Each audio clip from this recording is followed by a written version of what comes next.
The Opie and Anthony Show on XM 202, featuring Opie, Anthony, and James Norton. Turn mistruth into something people would believe. Wow, how long is this guy going to continue to babble and say nothing? All day long. Shut up! All right, here we go.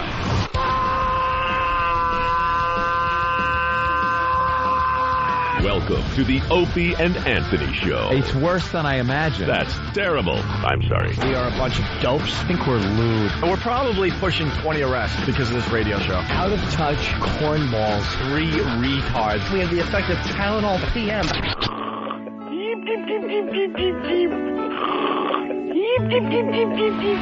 Opie. You know, I could have been a model. Anthony. I'm gay! James Norton. I like yogurt. Robert Reed.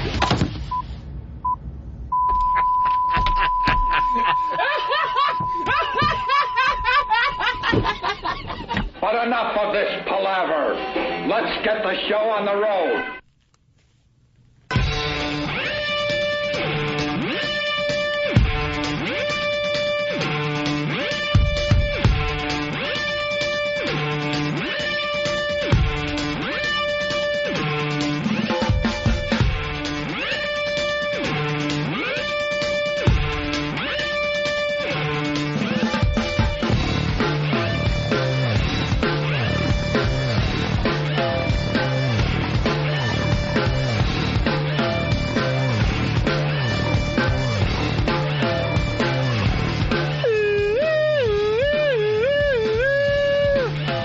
Good morning and welcome to the Opie and Anthony Show. The O&A virus spreading across America. What's up, Detroit? Detroit. Does it start today? Does it? We're officially on in Detroit. Officially. We weren't. Well, we were on a sports station, and they were glad to have us.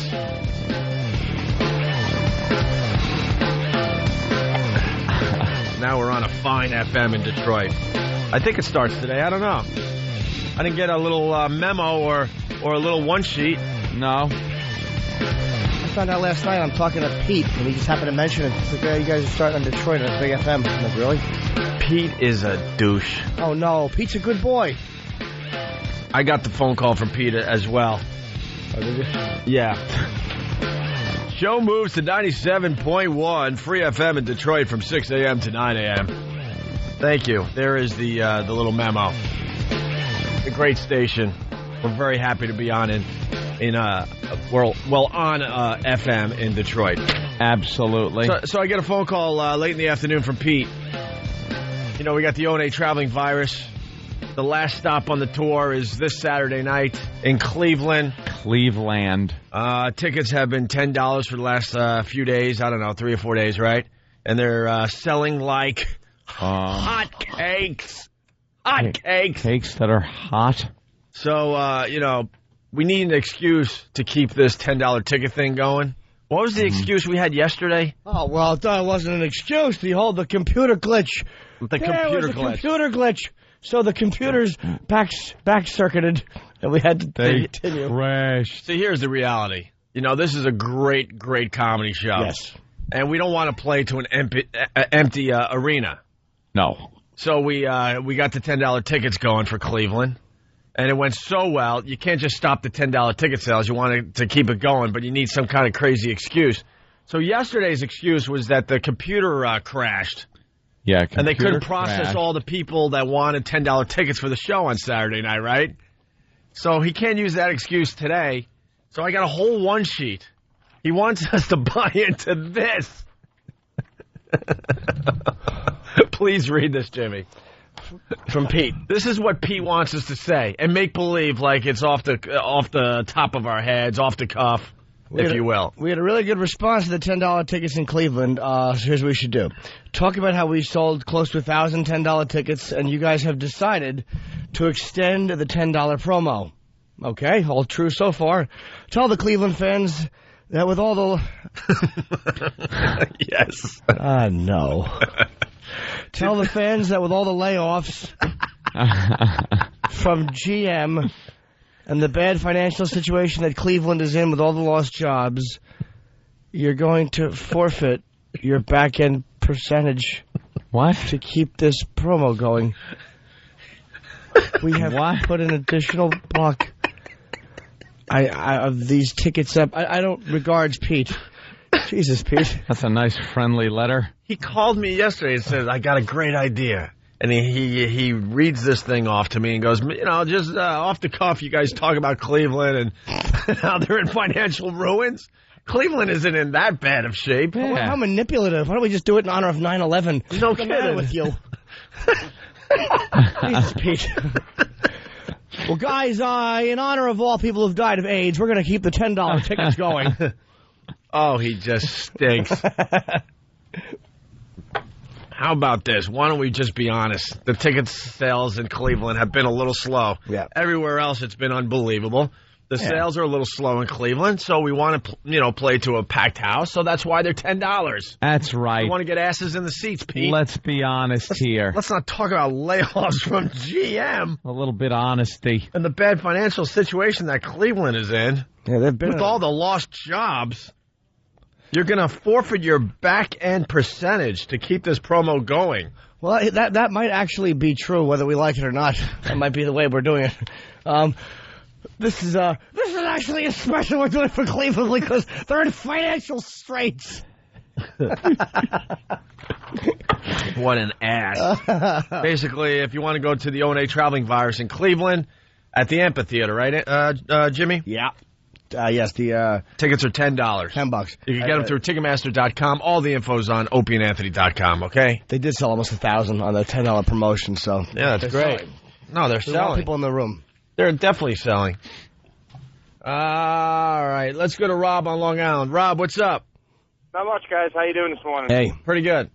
I just want to say, last night your commercial, the full version with the the A comment in there. you can say ass, sir. It's fine. Network TV wouldn't allow it. Excuse me. You can say ass. It's fine.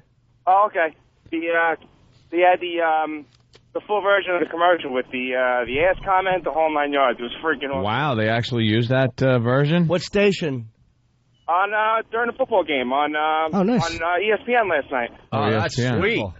Right Beautiful. at halftime. Yeah, too. some of them are using that. Some of the other ones that don't want to use the ass comment are using the other one, the dress comment. Of course, Rob is talking about the Opie and Anthony TV commercial. You can see it for yourself on YouTube. Just throw Opie and Anthony in the search. But during the game last night, they had the version with ass. That's pretty cool. Yeah, it was pretty good. Shit game, but so is it why bad you game? have to say that, sir? Yeah, you Why? didn't say. Why? You asked about the ass word, and then you throw out And then you throw out the S word. the. I'm sorry, guys. So, all right. Well, the game was... an ass. Oh, shut up! Yeah, why would Ope want to talk? You just Oh, go ahead and my do a God. commentary on the game. It was a bore fest last night. Who played? Steelers lost. Hey, come on! 9.3 field goals. That's a game you want to watch. It was a bore fest. Lowest scoring game in Monday Night Football history. What was the I score? believe. 9-0? 9-0. 9-0. Yeah. 3 field Three goals. field goals. Yuck. Sorry, Pittsburgh. the field goals. The field goal I'm is a lost stealing his art character. form. I'm stealing your character. What character? I like the field goals. I do too. That's their stupid voice. Exciting. Who talks that way? Let's go to Ken in We Indianapolis. one time for our high school had a boy in a wheelchair what's going kicking on, the boys? field goal.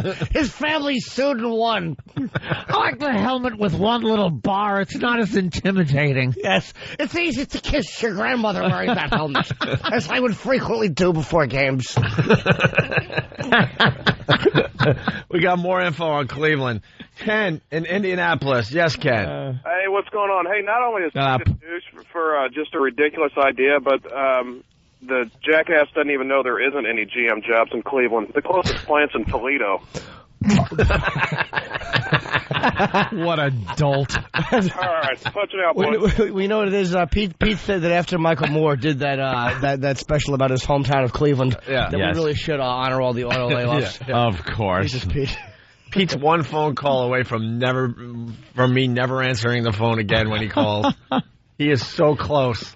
I allowed him into the inner circle of very few phone calls that I actually answer, and he's about to go to voicemail forever. Oh no, Pete. He really is. Voicemail hell. Voicemailville. That's when he never picks up or returns the call. What a stupid idea. I have a few people on that. Huh. The voicemail. Yeah. Voicemail hell. Yeah. See the number and go, click. Volume down, back in the pocket. I love Pete. He took me to see Motley Crue last night, and it was very enjoyable. The Motley Crue. Motley Crue. They did the Hard Rock's 35th anniversary here, and it was great, dude. Yeah. I haven't seen them in probably almost 20 years. Some of Ozzy, like in mid-'80s, and they were great. Wasn't them? It was them and Aerosmith, right? No, Aerosmith was. They're touring with Aerosmith. Like they're doing tonight in Jones Beach. Oh, okay. No, that was a small venue for them. They looked like they really were having fun. They sounded great, and at the end, Steven Tyler came up and sang "Helter Skelter" to close it out. Sweet. That was great, dude.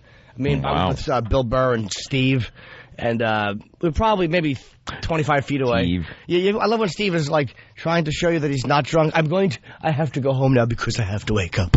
And he sounds like Steve doing an impersonation of Steve. That's how you know he's been tipping a few back. I didn't witness it. I only heard it. I wasn't drunk.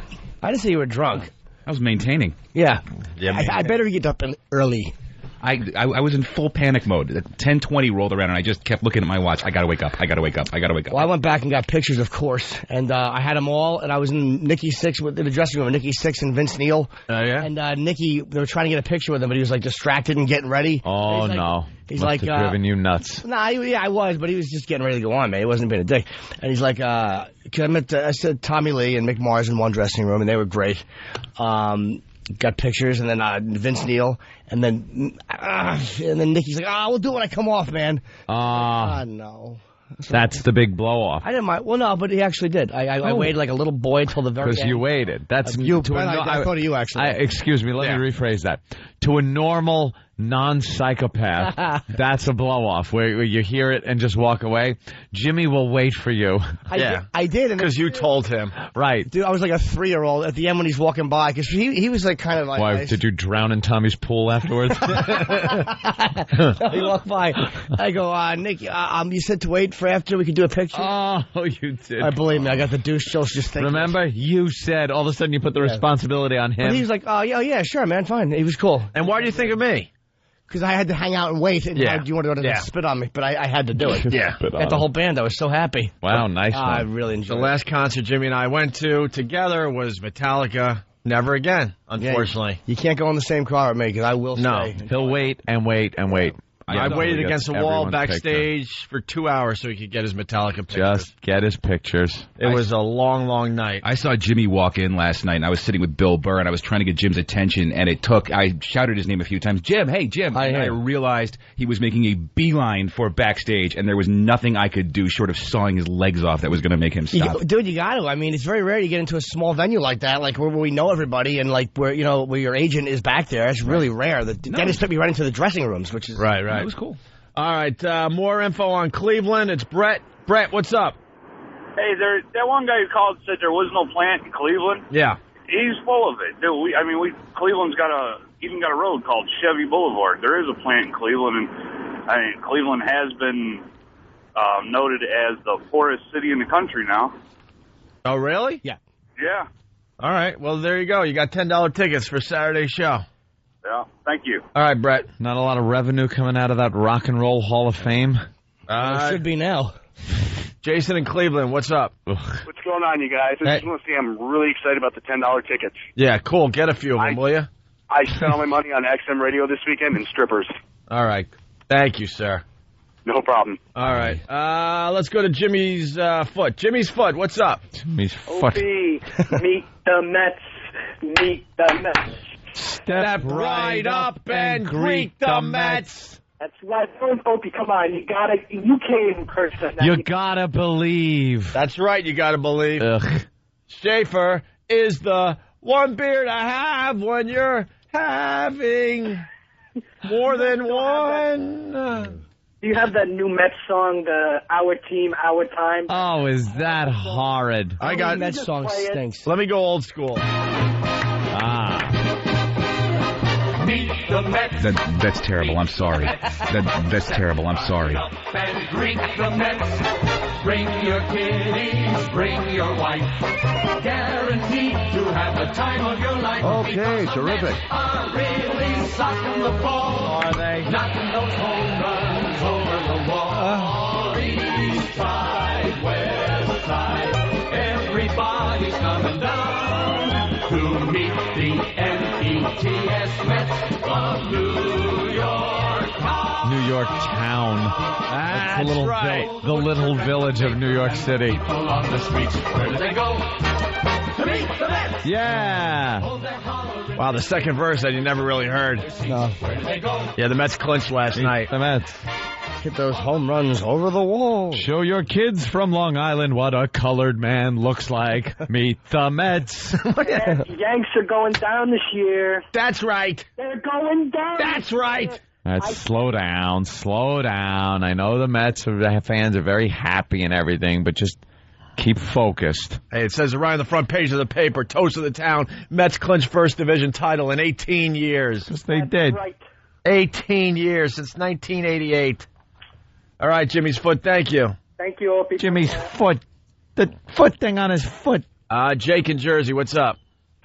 Oh, how do you know the football game was boring? You should have been watching the Mets. I was all over the TV last night. First of all, I did not watch the Mets clinch. I had to see the highlights this morning when I got up. And he's got a remote. He's got picture-in-picture. Because it was a school night. I took a peek at the Steelers. I took a peek at the Mets. And what I really watched last night, I got hooked on that dumb Deal or No Deal. Anyone else see this? No one. No. No one saw Deal or I No have Deal. shunned the show. Why? It's just not one I've gotten into. There are reality shows and other shows and game shows out there. Some of us are into them. Some of them I have no clue what happens in these things. Deal or No Deal is one I don't watch. You don't watch the Hell's Kitchen? No. I watch. See, that's how I feel about Deal or No Deal. I'm just Cooking like, shows are for faggots. Yeah. He doesn't even want to argue. faggots. I'm not going to argue. I've sat there sometimes going, why am I watching a cooking show? Because the guy is calling the women fat cows. Maybe that's why I watch. But Hell's Kitchen, it has an edge. I've checked it out a little bit. It's all right. But no, I haven't watched Deal or No Deal. Deal or No Deal is the simplest game in TV history. Simplest TV game in history. It's like and I'm flip hooked. a coin. It's pretty much flip a coin, isn't it? Pretty much. And it's doing ridiculous ratings. Yeah. But they had this guy from Staten Island. We got to get him on the phone. I have a feeling he listens to this radio show. He looks the type. He's a Teamster. He's been a Teamster for 23 years. There you go. He's been married for 23 years. He got married at 23. Yeah. What case did he pick? Well, I don't want to spoil it. Of course not. It was amazing. Because I usually try to go to bed around between 9 and 9:30, and I'm taking Good luck with that. I'm taking a peek at this Matty guy on Deal or No Deal. Pretty much the season premiere, I believe, last night. $3 million up for grabs. You know the game, right? There's I think 26 cases, and there's dollar amounts in all the cases. It could be anything from a penny all the way up in this case to $3 million. Hot broads with the cases, which I still have no idea nice, how the game works though. Which is nice eye candy. What do you just got to go? I picked that one. Well, you come out and you pick a case. Mm-hmm. And let's say you pick case 7. So then you take the case with the number 7 on it and you place it right next to you. Mm-hmm. And then you have to start eliminating other cases. What? See, that's where it gets confusing. Why? How do you eliminate? You go take away... Well, Howie goes, all right, you have to pick 5 cases, let's say. So you pick 5 numbers, and they open the case, and, it could be $1 million. It could be a biggie. Could be a biggie, or it could be the case with a penny in it. Yeah. And then, depending on what's left on the board, then the banker calls, and then he offers you a buyout, basically. It's the simplest game. And says, see that case sitting next to you? No. I'll pay you. Yeah. Like $15,000. $15,000 for it. And you go, no deal. Whoa. And then the crowd goes crazy. Ooh. And then Howie goes, all right, now you got to pick another 3 cases. You got to eliminate another 3 cases. And depending on, what's left on the board, your money goes up from the banker. I want to see a contestant sneeze in Howie's face and watch him just faint away. Like AIDS or no AIDS. They all fist him. They give him a little fist. Do they? Yeah, they give him the fist handshake thing? So this is really quick. We meet Matty last night.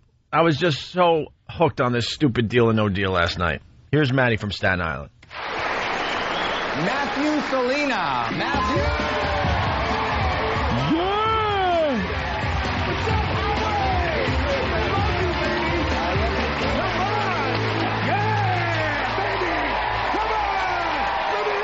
Oh. Wow, look at you. What We're an already ass. Starting to sweat. I'm going to make him sweat today, baby. Are you really? Okay.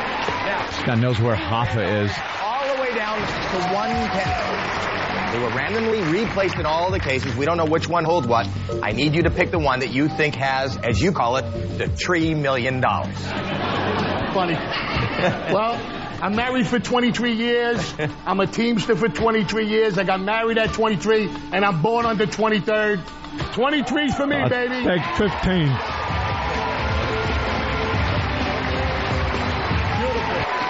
Thank you. $3 million here. So he picks case number 23. Uh-huh. Out of 26 cases. It's next to him now, and he goes, the $3 million is in this case. Okay, and then he has to start eliminating, cases, right? Right. Let's start by opening 6. 5 kids. I'd take case number 5. Okay, Ursula. Come on, Ursula. Open the penny. Let's start with the penny. Let's make this nice.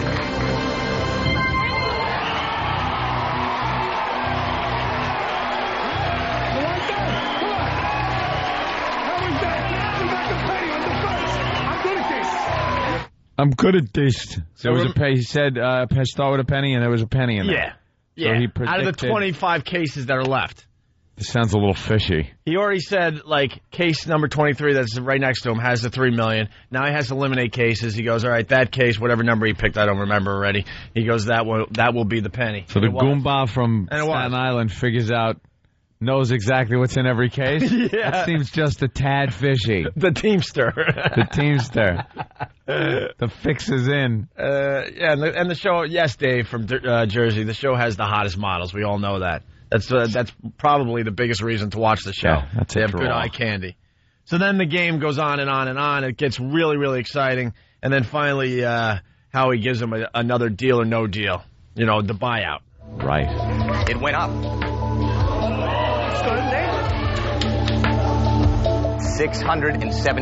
$675,000. They're offering him $675,000. Because he still has the $3 million dollars on the board somewhere, possibly. So at that point, you got to know.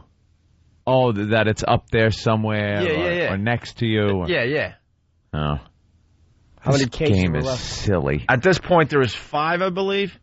2 really low numbers, and then 3 really high numbers, including the $3 million. Yeah, but there's 2 real crap numbers, too. Exactly. You could go away with, in this case, I think it was $1. Ooh. $1 and $50, and then there was $3 million in one of the cases. And He I had the forgot inside the other edge. 675, $3 million, and one other high amount. Right. So you could say no deal, but then you're going to have to eliminate a couple more cases, and now you could take the $3 million away. Okay? This is what Matty decides. Matty. Deal or no deal? The audience yells deal. No deal. $675,000 is a lot of money. I want that $3 million is in here. Yeah. One more. That's a lot of money. One more.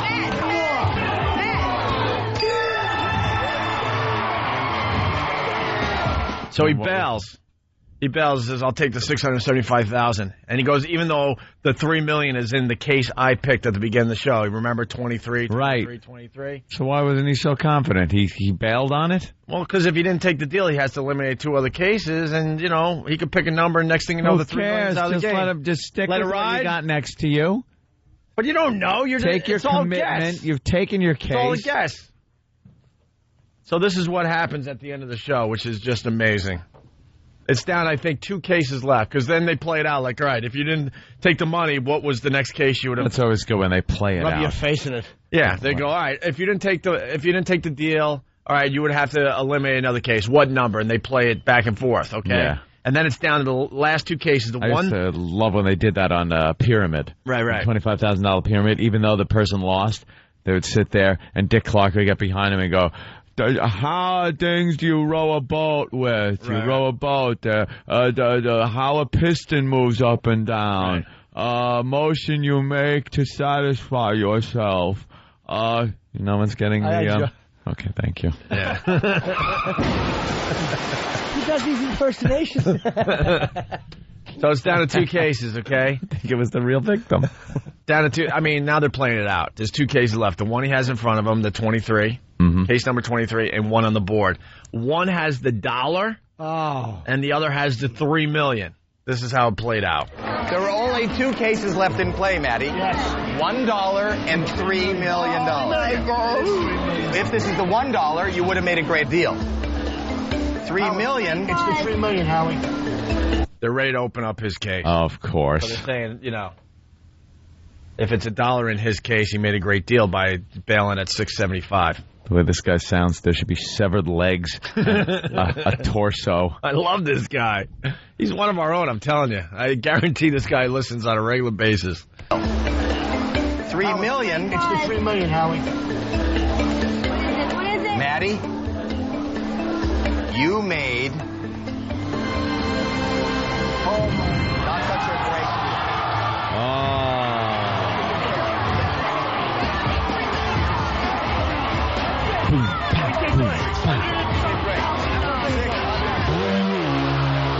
$3 million was he picked the $3 million case to start the show, and said he said he picked it. But you know what? And it was like 23 because he's been married 23 years, a Teamster for 23 years. His birthday is on the 23rd. He killed 23 people. He was 23 when he got married. He picks it, says the $3 million is in here. He had all the confidence in the world, and in the end, it was the $3 million. Poor Matty, because for the rest of his life, he's going to regret that. Yeah. But it's like, if it comes down to you win $3 million or $1, right? Yeah, that really is an ugly choice.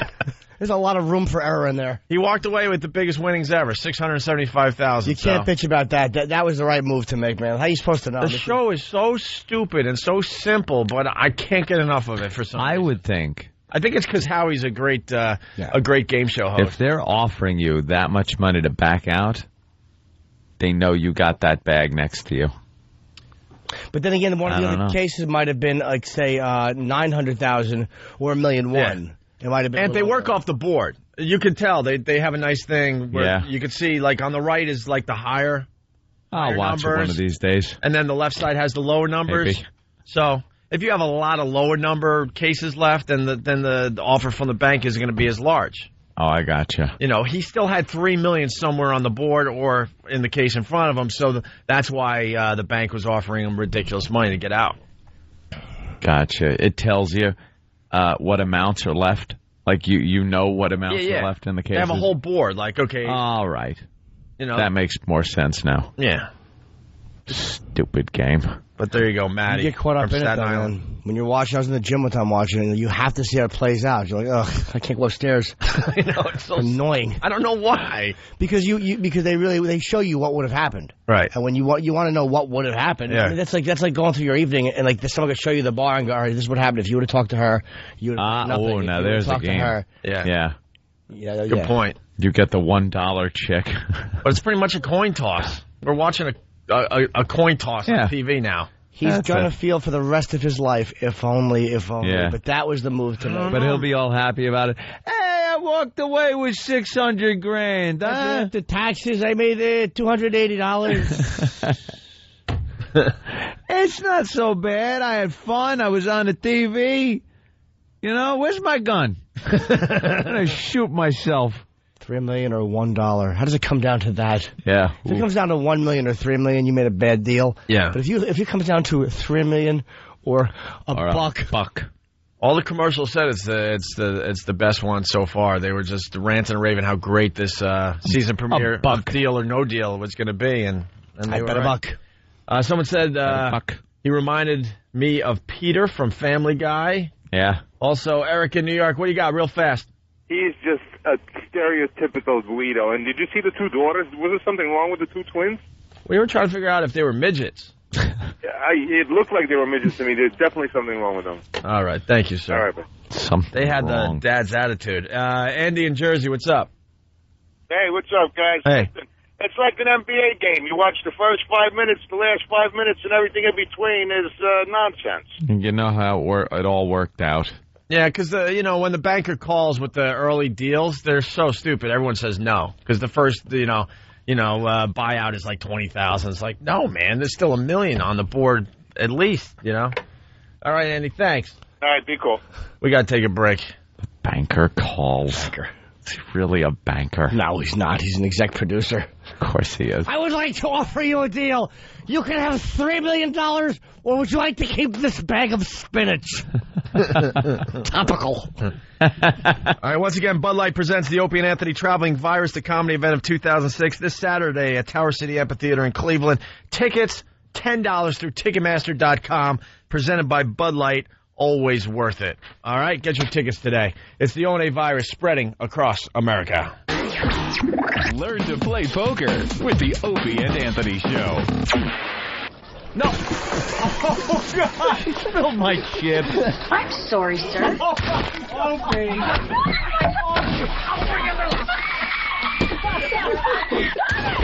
Now clean it out! That's right. Be a poker player, just like your father. The Opie and Anthony Show. Are you happy now, Opie? Are you happy? Hear what everyone else is talking about. O&A Uncut and Live, continuing the show on XM Satellite Radio starting at 9 a.m. Eastern. Visit xmradio.com to subscribe. It's the Opie and Anthony Show.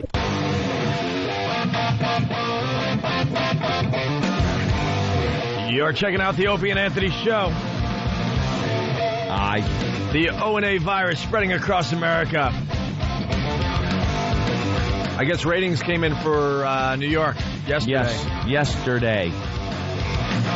The comeback continues. Yes, it does. We did quite well. Very happy. Thank you for supporting us on this fine radio station. Thank you. Chicago is still a 0.00. Well, I don't know if we're even on that one yet. Like, as far as the ratings go. Does anybody remember when we started in Chicago? Here's how we should find out. Yeah. Does any listeners remember when we started in Chicago? Well, if no one's listening, they won't remember. Well, it doesn't have to be in Chicago. Other people remember things. They're saying the rating in Chicago is a 0.00. That means no one is listening. No one's listening. So if we get one call from Chicago, that proves that the ratings are a big lie. Flawed.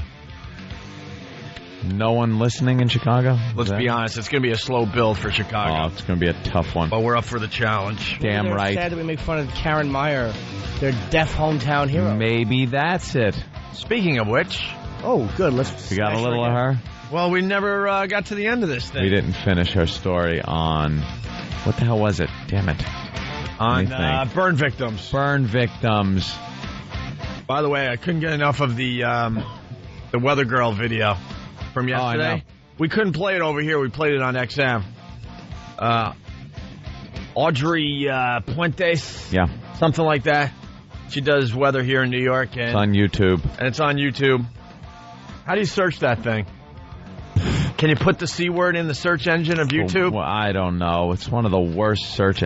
All these things have really bad search engines. Hard to find what you're looking for. Dan, do you know? Searching for the Weather Woman audio? Yes. It's called Freudian slip or something for weather. Is it really? See, you have to know, like, what the clip is called.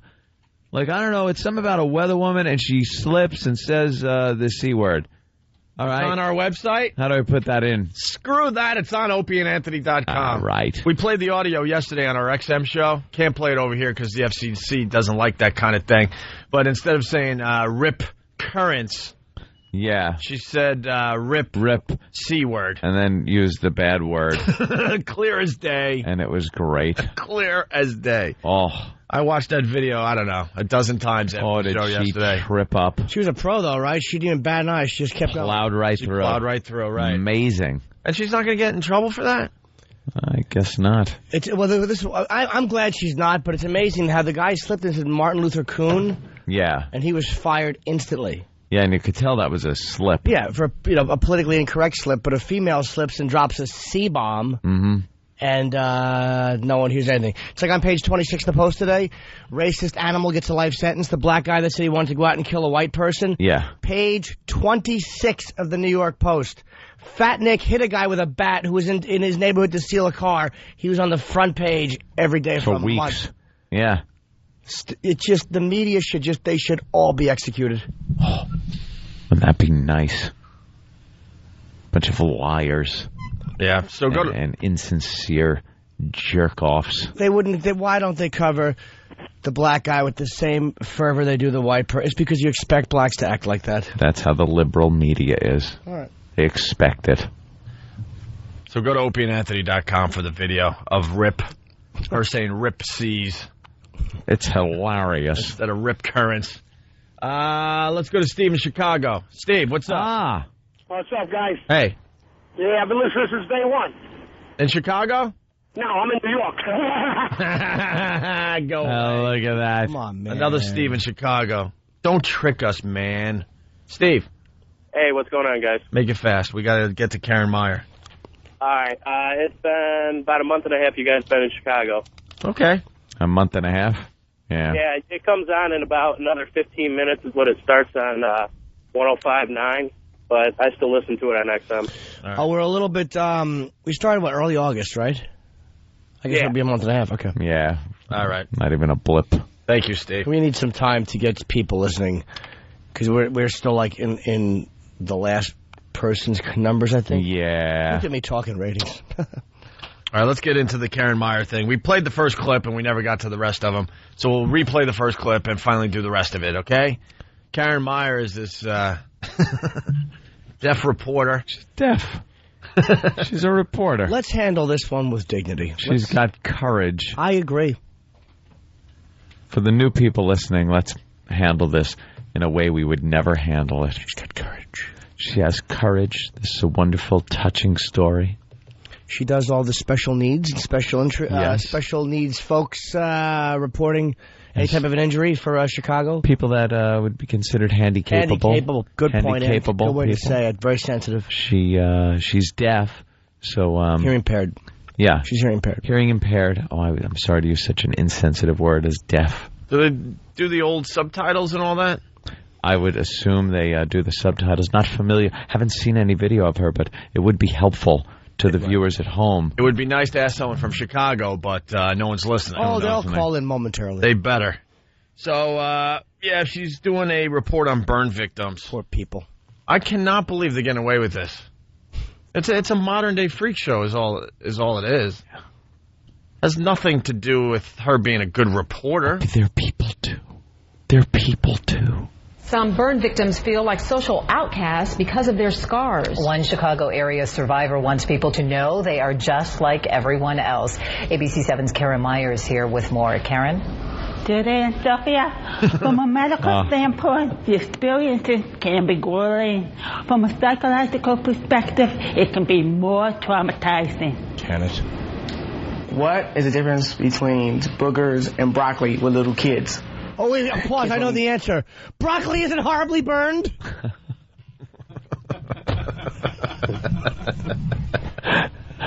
I bet that's not it. The kid's doing the old poo-ha joke. I know. That's a dirty joke. That old gag. That's how they make you feel better about your ailment, is they send her over, and you're like, all right, well, I may always look surprised, and I may have no lashes, and I wince when I see vinegar, but at least I don't sound like this idiot.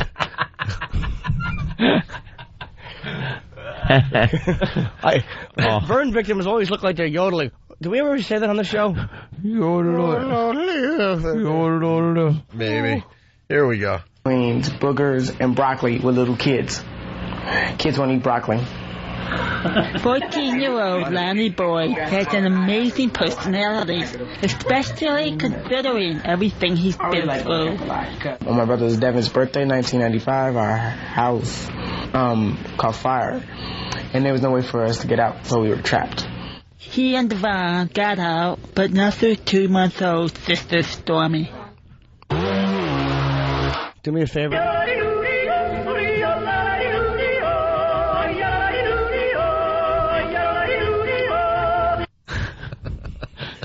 They're yodeling. That's what's going through his head the whole time she's talking.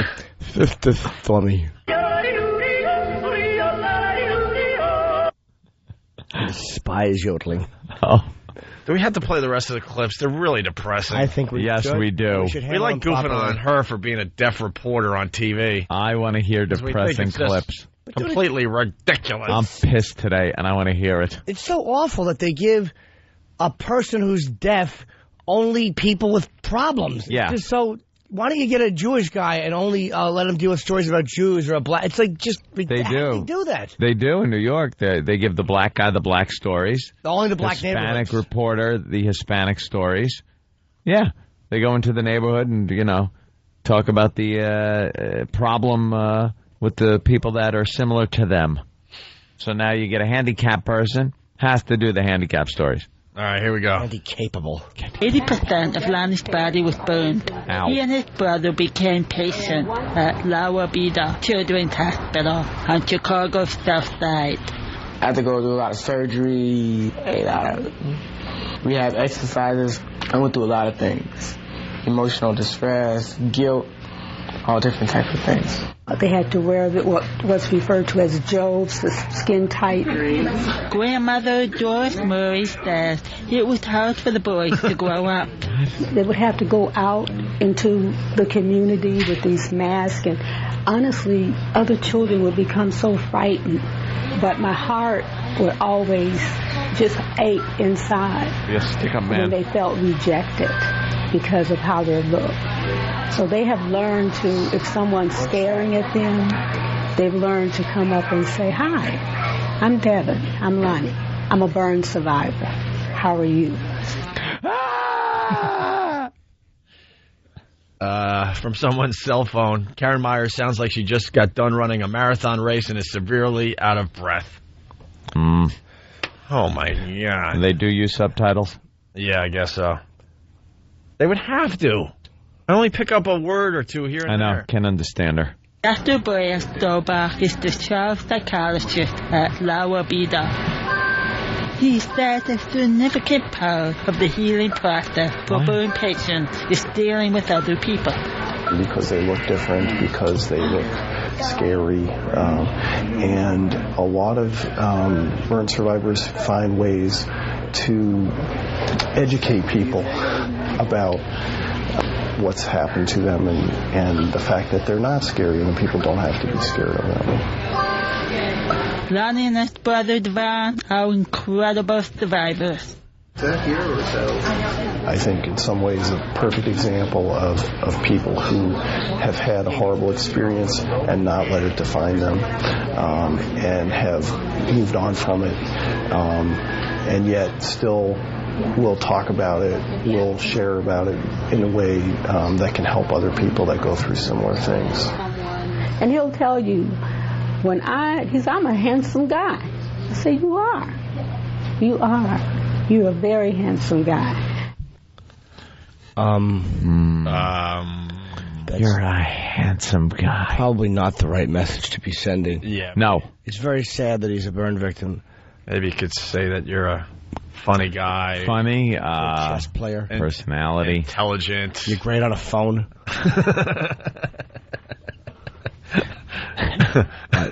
Don't get the kids' hopes up. I mean, yeah. You might want to. Don't give them false confidence. You got a sparkling personality. Well, maybe I am handsome. You got a great sense of humor. I'm going to go out without the mask today. You have a caring heart. You hum nicely. You're great during a blackout.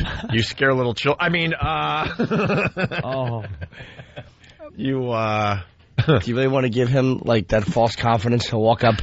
He'll have like the little the derby, kind of tilted to the side. That's just the style. Yeah. Hey, I'm a handsome man. Hello, girls. All right, she wraps up here. Later this month, Lonnie will be joining his brother at Loyola Academy in Wilmette. And like most freshmen, he's nervous. For more information, go to our website, abc7chicago.com. Great kid.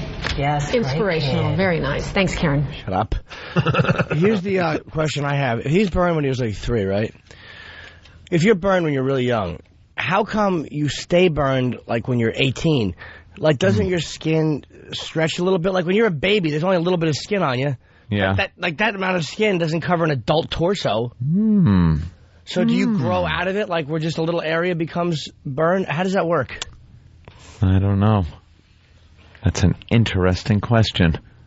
Might be like a balloon, you know? Just stretches? Yeah, if you put a little mark on a balloon and then blow the balloon up, the mark gets bigger.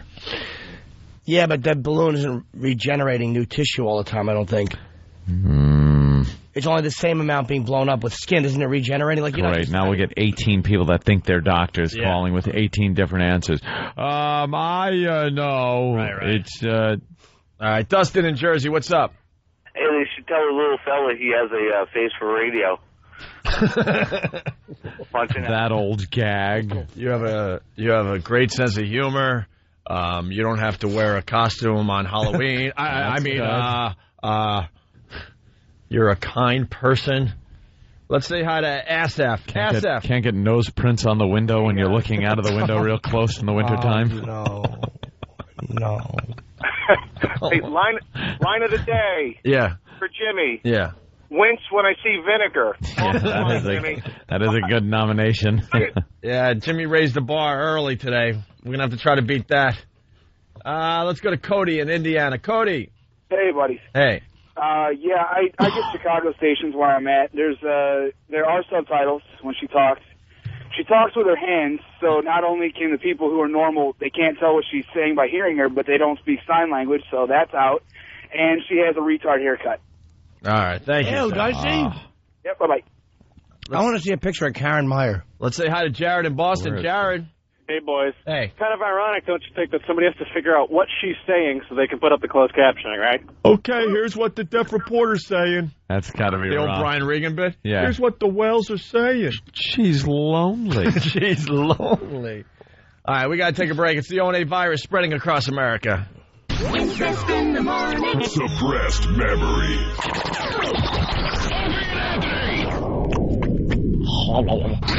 The Opie and Anthony Show.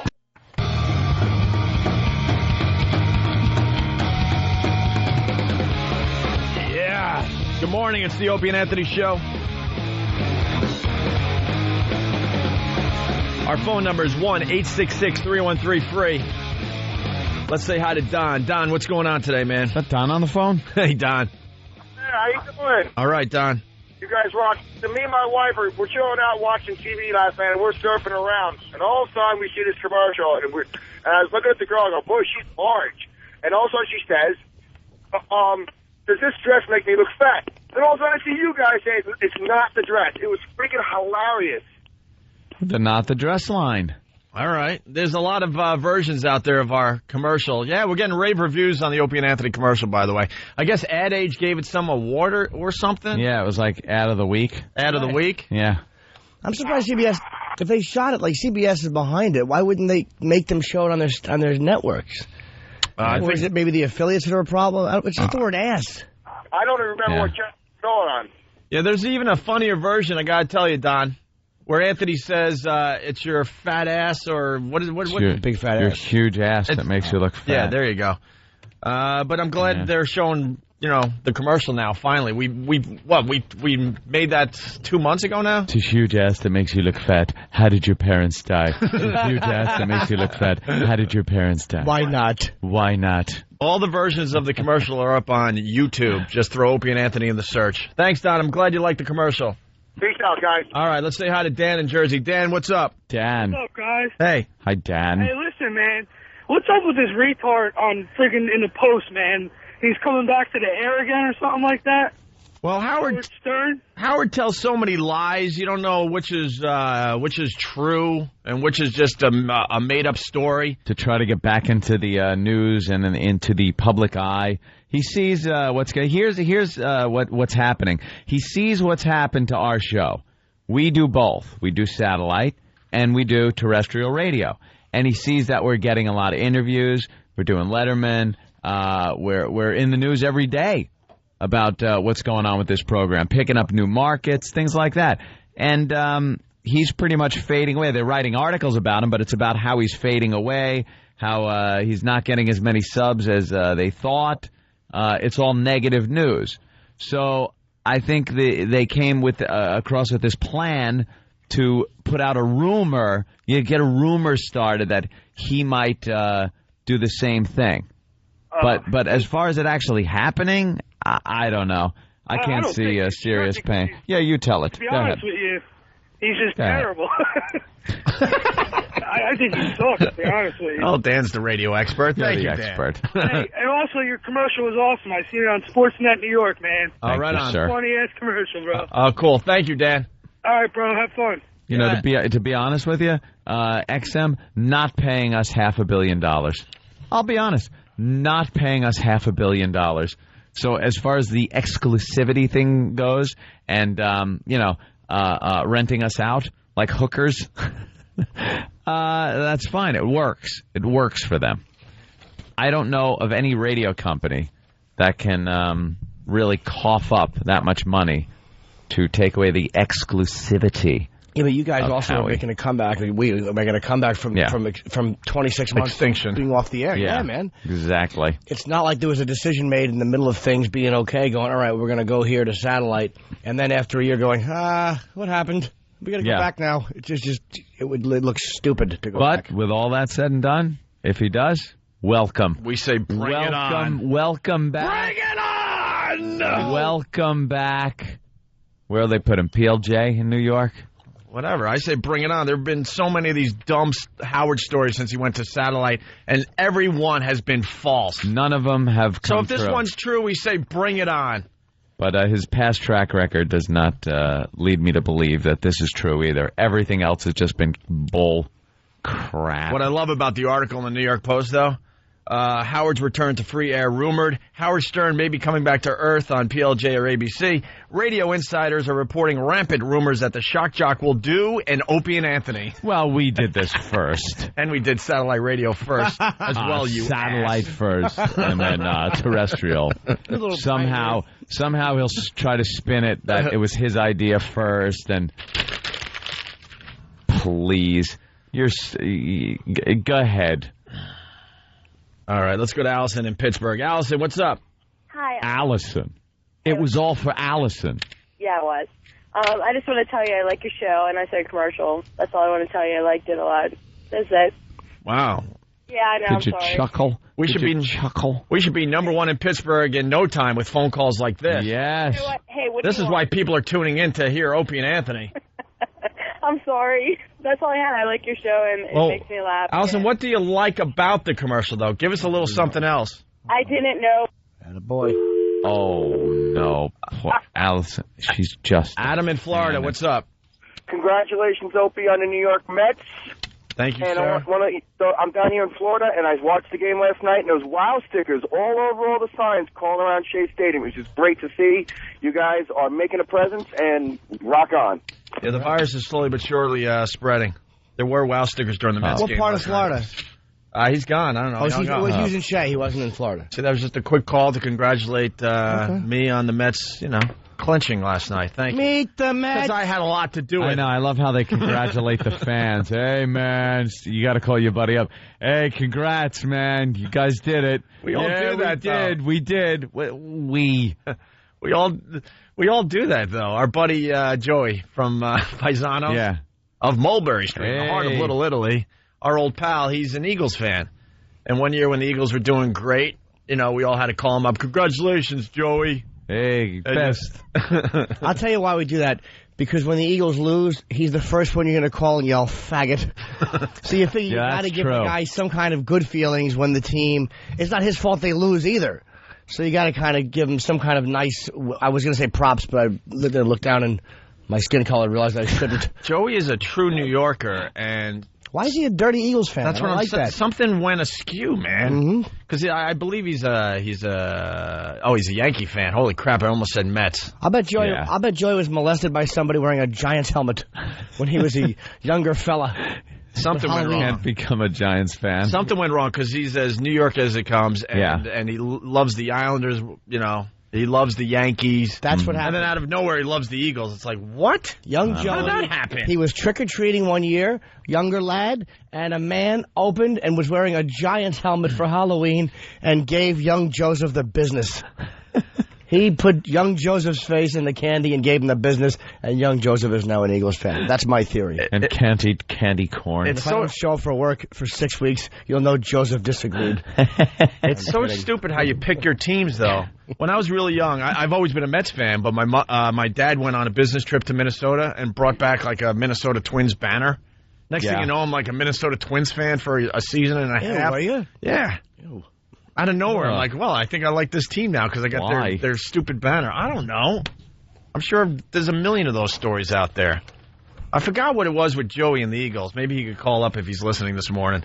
It was I don't know, someone gave him a jersey when he was 4 and it just stuck or something. You know how I became a Cowboy fan? I think it was during the Pittsburgh-Dallas Super Bowl 13, which Jackie Smith eventually did drop the pass and they lost. I think my whole family hated Dallas and everybody was rooting against them. I think I rooted for them. To be different. Yeah, I mean, I think that's probably what it was. I mean, that's my earliest memory was like them losing the Super Bowl. Hey, really fast, speaking of football, the football picks are sponsored by Dish Network. More football for you, better TV for all. Call 1-888-GET-DISH. There you go, Than. That plug's out of the way. Holy crap.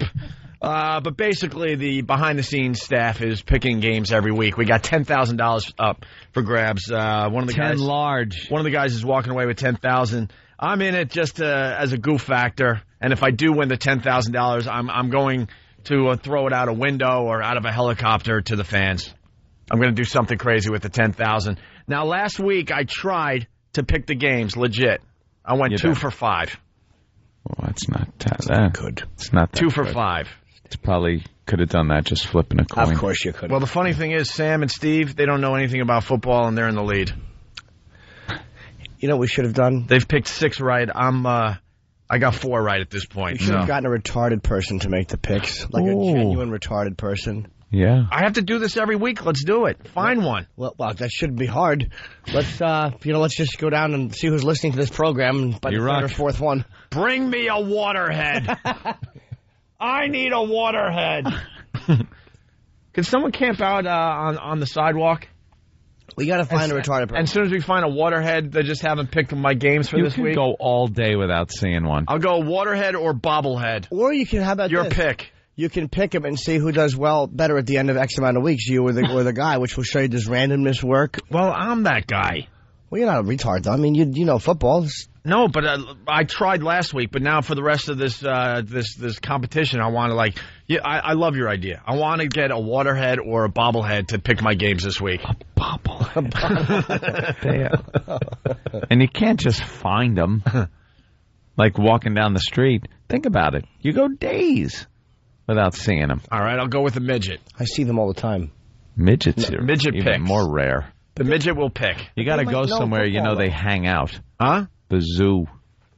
Yeah. I think they like the zoo. Go to the Bronx Zoo. Here's the thing. Find a whole group. If you want to find I don't know where to find retarded people other than the porn I enjoy.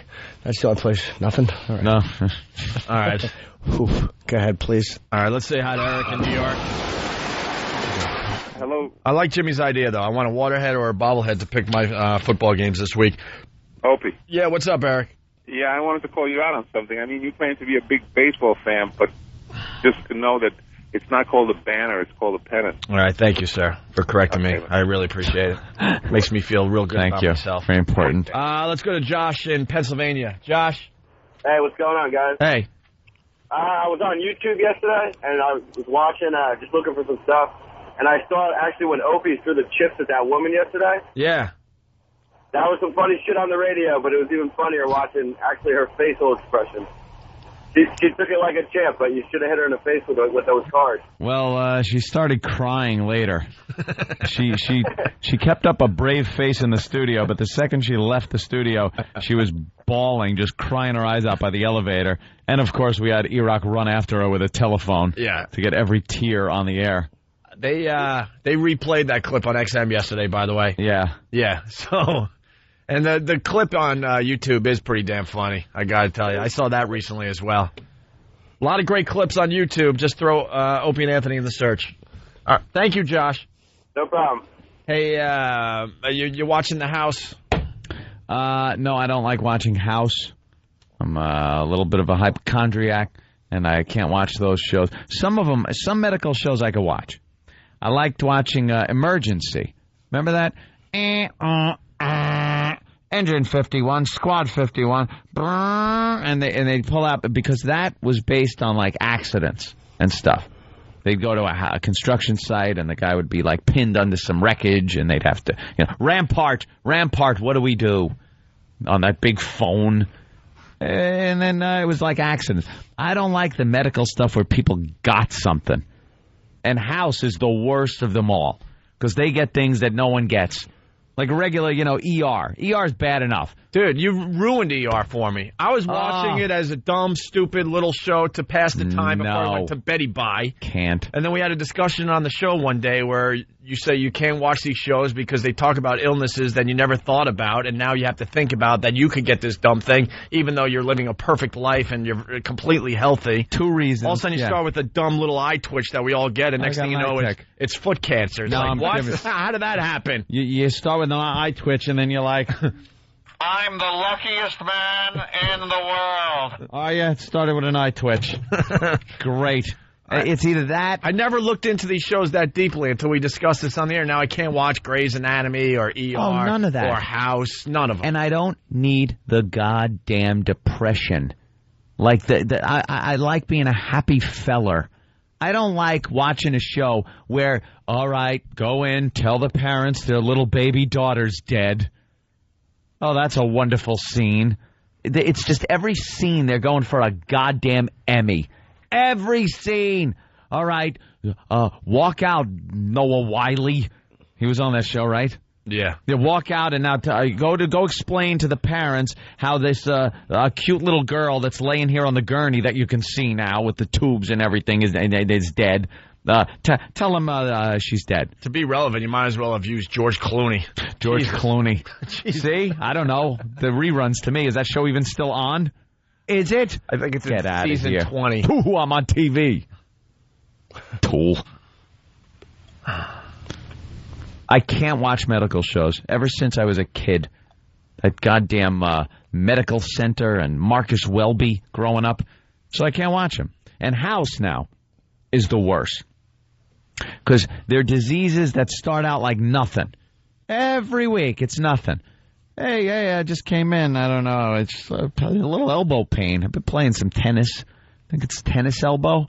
Oh, let me take a look at that. House comes and gimps over and looks at it. And as he's looking at it, blood squirts out of the guy's eyeballs. Feces comes out of his ears.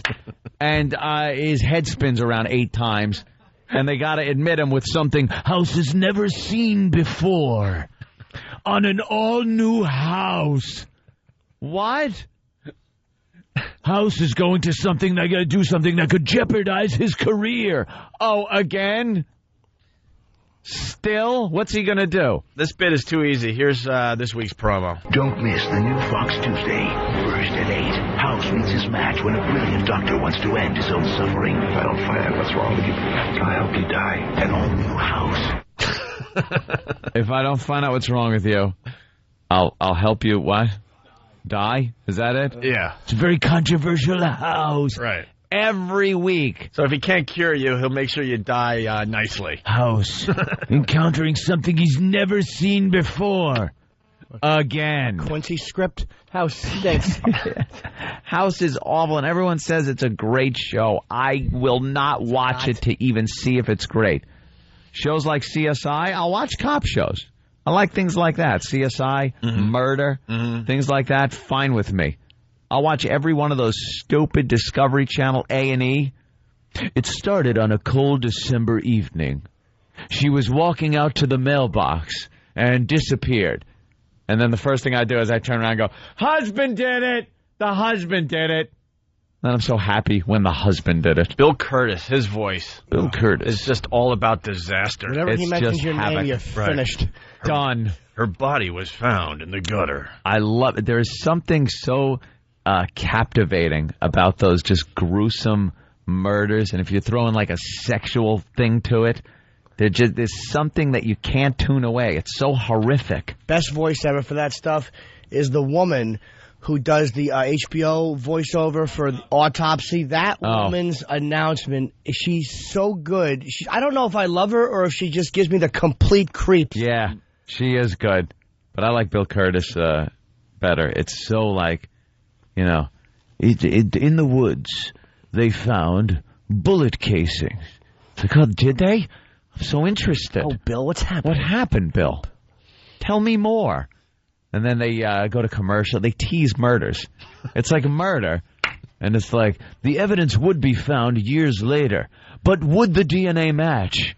We'll be right back. Does the DNA match? I'm not going anywhere, Bill. What channel has most of those now? What used to... Didn't the Discovery used to be great?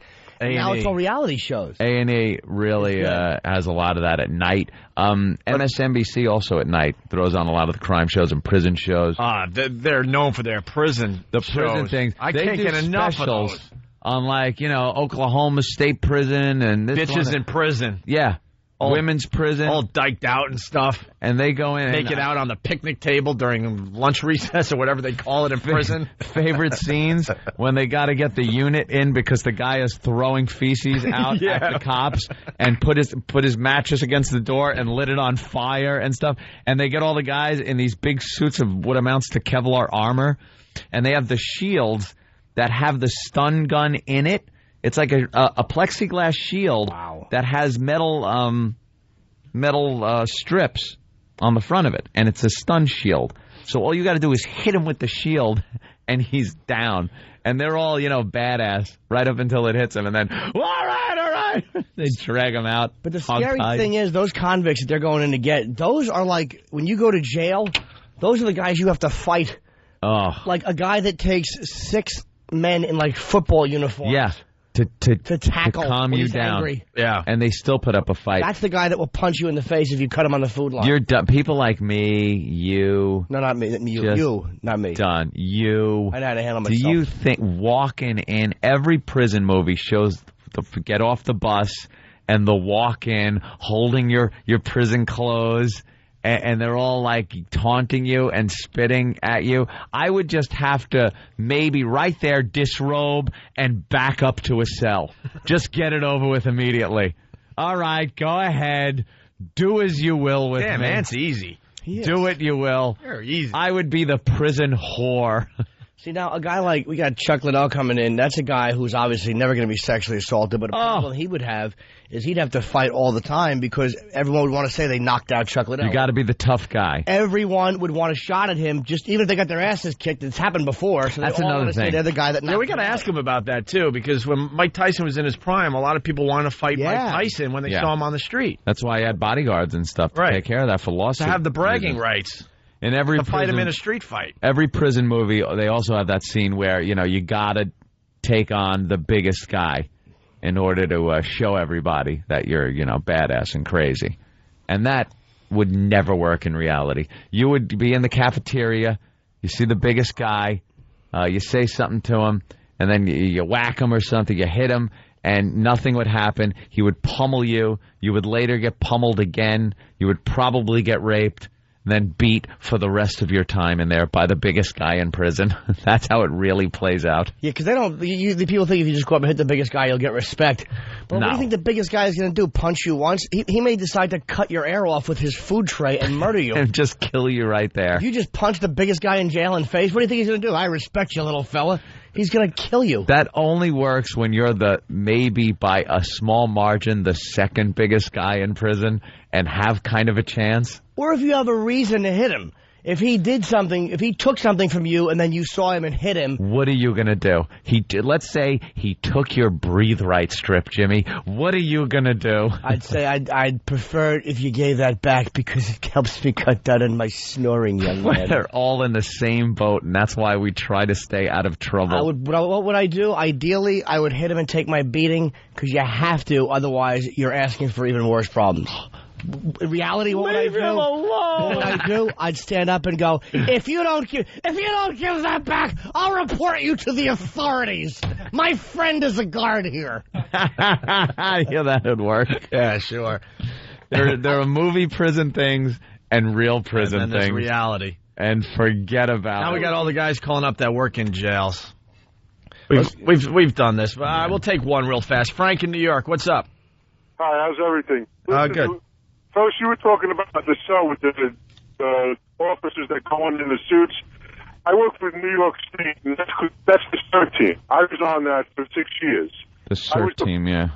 I was the fourth man in. I had the left arm once he got pinned up. Right. Yeah, we get called, ain't no joke. You're going to the infirmary. Oh, wait, you guys each basically pick a body part, like you're assigned a body part? That's a smart idea. Well, they know exactly what they're going after when they go in there. Wait, now you said that you're going to the infirmary if you guys are coming in. What do you do if the convict all of a sudden realizes, all right, I'm about to get my teeth knocked out, and you guys break in, he just lays on the floor, arms out? Listen, when an inmate gives up, it's over. Okay. You can't do anything because everything's being filmed.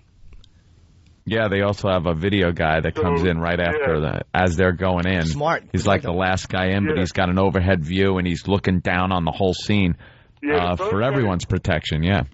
The first guy's job is to pin him.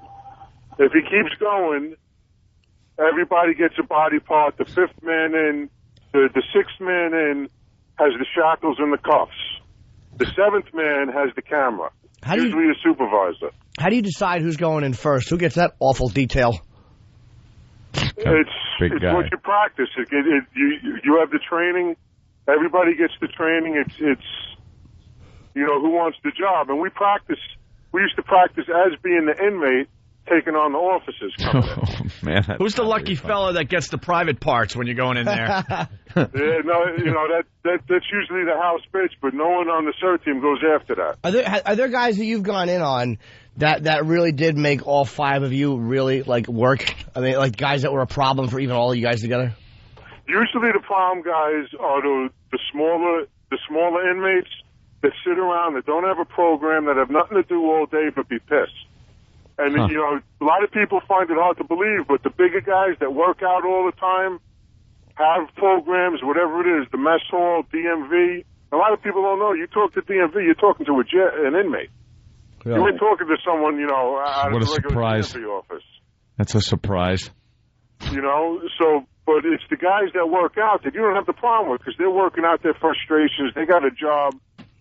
It's these little guys that, 110 pounds wet holding 2 cinder blocks that give you the hardest problem because they're pissed off that they got to be in there. They got nothing to do all day. But what if you said to the guy, sir, please don't do that. We'd prefer it if you didn't. I'm sorry, I didn't hear you. What would happen if you used logic? If you said to the person, sir, please don't do that. Of nothingness. Well, what are you going to do? What would happen if there was a bigger man than you and he punched you for your jello and you told somebody? Listen, you got to write. Are you allowed to talk while you're in line in prison? I've heard so many rumors. Yeah. You do what you got to do. I would be very scared going there, sir. How would I get on library detail?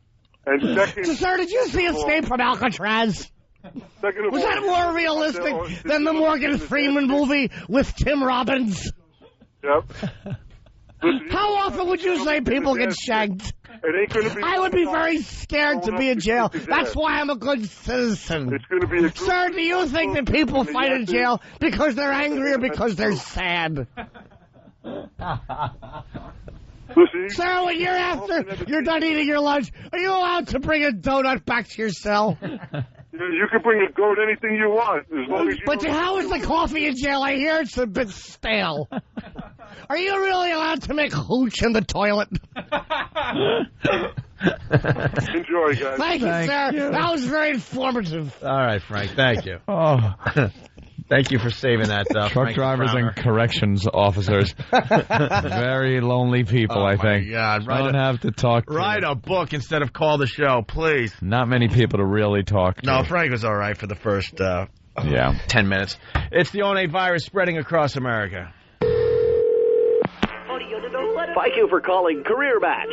Please state your qualifications after the tone, and our computer database will provide you with an appropriate career choice. Well, I can. I play pinball. I'm up to level 46 in EverQuest, if that's part of my resume stuffer. And I can drink beer and throw things at people. I could review video games. Thank you. Just a moment while our database computes your career path. Our computer shows that your career choice should be douchebag talk show host. Thank you for calling Career Match. I'm scared. The Opie and Anthony Show.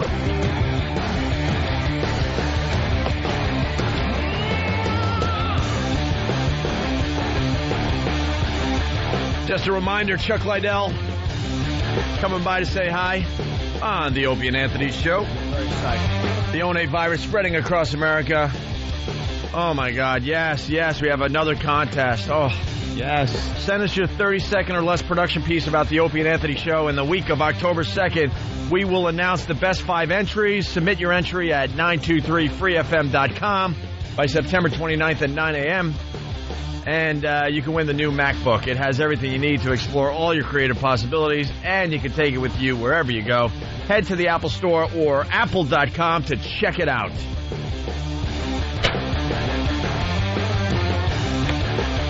Maybe we could do some radio today.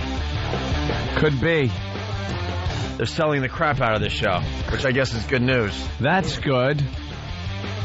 This was a company. This was a cute little story. I love this guy. Anthony thought he was a douche. Who's that? I'll play it for you again. All right, let me hear. We talked about this about 2.5 hours ago in the office. A Long Island neighborhood cleaning up this morning after a man goes on a rampage in a bulldozer of all things. The man was reportedly very upset that LIPA had cut power to his home. So what did he do? Cops say that's when he went on a joyride, taking out power poles and trees in Coram. They later arrested the suspect sitting on the curb. LIPA not reporting any power outages. That guy just lucky he wasn't electrocuted, for gosh sakes, you know? Oh, I love the guy. For gosh sakes. No, this guy's an ass. I love the guy.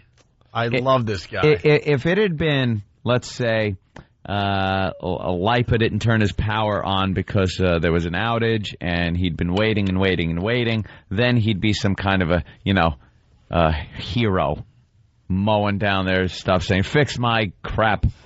But it seems to me, from the story, I don't know all the details, that he's a guy that probably didn't pay his bill and they turned his power off. They just said, that LIPA turned his power off. He's having a tough time making ends meet. Yeah. Probably needed on a bulldozer. Probably needed a little more time. Called them up and said, I need a little time. They said, screw you. You're just a little person. So his neighbors, little people, we don't deal with you guys. You either pay or we shut you off. His neighbors may have had to suffer by having no power because he's mowing down telephone poles, knocking over mailboxes, driving through people's backyards. Got a girl on a bulldozer. Took across state line. That's a man act. You gotta love him, though. He gets in his bulldozer. Just starts knocking down the poles in his neighborhood. Where do you just get a bulldozer, too? Especially on Long Island. Just gets a bulldozer. There's not a lot of bulldozers on Long Island. Guys that do that. Or grab tanks. It's like he was driving a tank down the highway. What? That's one of the greatest videos ever. Gotta give him credit for that. That guy was a psychopath, but... oh, yeah, when he ran over the motorhome and just cut right through it, and then the cars and... Where did he get the tank again? He was in the military or something? Yeah, I think it was San Diego. And what, a little domestic dispute or something? Yeah, he was a little angry, decided to take the tank through some neighborhoods and then on the freeway. Just rolling over the top of people's cars. Some of the best stuff is the police audio from that. He actually didn't, no. Miraculously, because he was crushing everything in his way. And the cop audio from the radios are great, because they're going, how do we stop this? They're asking supervisors, and no one has an answer. No one had an answer how to stop it, because he is rolling over cars like they're nothing, cutting right through them. Crazy. And finally, it was his own mistake. He tried to make a U-turn from one side of the freeway to the other and got hung up on the cement barrier in the middle. And the cops rushed him and opened up the lid. Boom, boom, boom, boom. Shot him dead right in there in his little tank. How did that not break through the barrier? I don't know. He got hung up on it. The way he hit it kind of sideways, and it was teeter-tottering. He wasn't trying to knock it down. He was trying to go over the top of it. Trying to go over the top, And yeah. he miscalculated, and then, like Ann said, he was stuck, and he couldn't move forward anymore. Yeah, on either side of the barrier, and he was kind of just sitting there. Yeah. It's one of the greatest videos ever. That's Mark. on every one of those police chase video tape things. Seen it a million times. Mark in Jersey, what's up? Hey, man, I used to work for PSE&G. It's an electric company here in Jersey. Yeah. And I took the calls when people have their power shut off. It's really hard to get your power turned off. And once it's off, basically, if you tell us you'll give us $1 a month extra, we'll turn you right back on. This guy had to be a real douche to have his power shut off so long, then he got this pissed off. Yeah.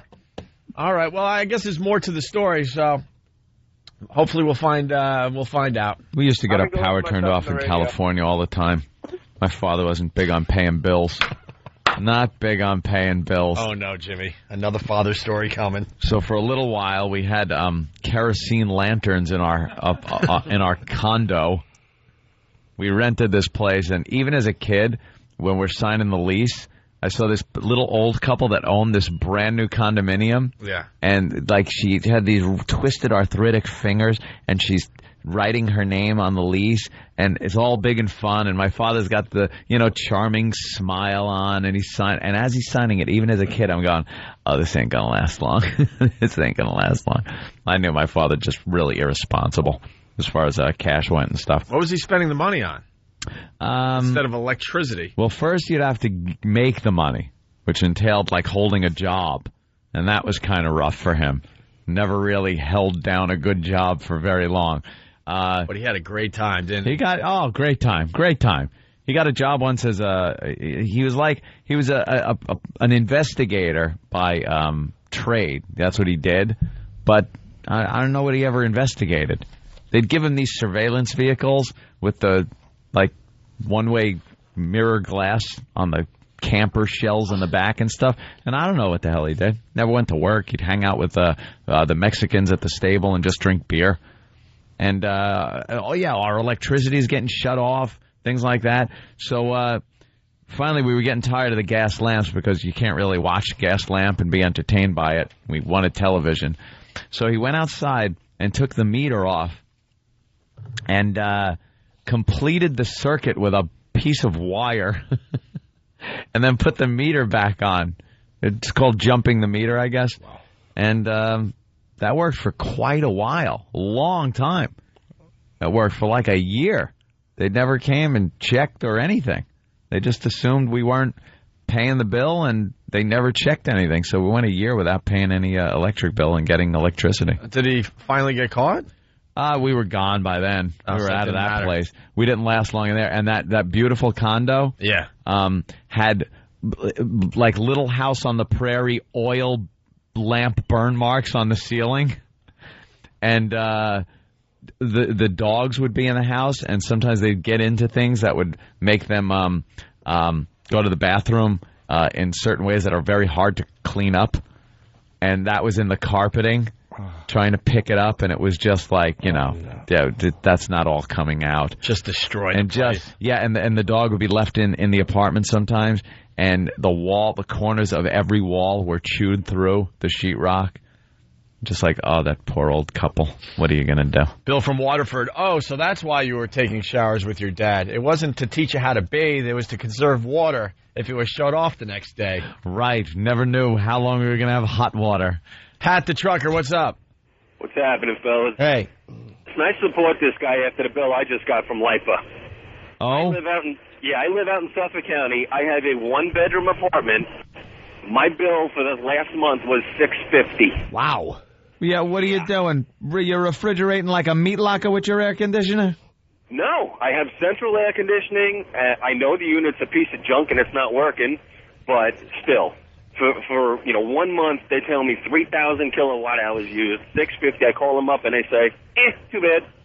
Screw the electric bills. How about the cable bills? Are they out of hand or what? Hey, let's hear it, people. Let's hear it, huh? How much are you paying for cable? Well, I pay about $200. I'm up to $200. $200 a month for cable. All right, the Pat. Cable. Thank you, Pat. Patrice in Texas, what's up? Hey, what's up, guys? Hey. I was just calling to say that I'm really glad you guys are back on the radio. I was pissed back when they took you off in Philly. Complimentary call. In Philly? Yeah, I'm from Philadelphia. Yeah. And I moved to Fort Worth, and I was, yeah. Was it worth it? Boring. Well, it's Fort Worth. Yeah, it is. It's a good thing. But, boring. I hated Jimmy. I love the show, by the way. Boring. Boring. So you're not a Jimmy fan. Of course you're boring. You sound like Daffy Duck. Is that the best you have? You sound like Daffy stupid Duck. Philly whore who moved to Texas to be a whore down there? Is that the best you have? Yeah, I'm a whore wrangler. Exactly. Who cares if you like me? Just die. The show's great. Lucky Louie, the show, and you guys are great. I'm really glad you're back on radio. You like Lucky Louie? Oh, my fault. No, she's a good girl. I'm a former Howard fan. Are you? Well, we're glad you're here because you're obviously bringing a lot. All right, thank you. God bless. Keep listening. All right. You're right. Sure, guys. Goodbye. Let's go to Jay in Philly. Jay, what's up? Should never listen again. You guys sure you're not black? Your aunt's father don't want to keep a job. Oaks growing up, not having enough milk and food. What the hell's going on? Yeah. We were kind of brought up poor. A little poor, but no, it wasn't so much poor as just... Actually, we weren't. Priorities were really, really bad. We weren't poor. We had 7 kids, and then they were bringing in other kids to be the good Christians that the church was trying to turn my family into, and it didn't work. Ope's family was like a cult, and my father wanted to be a cowboy until he died. One summer we had like a black kid, like this black chick. I wonder whatever happened to her. Ooh. How was that? Chocolate. She would come out and spend the weekends with the church, but we were responsible for her. But she didn't have to live with us, but we had to do things with her. She was a hooker. I hate to it was the weirdest arrangement. let you in on this, but... All of a sudden we're at like the beach. We're all, putting suntan lotion on and stuff, and she's just sitting there, no lotion needed. Just like, it was so foreign to us. I'm not going to lie to you. Black people in Centerport, yeah. Yeah, there weren't many black people in Centerport. I was introduced to the Schwoogie when I went to junior high school. I don't think did they call them that in your neck of the woods? God, man, the church is the strangest thing ever. We're having a tough time making ends meet, and then they convince you to take more kids in, help others. How about we help our own first? No, guys. All right. All right, man. Jay doesn't know what to say to that. And I know I wasn't black back then. I really want to know what happened to that black girl. First summer, she was like part of our family. Kind of. I don't know. Yeah, callers are lame today. You're right, Maurice. Don't have to go to that. You want to try to sneak one more in before we take a break? What have we got? Chuck Liddell is here. We're going to talk to him next. Yeah. But another teacher in trouble. Another teacher in trouble. Let me guess. Here's the story. At Smyrna High, the boys' soccer coach and history teacher has been suspended without pay. Charles Hardy is accused of kissing 2 female students. Teresa Bush is live there with that story. Again, they're sending the reporter that fits the story. Another one. Teresa? Demetria Hardy has denied these allegations. He was a second-year teacher and coach here at Smyrna High School. He previously worked at Putnam County and in Warren County, and he had a clear record when Rutherford County school officials did a background check on him, but now he is facing allegations that could cost him his job. 2 female students at Smyrna High School claim teacher and soccer coach Charles E. Hardy kissed them. They say it happened in front of other students in his classroom. Well, there's a difference when you have a kindergartner who has scraped their elbow and there's a teacher trying to comfort that, and when you're dealing with high school girls who are nearly 18 and a student or a teacher, kissing on the head, on the cheek, in front of the class. One's hot. It's just completely inappropriate. I think it's gross when you kiss some kid's scraped up elbow. Oh, I know. I'll make this better. Yuck. Kid scrapes his elbow, next thing you know, there's a tongue down his throat. This should make you feel better. This will work. This guy's just all horned up, man. What a creep. Oh, my God. Scrapes his elbow, fast forward 20 years, he can't keep a rod, and he's crying in bed while his wife goes, "What's the matter, honey?" And he just bites the pillow and says, I scraped my elbow. He kissed it. The guy's just fishing. Get a Band-Aid. He's just fishing. A few kisses to the forehead. He's trying to figure out who the goers are. Is that what it was? Yeah, who the goers are, and And who could keep a secret? You start slow. Oh, yeah. A little kiss on the cheek, on the That's forehead. what this guy's up to. He's just throwing his line to the water. Seeing what happens. Teachers are creeps. Evans says all teachers in Rutherford County had training before school started this year on what actions are acceptable and unacceptable when it comes to students. There's a line that you cross there. Encouragement, we encourage encouragement. But physical touching between teachers and students, especially with something like this, completely off limits. One of the teenagers says Hardy kissed her twice this month on the cheek and on the head. And after she spoke out, another 17-year-old girl came forward and told teachers he'd kissed her on the cheek last spring. It's one of those unfortunate things that you think that someone will have enough common sense not to do something like that, but unfortunately that's not the case.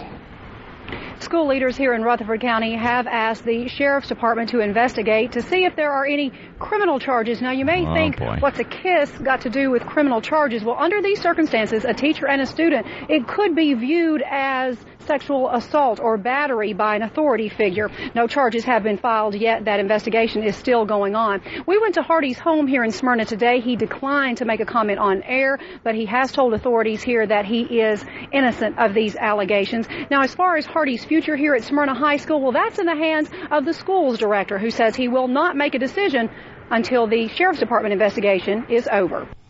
What do you think's going on there? You think he's just a good teacher? He's doing it in front of everybody? He's trying. Or is that his cover, you think? Like, what's going on? I want to hear what he did when the kid reported that she had hemorrhoids. How he took care of that. I don't know. It's hard to tell. Is there a lot of paranoia going on in the schools? Maybe.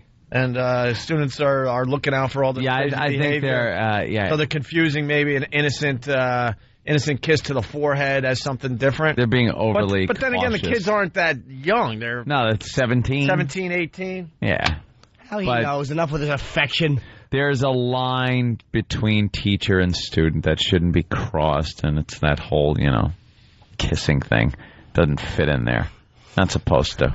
I was just being friendly. The boy had a groin injury. A groin injury. The boy had a groin injury. The boy had a groin injury. I should have my fat face slapped.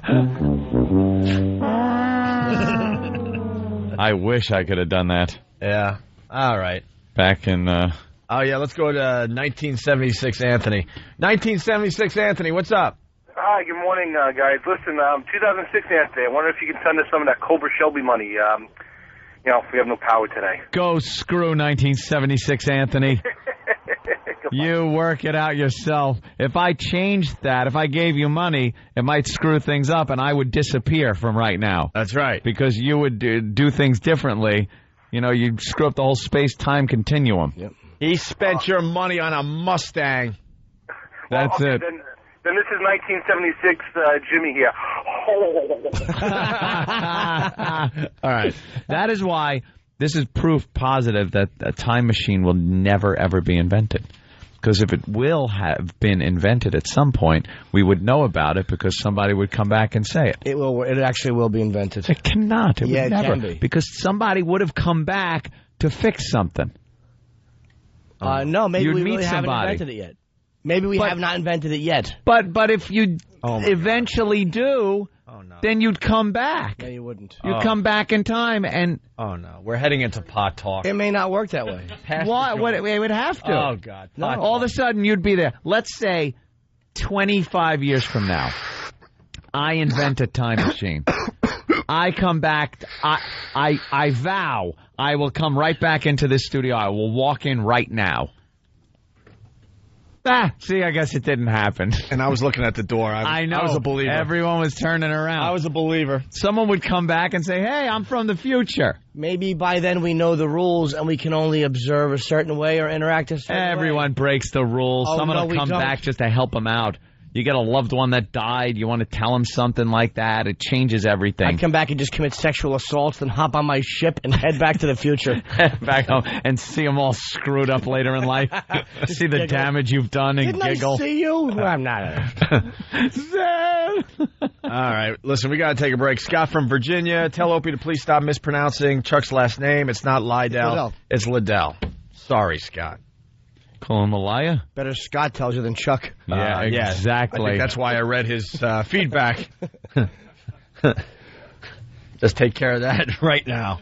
We're going to talk to Chuck Liddell next on the Opie and Anthony Show. It's the O&A virus spreading across America. It's the Opie and Anthony Show. Greg Opie Hughes. Holy crap, my brain just exploded. Anthony Kuhlman. Wrong, idiot, you ass. James J. Norton. Give me those ribs, you. Waka waka. You stay away from me, Jim Norton. You idiot. Martini Steve. Cozy Lebanese fat fingers. E-Rock. E-Rock Radio. Shut up, Eric. Right, Robin? I invented everything. Tell him, Fred.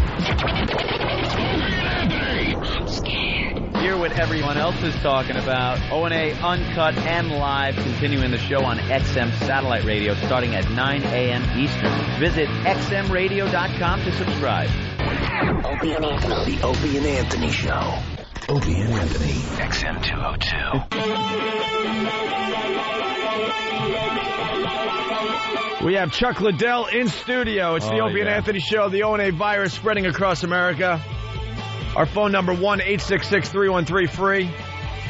Good morning, Chuck. How you doing, man? Way too early, but how you doing? Yeah. It's too early for you? This would be too early for me if I was in California at home. And it's way too early. Yeah. It's way too early out here. Chuck is an intimidating guy, and he just comes in, he's nice. But just because when you've seen a guy do nothing but punch other people in the face and knock them down, you really don't want to misstep and say something stupid. I'm like, do I say hello or do I say hi? Which would he prefer? Yeah, I know. Very personable. Very nice. You know, I try to be, but you know, I have that switch. I can turn it on and off. Oh, you got the switch? Yeah. You seem to fight different than a lot of the guys do. Like, I watch some of the UFC, and it seems like a lot of the guys do a lot more grappling and stuff like that. And it seems like you are just about just knocking them out. And it's like, is that... Well, that's what I'm good at. I mean, I wrestled in high school and college, and I know submission's pretty good, but... you know, what's fun for me is knocking guys out. So I like how you. I like to hit people. So you know, you have taken a lot of different styles, and you know, you're good with each one of them. You know, a lot of people are just one-trick ponies, and that doesn't quite work anymore. Oh, that doesn't work at all anymore. No. You know, but the thing is you got to be good and comfortable. I'm comfortable on the ground. I'm a decent wrestler. And so that allows me to do what I love is punch people. So yeah, there was a fight. God, I cannot remember your opponent's name, but it was a rematch of a guy that actually defeated you. Randy Couture or Jeremy Horn. Horn. It was the Horn fight. Should have stopped that fight a little earlier. I watched that fight, and his corner should have stopped that fight in the first round. Screw that! I loved it. Oh my God. Bloodthirsty. Me after the first round.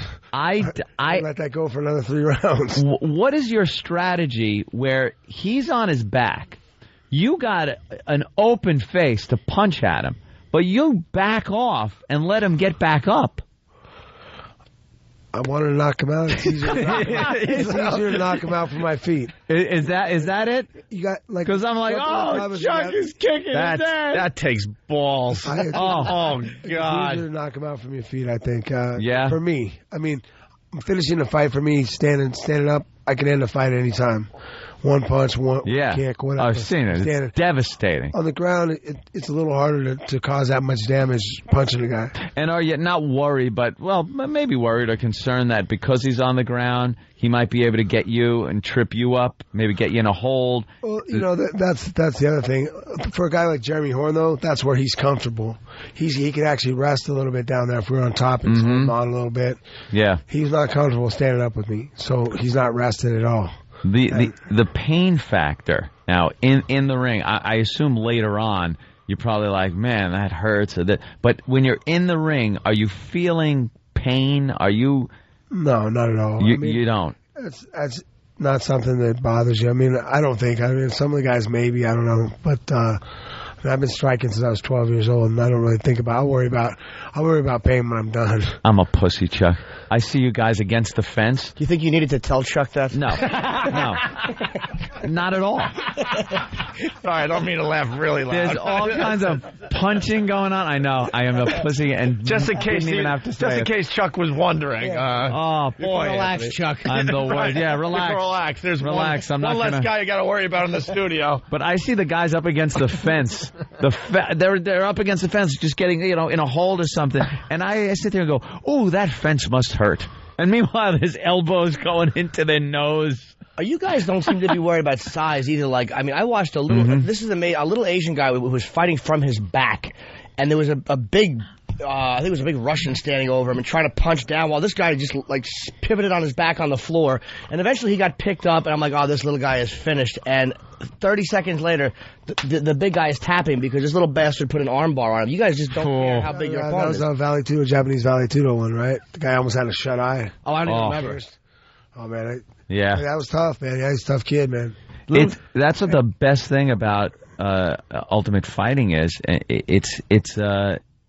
You don't have to worry about size or, you know. You got to worry about size some. No, I mean, yes, somewhat, but it's not so much like... A really good athlete that's got really good technique. Yeah, if you got good technique... Beat a guy that's not as good, as good technically, so... You intimidated by bigger guys? I mean, you're 6'2", what, 205? 205 is what I fight at, yeah. How much, we were talking about jail and stuff before, how much testing do guys do of you just because you're Chuck Liddell and they're like, I would love to see honestly, I never get that. I haven't got that in years, man. Really? We got a guy on the phone that claims that he hit you in a bar in Vegas just to see what would happen. Dave in Tennessee, what's up? Hey, Chuck, what's happening? How you doing? All right. Hey, I don't know if you remember when I hit you in a bar in Vegas about 3 years ago. Do you remember that? My buddies dared me to do it, and I just want to see what you would do. You turn around and beat the shit out of me? Well, they dumped out just so everyone else could enjoy. He's saying you turned around and beat the crap out of him. Yeah, sorry. Honestly, I don't remember, so, but... Hey, love you, though, man. You're a great fighter. Thank you very much. What an idiot. Yeah, how many shots did you have? Yeah, why would you do that? You see that pit bull over there? How many shots did I have? I don't remember. Yeah. How old were you when you knocked out your first guy? Oh, I don't know. Let's see. That I can remember. Probably 14 or 15. Yeah, well, and that was your first. That was your first real fight, schoolyard, like Dan's saying? No, I've been fighting in the schoolyard since I was a little kid, but that was when I started doing martial arts at 12, and I started actually competing when I was about 14, 15. So. Is that when you realized you had a gift? Because knocking people out the way you do, I mean, is a gift. You just hit people and they fall, and it just. When did you realize, wow, I really can do this? One punch power, I think, is a gift at some point. I mean, it's not the easiest thing to. It's also that you can see an opportunity so quickly. Like, you can see an opening. If somebody leaves you a split second of an opening to his face, it is over.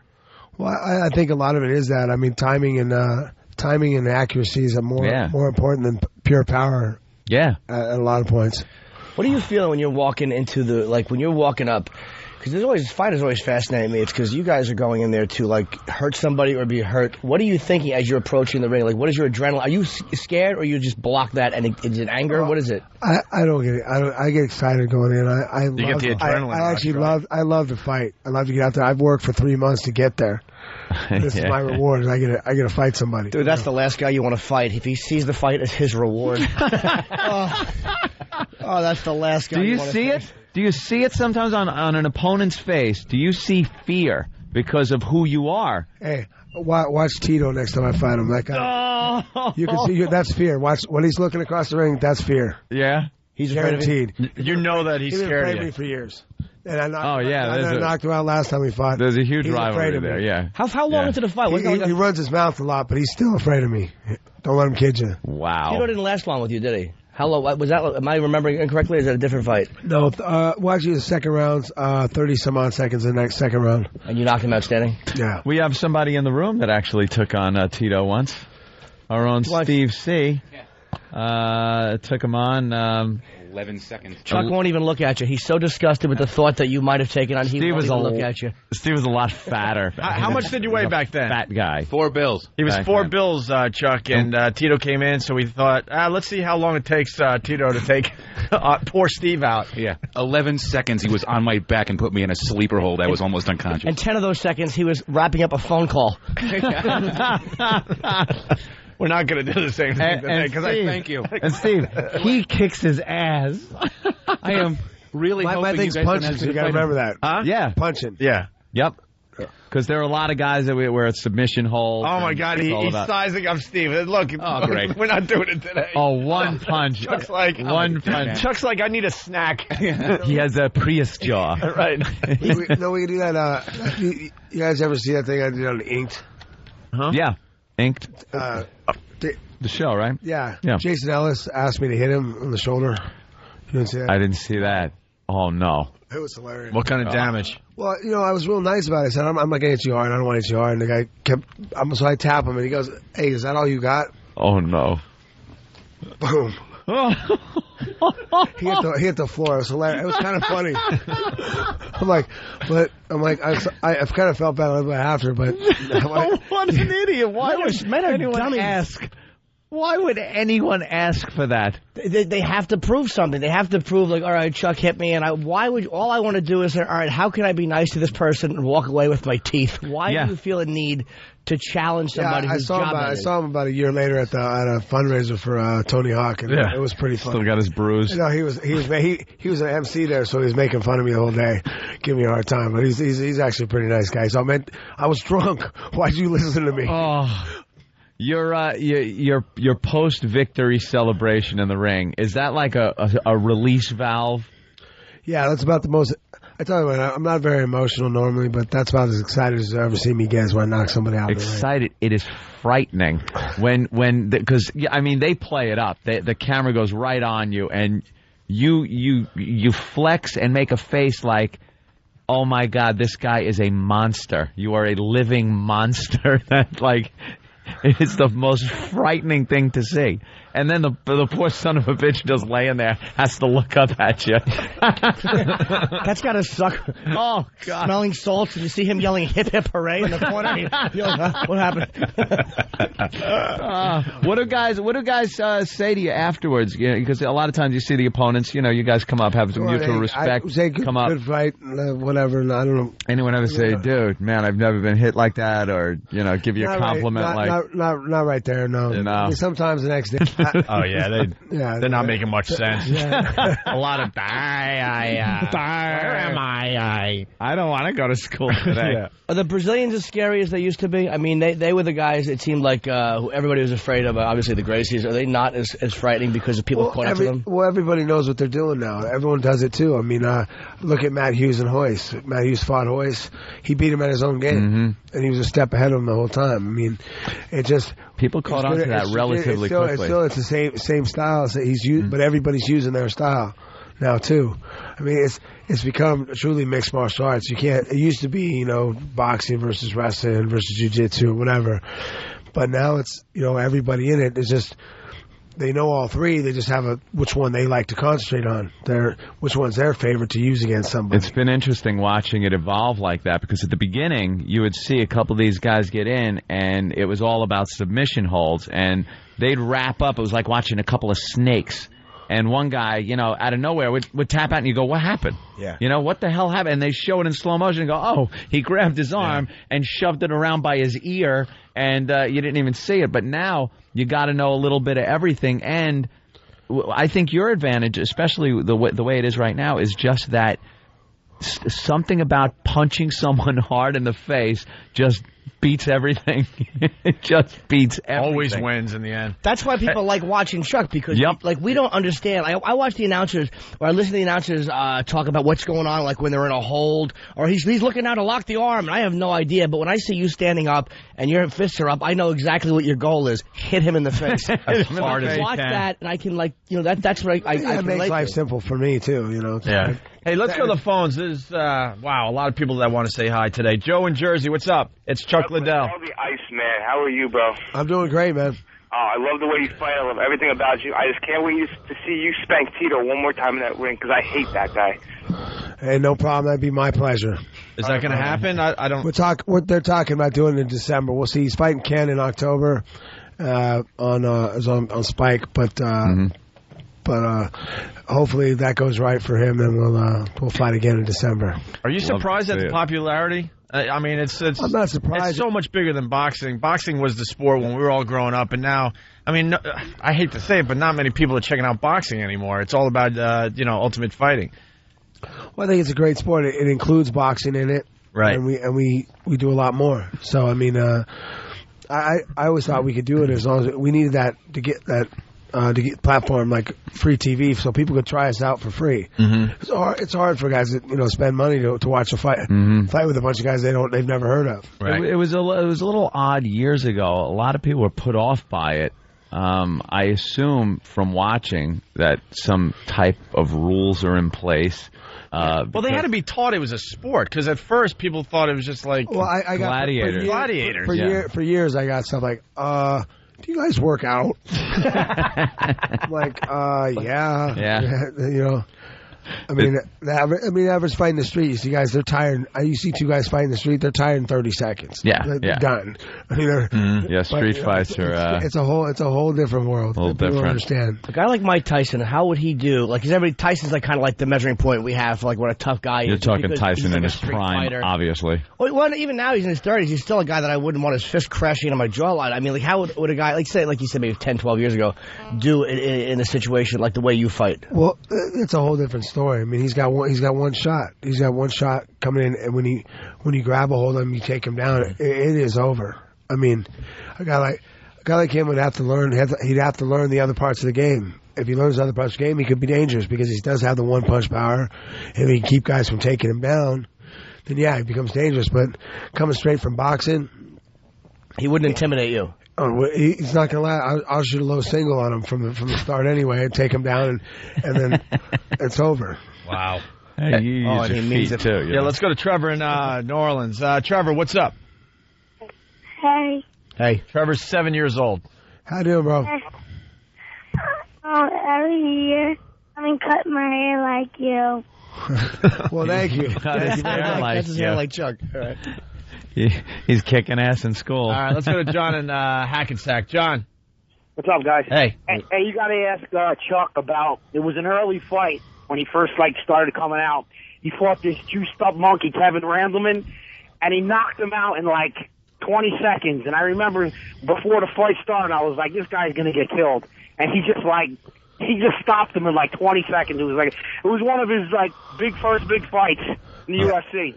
Yeah, it was probably my fight where I actually started coming in where I was probably a 4-1 underdog at least. And wow. I just dropped with a left hook. I caught him real good and finished it early. Is he the guy? He's not the black guy with the blonde hair, is he? Who is that? Is that him? Because that was the guy. That might have been a fight I saw, because that guy, I saw him fight a couple of times. I thought, this guy's invincible. I'd never really watched UFC. And then I saw somebody make short work of him, and it might have been the fight you're talking about. I couldn't believe somebody had beaten this guy. I'm like, there's a guy tougher than him. Well, everybody thought he was coming down from heavyweight. He's a heavyweight champion coming down to light heavyweight.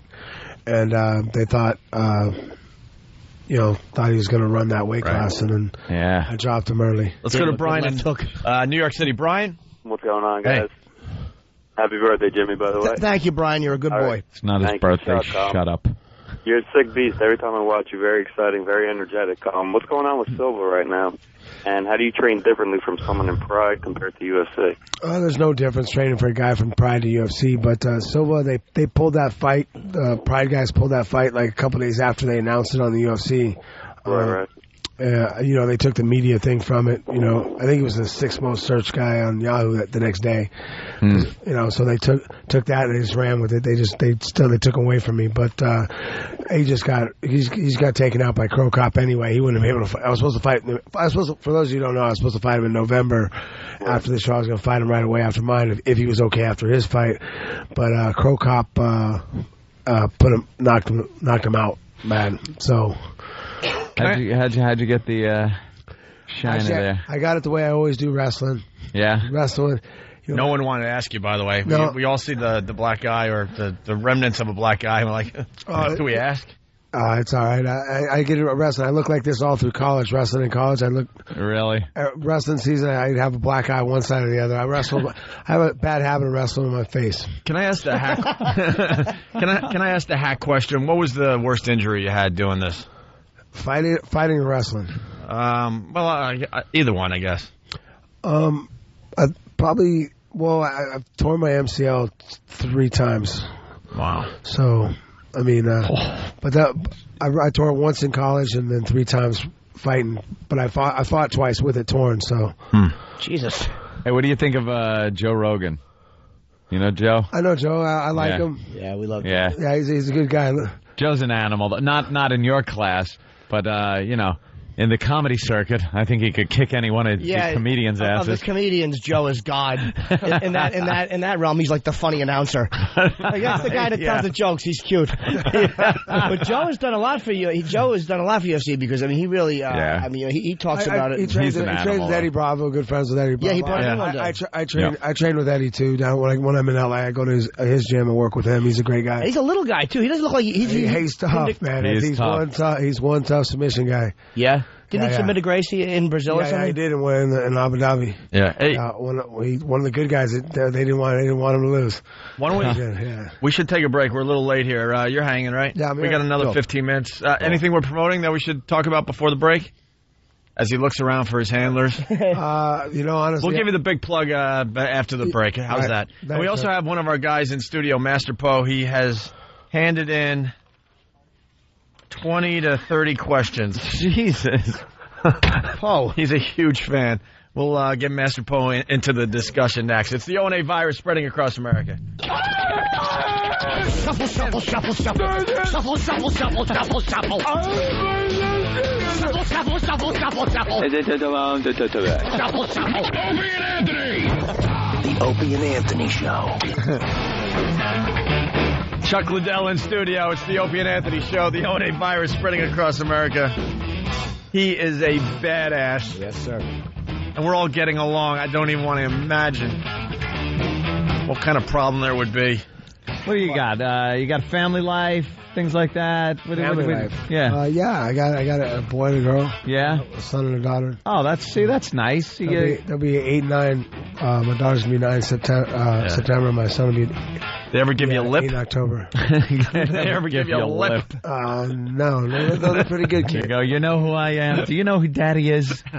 Are you crazy? Not afraid of you though. You're just dad. Yeah. They're probably not. Well, that's the funny part. Is like they're not doing their homework. You just leave your tapes around for them to view. You might want to take a look at a few of these kids.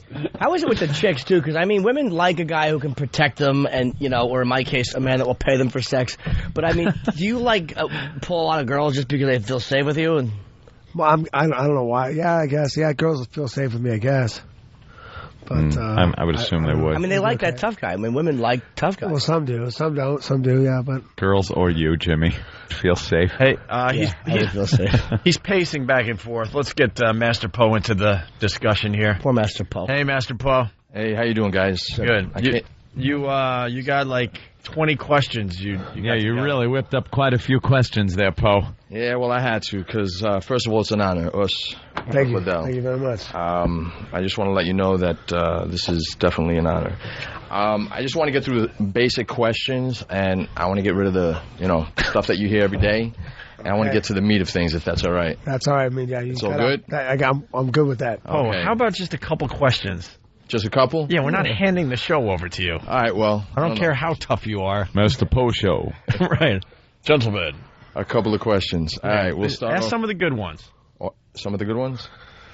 How do you think MMA has evolved? Or I should say, where did it originate, MMA? Well, they say Brazil, with Brazilian Jiu-Jitsu, but once it got here, and you started with the UFC in '93, it's evolved. It's now truly a mixed martial arts, and that means it's a mix between the boxing and striking, the wrestling and jiu-jitsu. And how do you think it has changed the martial arts of today?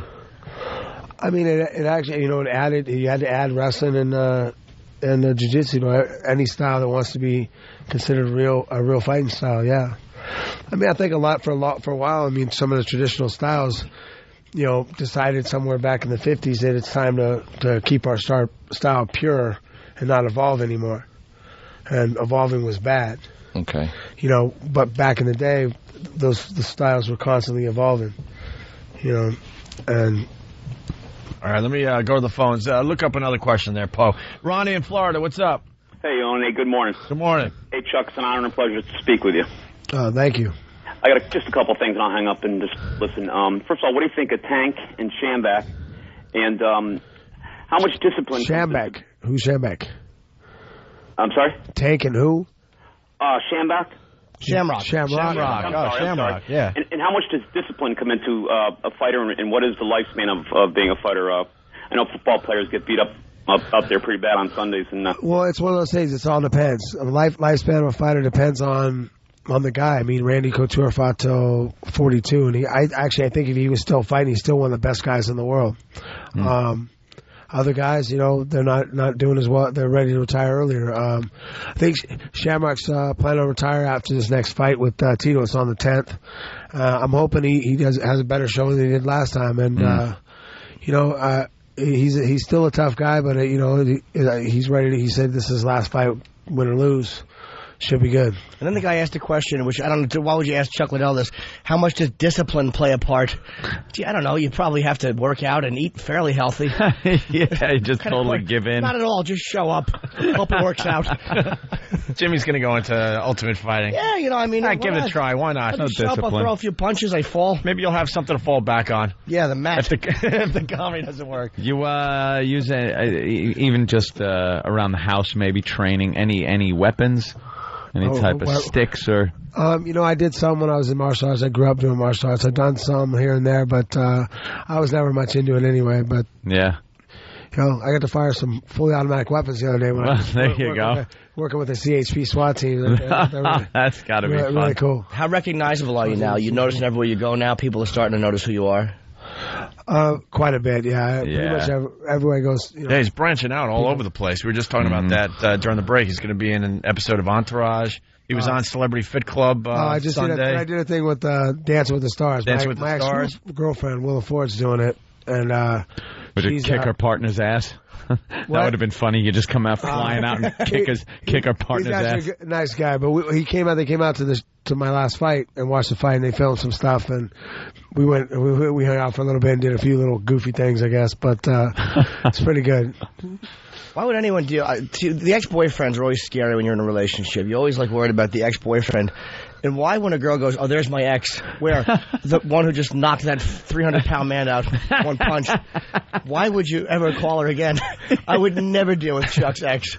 What if you are you a jealous guy? Are you a possessive dude? Not at all. Okay. I mean, me and her are friends. Me and her are just friends. I mean, we're good friends now, and I'm trying to help her.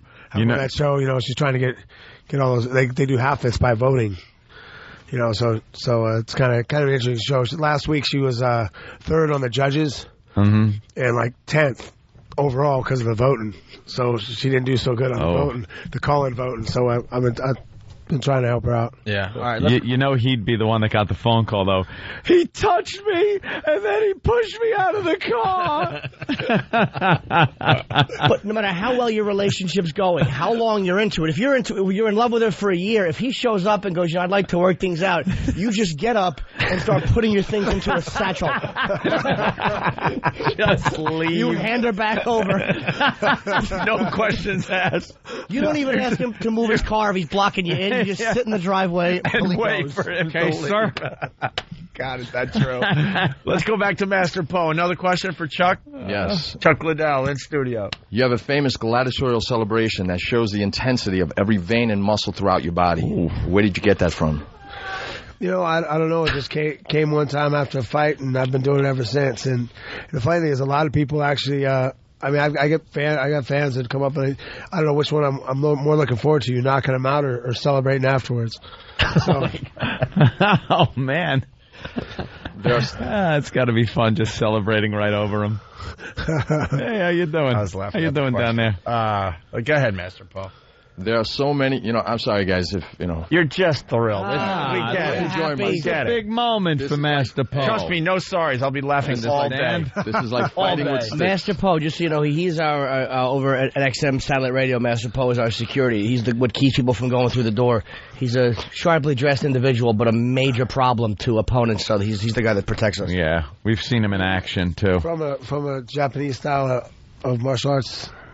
Originally it was Japanese. It was Shotokan and Jiu-Jitsu. That's where I first started when I was 5. And then from there, I kept on training. Filipino arts. Exactly. Same with me. He's a lover, too. Same with me, too. He likes to sing duets as well. But he's a Latin lover, yeah. He loves the duet. A little bit. You studied Kempo. Yes. What style of Kempo was that?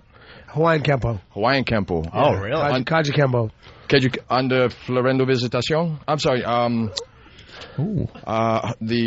Edmund Parker. No, it's Adrian Emperado, Walter Godin, and then my trainer, John Hackelman. All right, I got them confused. Adriano Emperado and just the Hawaiian Kempo. Yeah. But you spell it K-E-M-P-O. Yes, K-E-M-P-O. I can't look either. Wait a minute. I have to look at these. I have one question for Master Poe. Master Poe doesn't really question a lot of people. He's kind of a quiet I studied guy. under Mr. Hanale. Yes. I studied under Don Ho. He taught me how to do nothing. I ran out of thought there. All right. Ukulele. One of the questions was, is that what he played? Yeah. Ugh, I hate him. Or did you just kick ass in grade school? Or were you always, Paul, I don't understand this one. Were you bullied when you were a young boy? That's one question. Or did you just kick ass in grade school is another question. And then you said, or were you always a wolf looking for sheep? The mic's out. Poe. The mic. Oh, the mic's out. That's always a shame when that happens. Why would it he work? found another one. All right. You want to explain that? Well, this isn't working. Oh, I hear you. It's working. Trust me. All right. Maybe our headphones aren't working. You're on. All right. The question was, when you were in grade school, did you always kick ass? That's right. Yeah, I was always a fighter growing up. Yeah. Yeah. Were you a problem? No, I didn't get in too much trouble. Yeah. I was smart about it, and I did it more for competition than anything. I'm kind of mellow, kind of laid back, so I'm not. I'd imagine you pissed got off, but I like to fight for competition. I'd imagine you got straight A's in school. Actually, I did really well. Of course you did. You go right up to that teacher and say it's an A or it's. I think that's this a was knuckle right. sandwich. I think you're right, son. Right. I have what type of do you have like a game face you put on? I mean, you said you're excited when you fight. Do you have like a certain look you give people? Because I mean, we're looking at you now. You look like a pleasant enough fellow. He's a nice guy. But coming into the ring. You know, I honestly don't think I changed, but my friends definitely noticed a difference a couple weeks out from a fight. The way even his happy face, the way I carry myself and everything. Yeah, you could tell walking into the ring. It's definitely not a put on. Like, oh, I'm going to intimidate this guy. You just work yourself up into a state of mind where, you know, that's how you look. And believe me, when you see you walking out, it is intimidating. I don't know how anyone in their right mind steps in the ring with this And guy. even a guy like me, I hit the heavy bag. You know, I work out. Chuck and I probably have that in common. At least we both hit the bag a little bit. And I've been wanting to work out my abs. I actually wanted to ask Chuck what he did for his abs, and my shame took over, and I decided not to ask. I'll just do Pilates like the faggot that I am.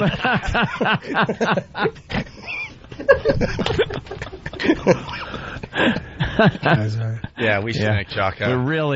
We really aren't happy with ourselves, Chuck. Have you been able to tell? How about one more question from Master Poe? Master Poe. Well, I can't hear myself, and you are on. That's okay. All right, take your headphones off. That'll help. All right. If you can't hear yourself, you might want to take those off. Okay, your mindset, Chuck. Talk right into the mic there. Yeah. Talking to the mic. All right. By the way, I'm not used to this questioning. I got you. All right. I'll do the best. You don't have to tell me. I got it. You figured it out, like the rest of us. We learned that. We're good. All right. The mindset that you possess when you go into the ring, what is it? It's all business. Okay. I mean, it could be anybody out there. I've been training for 3 months, and when I get out there, I'm not an emotional fighter. I'm going out there. I'm trying to set a guy up and hurt him. So, I mean, that's the plan. His mindset is just do the job that I trained to do for the last 3 months. So, yeah. Can I ask a follow-up to that? You said not an emotional fighter, meaning you're not going or I hate this. I don't need, like, people ask me a lot of times, how do you need to get angry?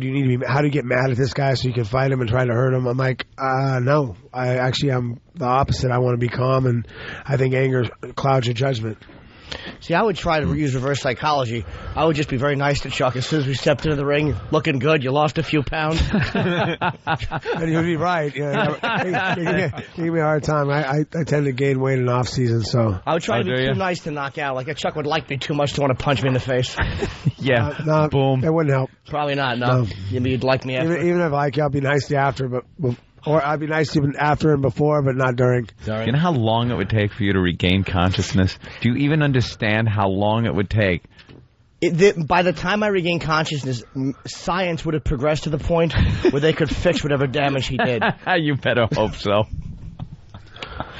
Very good. Well, Poe. Well, he's got his closing. A closing question? No, the closing statement. Statement. I think you really should tell we are everybody. running out of show. Okay. All righty.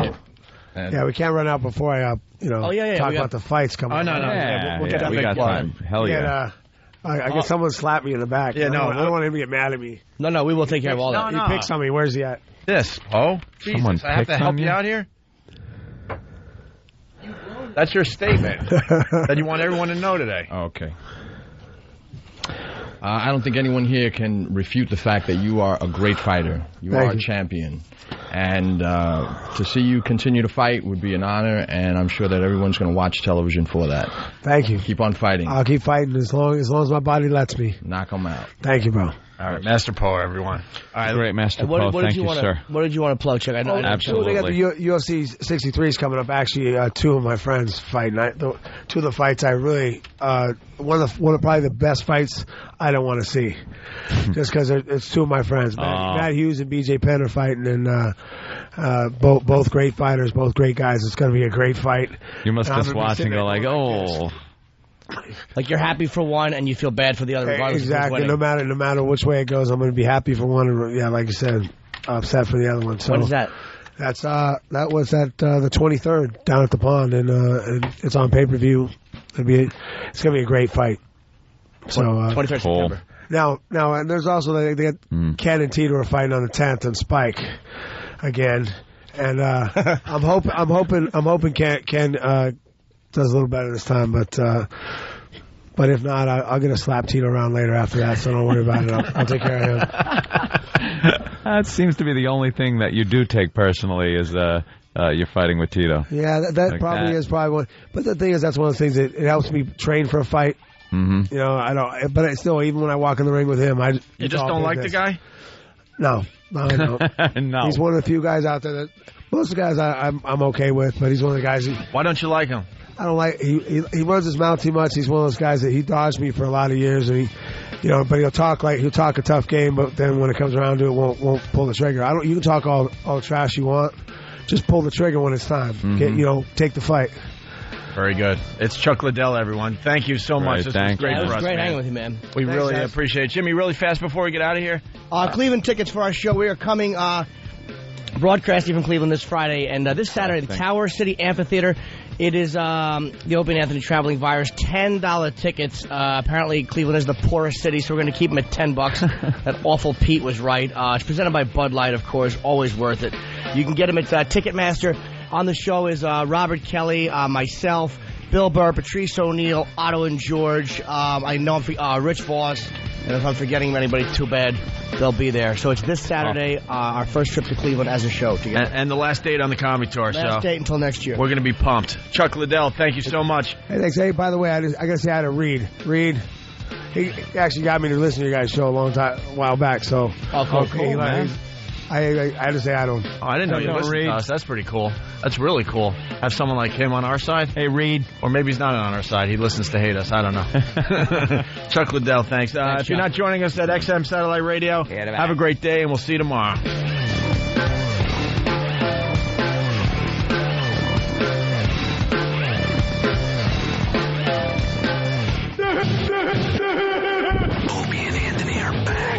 Vincent's going to tell us what he learned this summer. I spent 3 weeks with my Uncle Anthony, and I learned a lot from listening to his radio program. First of all, women on the radio stink on ice, and all holes should be banned from the airwaves. Next, it's good to live amongst the Jews. They have all the money, so they have nice houses, and the crime rates are low. Opie's name is first because he saved my uncle from blue-collar hell. Jimmy is a good egg, but I'm not allowed to be alone with him. The Opie and Anthony XM walkover begins now. Outside Free FM. Yeah. Some of the fans getting pictures with Chuck Liddell. That was a great interview, man. A lot of fun. So much to ask a guy like that, you know? It's so weird. Like, you think, all right, he's a fighter, but there's so much shit to ask him. Like, sometimes you get an actor or a musician in there, and there isn't much to ask him. But just like the whole psychological thing, the physical thing, you know, him just kicking ass, there's so many cool things to ask a guy like that. And he was really, like, easy to talk to, relaxed. He was great. Well, Colin does a very funny joke, Colin Quinn. about how whenever you walk into a place, each guy sizes each other up. Can I kick his ass or could he kick my ass? But with a guy like Chuck, it's like, all right, he's just like probably the toughest guy you're going to meet. Right. He really loves to fight, and he's great at it. So you want to get into his mindset and just ask him questions like, I can't comprehend being in his world. That's what it is. You can't understand what it's like to walk around like that. And, you want to know. You want to get as close to knowing as possible. And he doesn't have a traditional build. Like, he's not like, he's a big dude, but he's not like overly muscled like a steroid guy. He's a big guy, like you could see working at like the garage, lifting engine blocks, something like that. Yeah, it's not like a trained, worked fighter's body or something. But he just goes in there. I've seen so many of his fights. Just destroys. Yeah. Did you guys see his happy face? We were looking at his happy face. Yeah. And it was intimidating as hell. Yeah. And he was in a good mood. He was having a good time. Big black eye. Big black eye. But even his happy face, you could see there's just a problem waiting to happen. Like, if I had that black eye, I wouldn't be able to go out. I'd be in the hospital with a steak on it. Yeah, with a big Flintstone steak on it. And then all right, I'll just get punched in it a few times because I'm going to be fighting. Imagine having him as a friend. You go out to a bar, you get yourself in a little trouble, but you have him off to the side. Oh, yeah, there you go. And then it comes in to save the day. He's with a chick and leaves you out to dry. Yeah, all of a sudden you're waiting. Yeah, the cue you set up happens, and he's not around, and you notice he's with a chick out back. He's the type of guy that would probably... He would be so unthreatened by you. Like, if he knew he could talk his way... He'd probably talk his way out of it. Yeah, before he just... And would probably punk you going, look, you really shouldn't do that. Yeah, what are you going to do to me? Yeah, he's the guy that says, you don't want to do that. You don't want to do that. What could you possibly do to me? And by the way, women, this is exactly what men talk about. You want to know what we talk about? Guys like Chuck... And what we would do if they were mad at us. We could spend hours talking about this, figuring out scenarios. Destroyed. Now, Kenny, obviously, we know there are other means of taking care of people that technology has given us to take people out.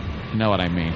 Things, flying lead, things like that. But in a straight-up fight, you and Chuck, what do you think?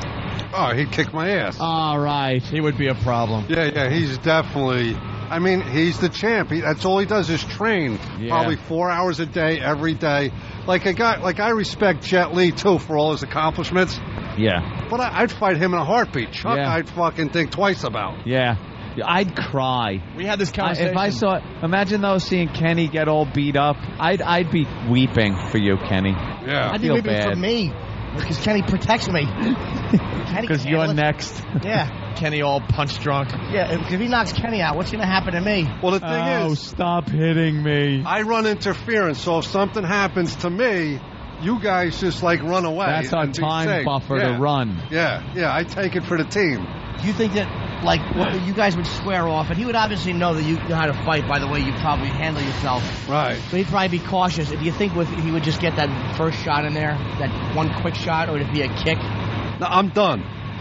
Whatever I tried to do, take out his kneecap, go for his throat, his eyes.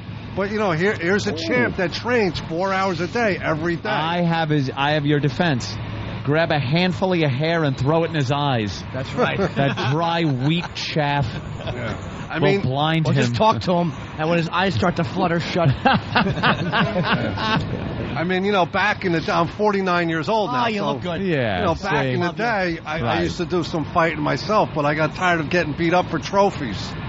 But, now I do the best I can for everybody concerned. If I were Chuck, I would get shot. Because all I would do is hit on guys' girlfriends in front of them. I don't care. If your girlfriend's hot, I would just move you aside and take her hand and put it on my dick and go, what do you think? Would you? What are you going to do? Somebody would shoot you. Yeah, you'd wind up getting shot. There are guys that are fucking bigger problems than him because they'll kill you. Been known to happen. Yeah. All right, let's walk. Okay, guys. Bunch of men speculating. Well, that was speculating about other real men. Peculiar. It was a great interview, though. It was a lot of fun. Tom looking like... got a meeting later or something? Tom looking like a movie star today with those sunglasses. Yes. Look at 57th already. Oh, Anthony, there's so much trash. Look at this. What's that guy saying? Mess. I don't know. He looks like 50 Cent, though. Wait, what is he saying? What do you got, bro? This is a goddamn disaster. Hope he's trying to get in the truck. It's being jacked. How you doing, man? All right. So I'm out to Manili. I have your sign, behind my truck. Oh, he's got a WOW sticker. Wait, he's got a sign on It's a WOW sticker, yeah. Yeah, I have it in my on my truck. Well, hopefully you get flashed. And there's our names on the back of the bus in front of you. It's all about Opie and Anthony in New York. All right, we'll check it out. Good luck making your delivery today. It's a red light anyways. Not like he's got to go anywhere. Look at this fucking street. That's not bad. I am not driving down this thing today. 5 or 6 hours, you'll be across town. Yeah, we haven't even talked about this yet on the radio. Manhattan's a nightmare today. Yeah. Gridlock alert, right? Once again, every leader of every good and scumbag nation is here at the United Nations, and it fucks up traffic all over Manhattan. Isn't it amazing how all these shitbox countries trash America, and yet every one of their fucking leaders comes here knowing they're going to be allowed to leave? Dude, the fucking president of Iran is going to open. He's going to close for Bush. He's like the closer. He's the big headline star now. He's the guy. Fucking Iran. Bush is a warm-up act now? Yeah, Bush is just a warm-up for him. I will be honest, though. It is better for all involved that he's involved in the process. That is a good sign. The process, he's going to come here and blurt out more propaganda bullshit. Let him. And then we let him leave. We got him right here. Why not take him out? Because if not him, another one. And Musharraf is here from Pakistan. What's up? We How better you doing protect there, that pal? motherfucker. Without Musharraf, we are in deep trouble. If the UN was in another one of these savage countries, Hawaii, no leader would leave. Oh wait, no, Hawaii. Gentlemen, explain about look at style of fighting. Dog, I just want to jerk technique of sumo wrestling. What? Did you work out at the Dole Pineapple plantation? I hope people enjoyed the Master Poe questions as much as we did. The whole staff was laughing. Oh, my God. Up. At one point, Than... People were howling in the glass booth, the dunking booth. Than turned away. Than wrote me a note. I can't look. My favorite part was the Poe's intro, because he had a pre-planned intro, but he said it fairly naturally. Fairly naturally. It was read like a hostage note. Yes. I don't know. Can we cross? Who knows? I don't know. I think we can go this way. It's one of these. Oh, thank you. All right. Yeah, there of course it we can is. cross. Oh, we got a useless traffic woman in the middle here. Well, this is a That'll tough help job for us traffic. today. This is not her That'll help. She can't help it. Look at her. Not only is she up, but she's a woman. Why these gloves got to be white? Let's cross right here, boys. You dropped something. Nope. Fucker. How do? Oh, the CNN How bus. do? Top of the morning. What? Hi, hello. How do? That bus is full of CNN people. Where? Right there? Yeah. It's a press bus. A lot of those all over. Look at this fucking road. I am going to go to the West Side Highway. I bet you there is traffic too, sweetie pie. Get a hotel. Get a room. No, because this is going on forever. Oh, just stay forever. Could be We miss weeks. you. Yeah. Aunt, we hardly knew ye. Oh. Know what we should do today? Kiss? Well, that would be nice, too. It's been a while. We should let Anthony go home at 10. No. And then do the rest of the show from your car, because we will get some of the best radio Oh, from my Anthony God. ever. Let me tell you. How about 10:30? The other day would have been good. How about 10:30 today? Your car's out front, and you get into this mess. This thing isn't moving. Well, westbound is not... My voice just went up. Westbound is not bad, though. So if you go to the West Side Highway and go north... No, if I got in this, it probably would make good radio, but I would have a nervous breakdown. Yeah. Yeah, but it's going to be like this all day. I'd start Isn't it going to driving. get worse as the day goes on? Yeah, I'm going that way, though. Oh, you are going to go that way? I'm going to go west and then north, and I'm going around this whole mess. Yeah. You have to, dude. Because if it's like this now... Oh, thank you, sir. Is Bush sitting in traffic, you think? Bush doesn't sit in traffic. That's got to suck for, like, Al Gore or any ex-VP. When you're traveling now, you hit traffic. You're just a schlub. Because Clinton's probably not in traffic. They probably block things off for him. Yeah, I bet they still take care of him. We got to say goodbye to the guy from Australia. Is this it for you? When are you going back? You go home tomorrow, right? Have a safe flight. What airline? morning. Yeah. Savers houses, mate. 20 hours?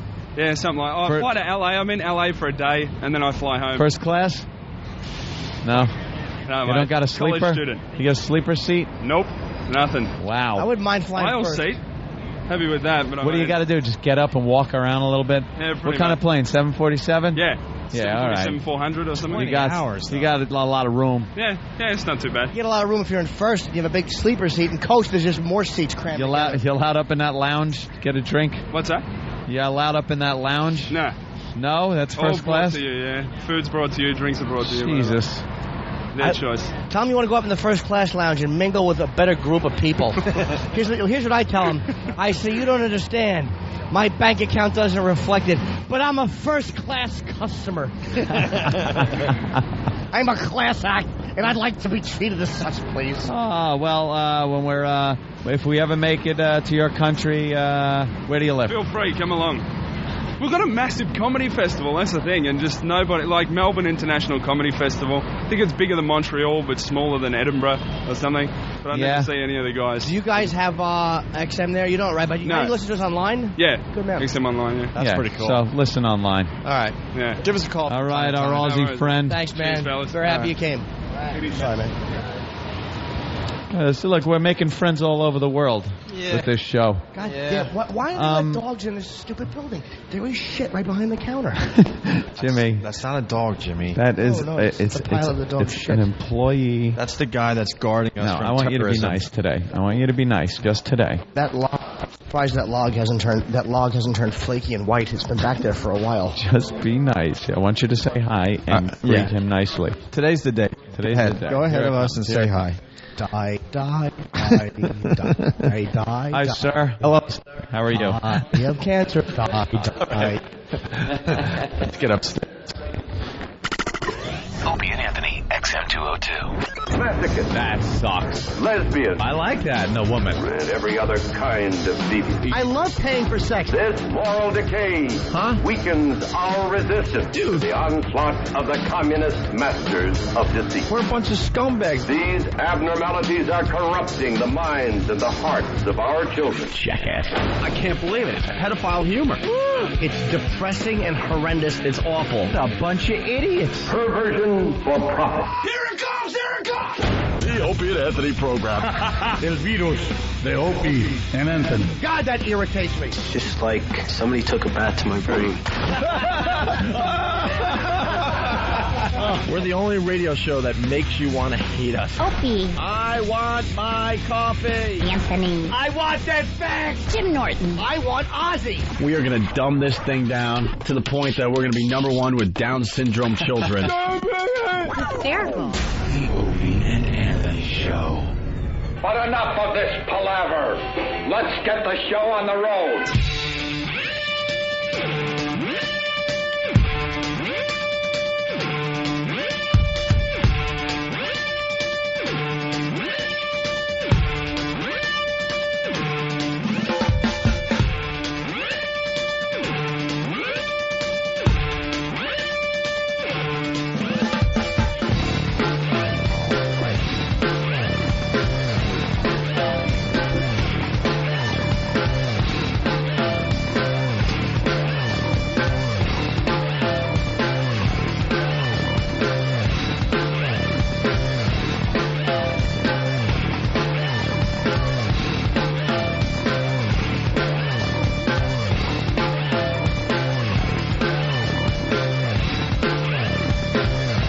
All right. Come on, it's not the incorrect password. What happened? My cap locks were on. I hate when you do that. Stupid cap locks. They did not say this on TV. Oh. God, I love satellite radio. Are you kidding me? This one? Yeah. Can you coming on the heels of the woman? Yeah, can we get the woman one again? The woman one again? The weather woman. The woman one. You know, the one with the woman. Man, reporters are screwing up all over the place lately. I think they're just trying purpose for ratings. They were shock reporters. I think they're trying to get on YouTube. I really do. Well, it gives you huge exposure. It gives you name recognition. Could get you fired. No, if they do it right, and it's an honest mistake. True. You don't get fired. Then the video goes up on YouTube. It's downloaded all over the freaking world or viewed all over the world. And you become a little more popular for that. Let's say hi to Jerry in New York. Jerry? Hey, Jerry. Jerry? Hey, what's up? Hi, Jerry. Hey there, Jerry. Hi. Thank you. Well, you make my day wonderful. All right. What did you call for? Nothing at all. I wanted to be that annoying caller. Mission accomplished. No, I think Jerry's a good boy. All right, here's the weather girl once again from yesterday before we play the latest one. Love her. Easterly winds will be very strong, too, and that will cause coastal flooding, very dangerous rip currents, as well as very high surf. We could see... Watch out for the rip cunt. God damn, that's a good one. Make sure we play it another 10 times today. I can't get enough of that one. Well, you ready for the latest one? Oh, no. This happened on MSNBC. Oh, no. XM only. Oh. We can't play this on regular radio. That's why you have the XM satellite radio. Continuing to follow the latest developments in the crash of Delta Flight 5191, 49 people killed. Here's a Black Hawk helicopter surveying the scene. We know it isn't. No, there could not possibly be a Black Cock helicopter. Although the cock would fit more people than the helicopter does. Get out of here without those ribs. These two should do a broadcast together, then everything would make sense. You got rip cons, you got black cocks. Black cocks. It all gets tied up together. Wow, let us bask in that again. That could be the greatest thing I've ever heard. I like that one. Better than rip cunts? Yeah, I'll tell you why. Because rip cunts is kind of, it's also a word mistake, but black cock helicopter just says so much about where her head is at. Oh, right down in a black lap. A Black Hawk. Yeah, I guess you could Black Hawk. I agree with a guy from Cell Phone. Change the fucking XM intro piece. Yeah, I don't know why we don't change any of the opening current one pieces. has been playing for long enough. Who hears it? As long as I don't have to hear it, I'm busy We walking. have to update the production. We have to. It's time. The opening, even at the other show, I specifically said. Here's MSNBC once again. I'm scared. Continuing to follow the latest developments in the crash of Delta Flight 5191, 49 people killed. Here's a Black Hawk helicopter surveying the scene. We know the NTSB. A Black Cock. She really says it. A Black Cock helicopter. Wow. She loves it. Wow.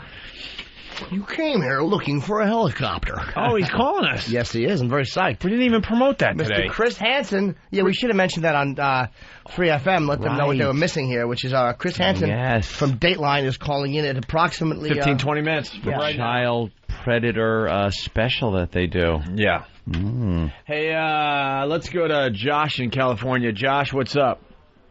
I'm here to break. Fuck, I stumbled, but I don't give a shit. Wow. Don't worry about it, Chuck. Balls, man.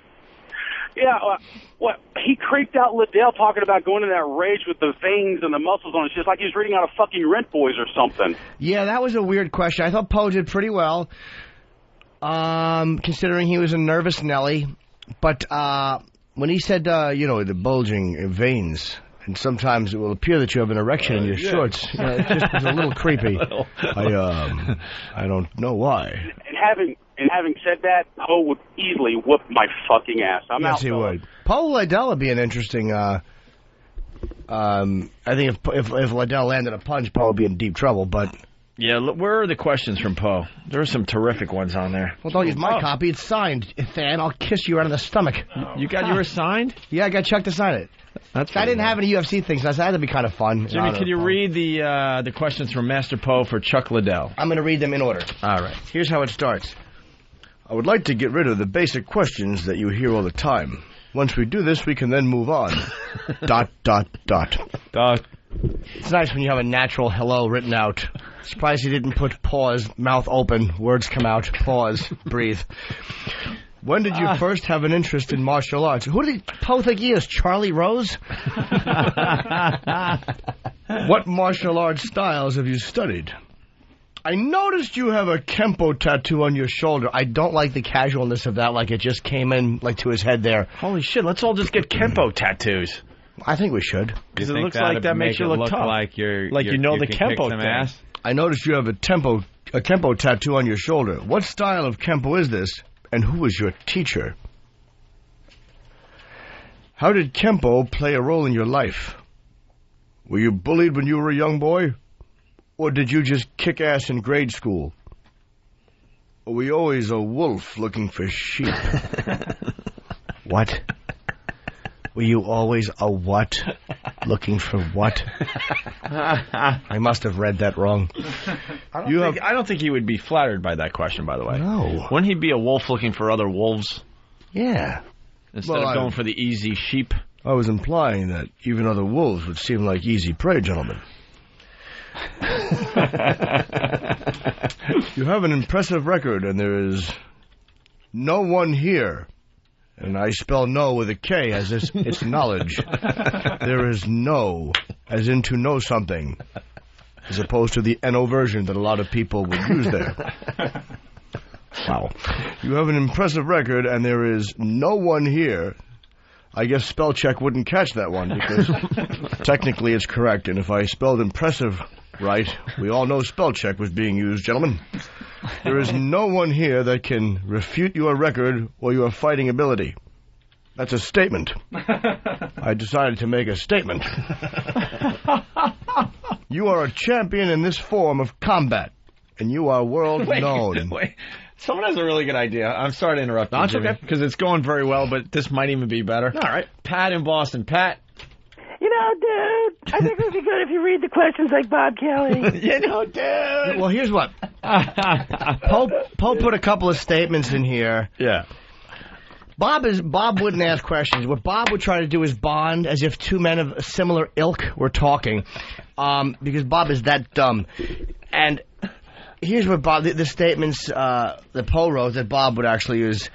Dude, you have an impressive record, and there's no one here that can refute your record or your fighting ability. Dude, you're a champion in this form of combat, and you are the world known. It's the type of thing that's stupid, would rehearse in front of the mirror over and over. But his questions, Bob wouldn't really ask questions. Okay. Because Bob's a pontificator.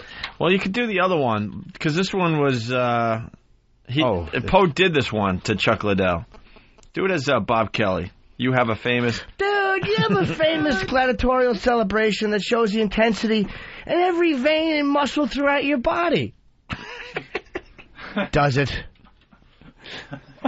No, dude, you know, the thing... And Bob wouldn't say, where did that derive from? Bob would speculate. Right. Dude, that must derive from when you were a kid. Chuck would go, no, it just happened. Nah, dude, I saw a special. When you were a kid, you would always do that. No, I'm the guy. Hold on, Ian has his favorite part of the Poe interview. Ian. You missed the point. And I have my favorite part, but I'll go ahead. All right, Ian, go ahead. Hi, hey, what's up, guys? Hey, man. The best part of that interview was when Poe asked Chuck, you know, where he went to school, and then started naming off all these trainers, like, you know, Mr. Hussa Wassa and Wassa Wassa. Yes. And then Chuck goes, no, actually it was Master Frank and Master John. Well, I didn't hear that. Did I miss that? Yeah. That was the best part of the Yeah, there were a couple of man, names that were like from Hawaii. Yeah. And it was, Yeah. you know. And then it turned out to be Master Frank. Chalawaka Hula Wana. Hula Wala. And it was like, no, you know, it's Bob. Yeah. It was Ted in Ronkonkoma. Right. Why? All right, Ian. Poe was the dumbest. Poe was a little nervous. This is a good statement here. You get nervous. All right. There are so many young fighters today who are wondering how do you have this mindset that is focused and determined to take your opponent apart? Are there a lot of fighters wondering that? Are you speaking for them? And this one I love. Well, tell us where you get your psychology in combat. All right. Who instilled this unbeatable mental toughness, this psyche that you possess when you enter the octagon? See, here's the beautiful part. Uh-huh. He put a dash between un and beatable. Unbeatable. Yeah. Not unbeatable. It makes me want to put an ST and then a dash and a UPID.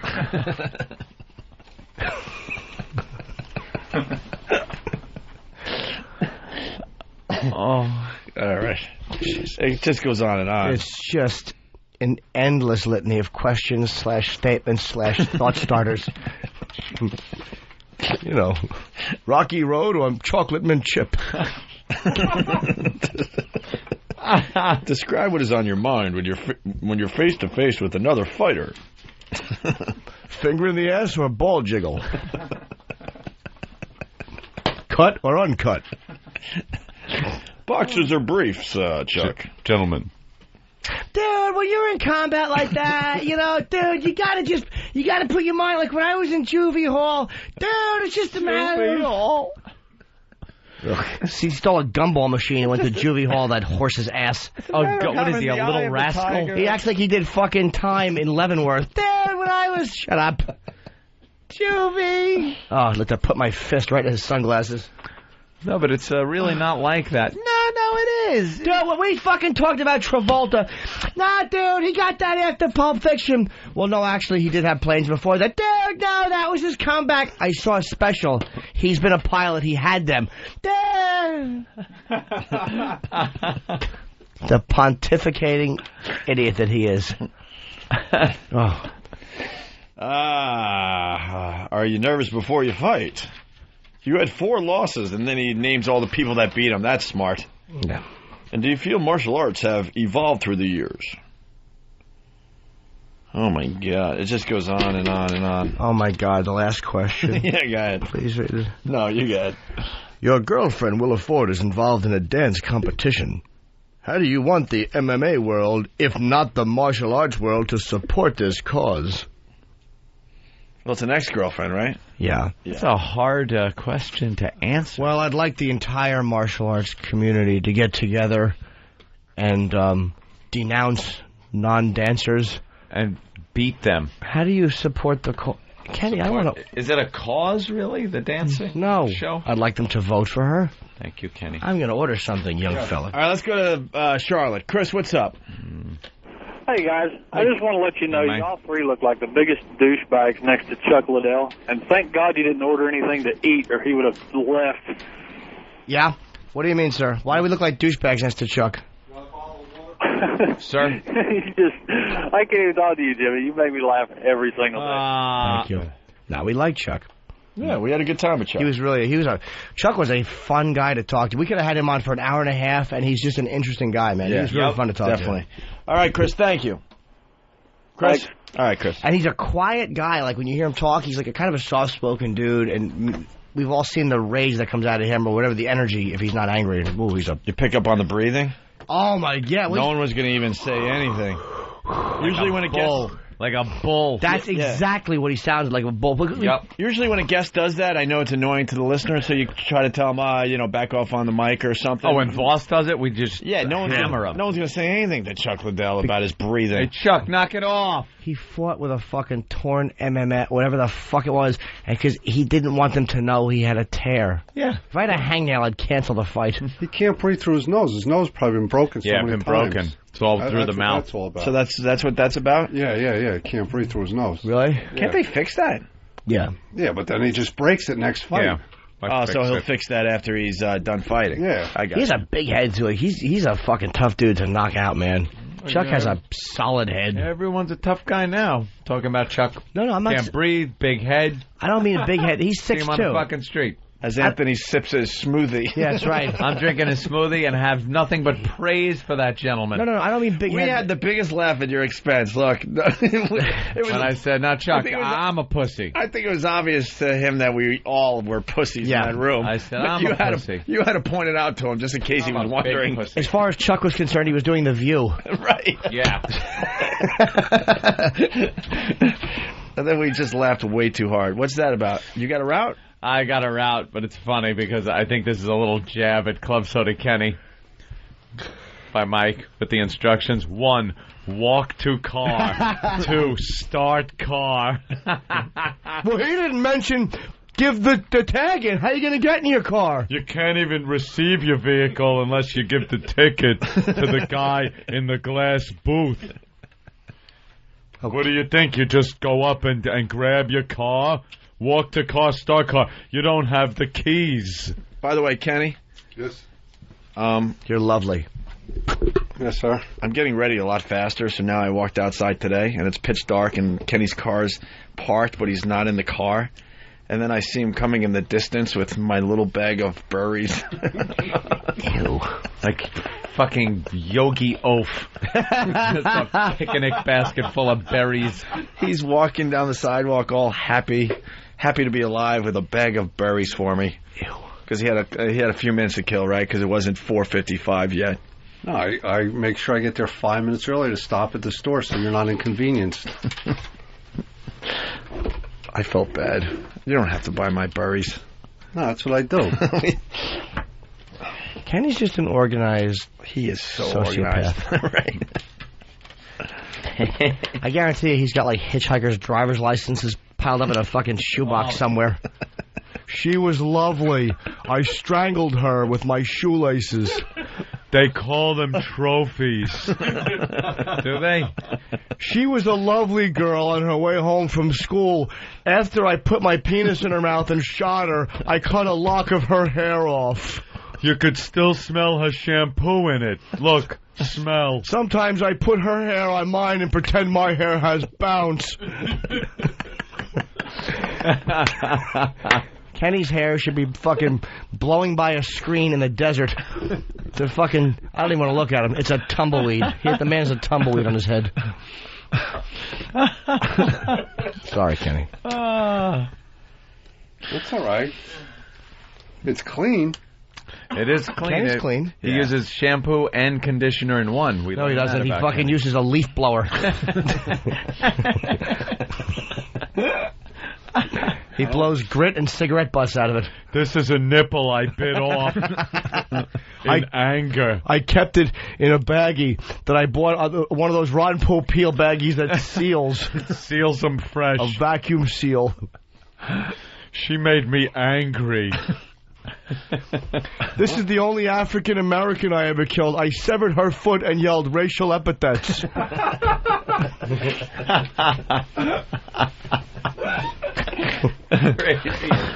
I did that because normally serial killers only kill within their own race, so I wanted to throw them off.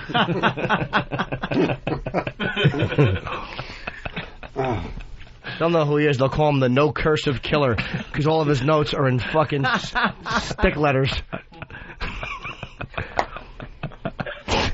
They have all DNA evidence and they don't even know it. They think it's just twigs that were dropped at the scene, but it's his hair. She was buried in a pile of hair. I pose my victims also. Do you leave them of course you do. I leave them in provocative poses. But for him, shock. The poses aren't even sexual. It's just them with their chin resting on their fist, looking like they're actually listening and interested as opposed to bored. Look at this prepubescent girl hitchhiking. He'll pose all the girls naked and looking at their washes with their eye raised like they're impressed that he's there early. He's the 5-minute early killer. All their watches are set to 5 minutes before their deaths and stopped.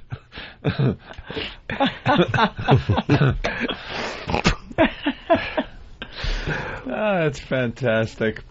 All right. But then I arranged the time and date of all their funerals for the family.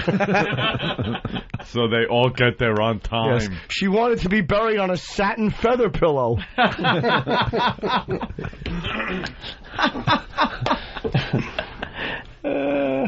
Who doesn't love Kenny? Come on. I have to fetch Jimmy's food now. Kenny just has a way of giving you news that just seems like foreboding and bad. So Kenny's been bad at giving good news. Like it could, like the news could be, hey, look, man, are we leaving? What time are we leaving? Well, Nathaniel wants to leave a little early. But he'll make it seem like a conflict. It's like, what time are we leaving? Well, Nathaniel wants to leave early. Like a problem. There's an inherent problem no matter what he tells you. But that's not a big deal. No, I know. Yeah, no, it's okay. Why'd you say it like but that? Nathaniel wants to leave early. He doesn't want to leave when you do. Oh, shit. It's all in the delivery. God, it's not what almighty. you say; it's how you say it. He's the bedside manner of fucking of Olivier in the Marathon Man.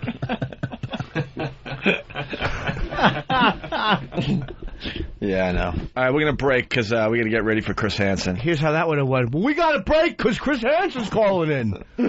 Like he's doing something horrible. What's the problem?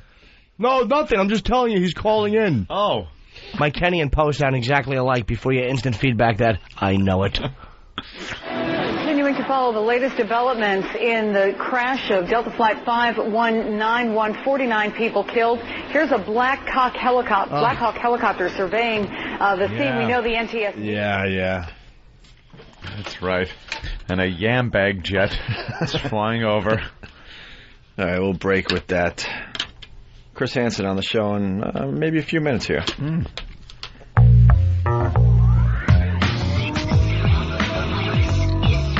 The virus is inside us. OAvirus.com. Assault the media. It's time to drop bombs. We're just pests. You can't exterminate with Black Flag. Your web page just got hijacked by Whack Bag. The gag order's gone. Time to go to war. Steve sees napalm burning down your door. It's hardcore. Apart from whores who dump on Norton's belly, the only other girl in his life is Bob Kelly, not you. When he was a kid, he sucked cock too. These two obnoxious shock jocks might shock you. Ass coward, he don't want to get involved. Slip in your PJs and light a Java log. Spread the virus. Spread the virus. Spread the virus. Spread the virus. Spread the virus. Opie and Anthony Show.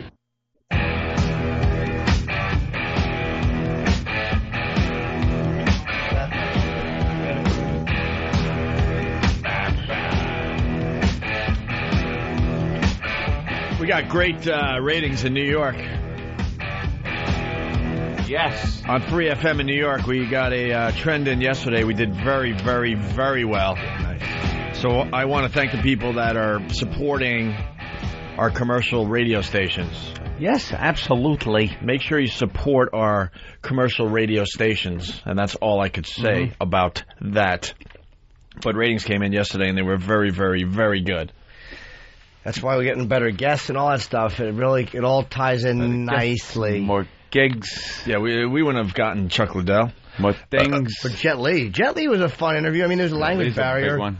But he was great, man. Yeah, that was fun to listen to on the replay. Fucking Jet Li. I was very impressed with that big celebrity. We had two men that could two men that could just kick the shit out of us in a row.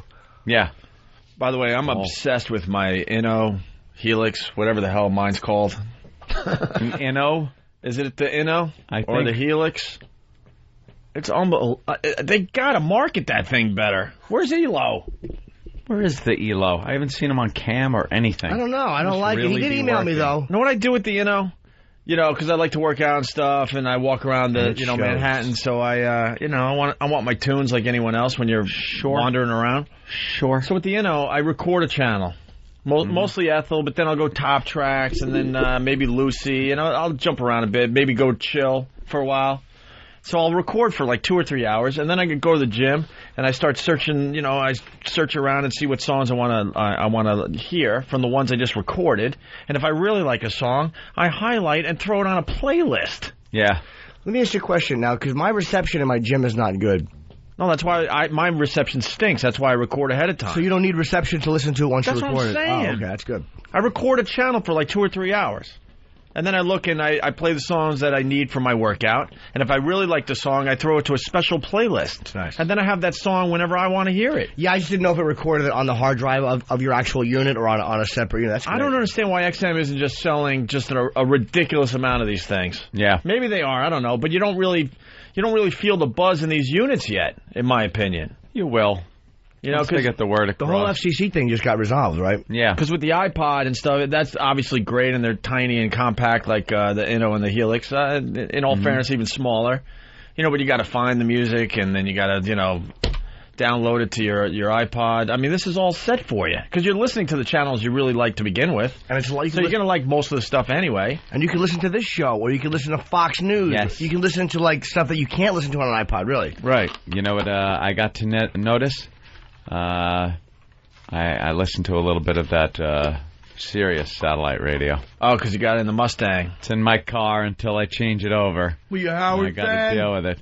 Howard fan, another clone. Yeah, I'm one of the 6,000 that subscribe per day, as per Howie math. But their jocks are either bad celebrity jocks on the Decades channels, or really yapping, self-important, think they're more important than the just music. Yeah. Like, you're paying to hear the music without all the yapping of a jock. Give me the fucking music. You can backsell some stuff if you want in between a liner or something like that. Well, the place is filled with old school radio guys. That's the problem. They don't shut up. They can't think out of the box. And Barry Williams and the 70s station is Barry Williams does it. Barry Williams was a friend of ours, still is. I don't know. I haven't seen him. He's working over there, so I don't think we'll be able to have him on the show. But every song that he plays, that he talks about, has to have some kind of Brady reference. All right, we get it. You were on the fucking Brady Bunch. Enough. You tune over to the 80s station, you got that Nina Blackwood that used to be on MTV. She was killed in a movie called Vice Squad. She was beaten to death with a pimp stick. I would love to meet her. Fantastic. Yeah. You ain't going to hit me, are you, Ramrod? But she just doesn't shut up. Again, she's like Carol Miller here in New York. She's like past her prime, and she's a won't babbling shut the ass. fuck up. And she sounds a little bit like Katharine Hepburn. Yeah, she's got something going on. She's starting to get like a shaky old voice. And the one thing I noticed more than anything else, dead spots. I drove yesterday like a maniac all over Long Island and got to see so many fucking dead spots where, now with my XM, there's a couple of places under a tunnel around a weird curve where there's a lot of trees. I'll notice it'll drop out. I don't know what it comes right back. Really fast, speaking of the tunnels and stuff, I don't know what kind of... I think they get they have repeaters all over the place, right? I get my XM into the Lincoln Tunnel. Not all the way, obviously. Yeah, but I'm starting to look at the XM and listen to a song going, this has to cut out by now. Yeah. And then, it finally cuts out, but... Yeah, they got repeaters and stuff, and serious, man, it dropped out so many times to where I thought I thought I was getting a phone call, because when the OnStar rings, but I don't have OnStar in the Mustang, but I'm used to it in my Escalade. When it rings, your music cuts out, and then after like 2 or 3 seconds, you hear the phone ring. And I kept expecting a phone call because the dropouts were that long on Sirius. It's just, awful. I used to have both. You did? Haven't for a long time. Yeah, when we were deciding which company to go to. And it was obvious that we should go to XM. Their unit was massive, and it was like glued to my dashboard. I'm reminded of my unit. That unit they gave me. They screwed holes into the console of my Mountaineer. Mine was glued. It was like a huge metal plate that this thing sat on, and then the metal plate had to be glued to my dashboard. And then I had to cover it with hats and stuff so I wouldn't get broken into. Yeah, my girlfriend had one in her Jeep, and after about a month, when she hit the gas, it just fell off of the dashboard. The little dashboards on the Jeep, it just fell off, and it was on there with tape. Yeah. The guy had taped it on there. All right. Nice installation. Chris Hansen. Chris, hold on one second. Oh. Greg, California. Hey, guys. Make it fast. We got Chris Hansen on hold. Okay, sorry. I bought the Eno about 3 months ago, man. It's the best thing you can ever have. I think the only reason it's not caught on so much is just the price, and then the fact that, like the iPod, you can get pictures and things like that on it and stream videos and stuff. But once they do that, it kicks ass. It's the best thing I ever bought. And the thing is so freaking light. It's just, man, I love it. All right, Greg, thank you.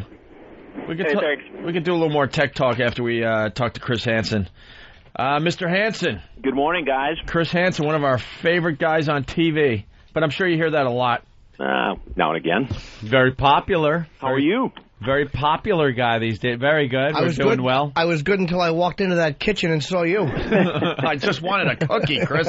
Just a cookie. Oh, Imagine some poor bastard thinks it's his friend's house and walks in. How does it? It's got to be great for Chris. Like, not only are you doing your job as a journalist and you're on TV and you're getting more and more famous, but you're getting to catch pedophiles. I mean, you have the best gig in the world. Well, I'll tell you what. It's been good. We've raised a lot of awareness. I think we've created a dialogue between parents and kids and students and teachers. And on this issue, I think it's great. In terms of a story, I mean, obviously this is very compelling television, and we try to balance this every time we do it to make it good journalism as well. Now, that has to be hard for you because when you first started doing this, I'm sure it was pretty much based on really digging in, seeing how big of a problem this is, and really showing the public that. But what it has turned into is really this kind of voyeuristic thing on a twisted lifestyle. And it's really caught on. So have you had any reservations about how popular it's become as entertainment? And to balance that out as a news guy? Yeah, I mean, when we first did this, a couple of years ago in Long Island, I was driving over to the house, and I'm thinking in my mind, is anybody going to show up? Did I just waste, like, thousands of dollars of NBC's money?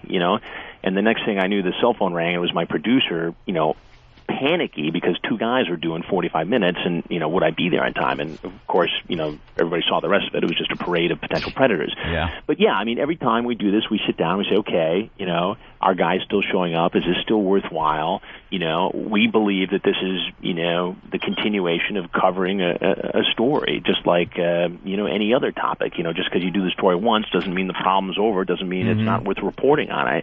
Even with all the attention we've gotten on this. Yeah. The last two investigations that we did that will air in the next couple of weeks in Northern California and Southern California, we had 28 guys show up in 3 days in Northern California, 38 guys show up in Southern California.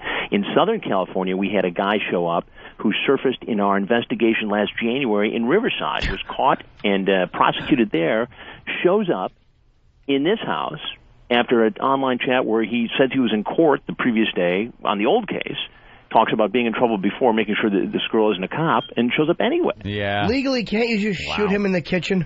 You should be able to come out with, hi, I'm Chris Hansen with a gun. Hey. And just shoot him. What is you've heard a lot of great excuses. Some have probably not aired. What is, would you say, the worst excuse you have heard from anybody in a moment of panic? Like, this is the most ridiculous thing another adult has said to you. The worst excuse was, well, there's two. I think there's a tie.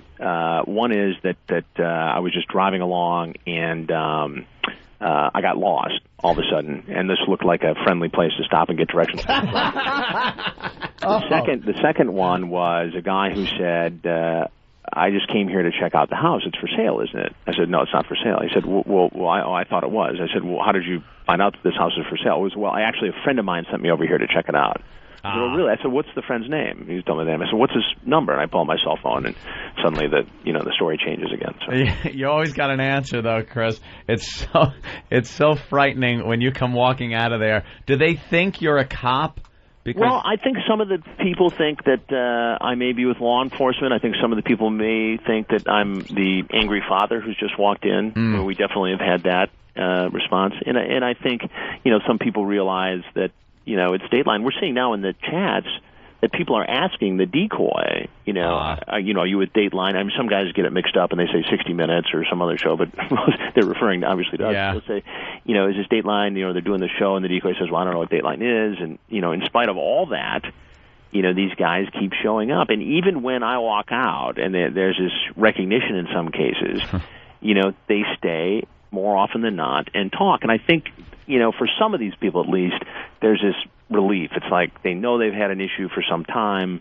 They know they've had to deal with it, and now they're in this house, and at least it's over, and they can get some help or do whatever they need to do. How can you legally, because, and this is my question, because you always have to get people to sign releases. I was doing something for Comedy Central recently, Man on the Street, and we had to get people to sign releases or we couldn't use it. How do you get around that? Because I'm sure none of these guys are signing releases. Right. We get around it because it's a news program. Okay. So we're covering a news story by doing it. If we were doing an entertainment show like, Taxi Cab Confessions on HBO or something like that, you would have to get a release. Okay, but for news, you don't need it. Exactly. Now, Chris, why do you think the extreme popularity of this? What is it about this story and this subject that makes people want to tune in week after week and just keep watching these things happen? Well, I think it's a combination of things. I think one, it's something that a lot of folks are concerned about. Two, it's amazing to people how guys who look like everyday workaday guys, clean cut, they don't have the word predator tattooed to their forehead, will get involved in this conversation. A conversation that sometimes involves a grooming process over several weeks. And show up at this house. These are guys who, have been teachers, doctors. We had a Homeland Security federal agent. Remember him. It's not just comedians. Aqualung walking in here. But, these are guys who you stand next to in line at the grocery store. Do you see some type of almost candid camera popularity with the program? Like, all right, here it is.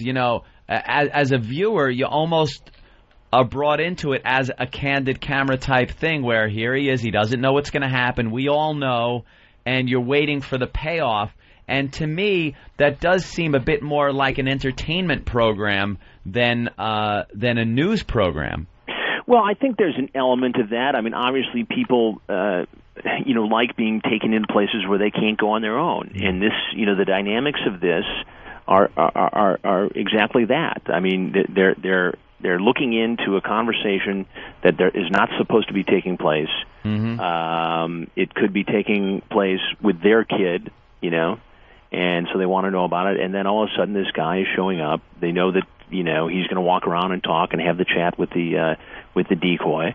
And then I'm going to come out and confront him. And then obviously he's going to be arrested and he'll go through the criminal justice system after that. So yeah. I mean, clearly there's that element of being taken someplace where people normally wouldn't be able to go. Mm-hmm. And each guy, is different. I mean, it's not like we get the same response over and over again, and it changes. True. It changes with each investigation we do. I mean, we had a situation in Long Beach recently where I walk out, the guy figured it out pretty quickly what was going on, and we had this real intense, dramatic conversation about his problem, what led him there, what he was going to do, what he was going to do in the future, and it was almost like he wouldn't leave because he knew what was waiting, what was going to happen next. And why are they so open to tell you so much that can probably, and I want to ask you that also, can probably get them in trouble later in court? I mean, can your show be used as evidence in court, and why do they open up so much, do you think, personally? Well, I think personally because, I am genuinely interested in what brought them there. I'm not there to beat them up or to be the police or to be the moral arbiter. You are a bit condescending toward them, I gotta say. I think, and it has to be. And you should be. And look, I personally, you look at some of these people, and I'm surprised you don't have the camera guy just lob the camera at their heads. But it must be rough to sit in front of some of these animals and have to be civil. Well, my job is not to dish out punishment. My job is to gather information, and so I try to balance that. And each situation is different. Now, clearly, I have a pretty good idea of who's coming in. I've read the chat log. Oh yes, you have, and you read it right back to them. Right, exactly. So, so I know what they've said, and they often don't know that I know. So it starts with a lie, and I can let them tell the story for a while, and I can say, well, wait a minute here, I've got the chat, so how do you square that with what you said right here? And is it used in court? The chat log, the way it's set up. I mean the program itself, actually, him walking into the house. Is any of that used in court? Typically what happens is the finished product that airs is what's used in court. Mm-hmm. But the way it's set up is, the first couple investigations we did not involve law enforcement. And what we ultimately did was we set up a situation where the computer online watchdog group Perverted Justice, it acts as a consultant to us, and they have the decoys who do the chats. They provide us the chat logs. Separately, they provide the chat logs to law enforcement agency, which conducts a parallel investigation, has its own setup, does not go into the house, has a house next door or a motorhome or something, and we do our thing, Averted Justice provides us with information. It provides the law enforcement with information so that when we're done, law enforcement can step in and they'll do their own questioning of the person and take it from there. And you'll never actually, I'm sorry, you'll never actually know how many people you've deterred, but I guarantee you the public humiliation of being called out like that with your family, your friends, your coworkers, I guarantee you that has deterred more people than you'll ever know. You'll never know. Probably get the borderline who was going to do it and didn't. Yeah. Right, I think so. I think it's head deterrence, but at the same time, I mean, we keep seeing guys show up. Any in record numbers? Any guys show up in Opie and Anthony T-shirts? Not yet. Okay. I'll keep you posted though. Thank God. How many of these is this just limitless? Is it never ending? How many of these you got planned? Well, we're going to do is we're on this coming Friday and the 4 Fridays after that between the rest of Georgia and the Northern California, Southern California investigation, and then we'll stop and take a look at it again. I mean, I've got a lot of other different stories I'm working on. We've been able to kind of take this enterprising sting type investigative model, if you will, and apply it to a lot of other topics. We did counterfeit medicine in China, where we went over there and posed as businessmen trying to import counterfeit medicine, and that was pretty eye opening. And so we're looking to apply this to a lot of different areas, but we'll continue to keep an eye on this. I mean, this is a story that's not going away anytime soon. You guys are like Jeopardy in a way. Like they travel to different locations. Like tune in next week when Dateline hits Hawaii. You should come out like wearing like something from each state. Like if you're in New Orleans, you have beads, or if you're in Hawaii, you have the really wacky shirt. But I think it's just great. You guys, I mean, entertainment, voyeuristic, yeah, but you know what? You're catching pedophiles. Well, I think at the end of the day, we're doing some good, and as I said before, we've created a situation where people are paying attention. I think 2 or 3 years ago, if a school district had an internet safety awareness night, you'd get a dozen or half a dozen folks, and they'd be the most dedicated PTA, members. I think today, a lot of these meetings, we're told at least, are, standing room only, and people are talking about it. Do you find it odd ethically that, I mean, you've always heard to report the story and not become part of it, that you've become part of the story, and between just catching these people and the video and audio being used in the court, that you've actually become part of the story? Well, I mean, is it something I pay attention to? Yes, of course. Is it something that where I think I've crossed the line? No. I think at the end of the day, this is the very same, technology and the very same investigative methods that we used in India to expose, child slave labor in the silk business, in clothing that ends up on Fifth Avenue, or in Cambodia to expose sex tourism and kids as young as 5, 6 years old being caught up in that whole thing. Or the working conditions in Bangladesh for clothes that end up in major department stores. I mean, we just turned this to the subject of computer predators, and did it get a lot of attention? Sure. You guys ever get a good laugh? I know it's a serious subject. We all know that. It's a very serious subject, and but I mean, you're intense.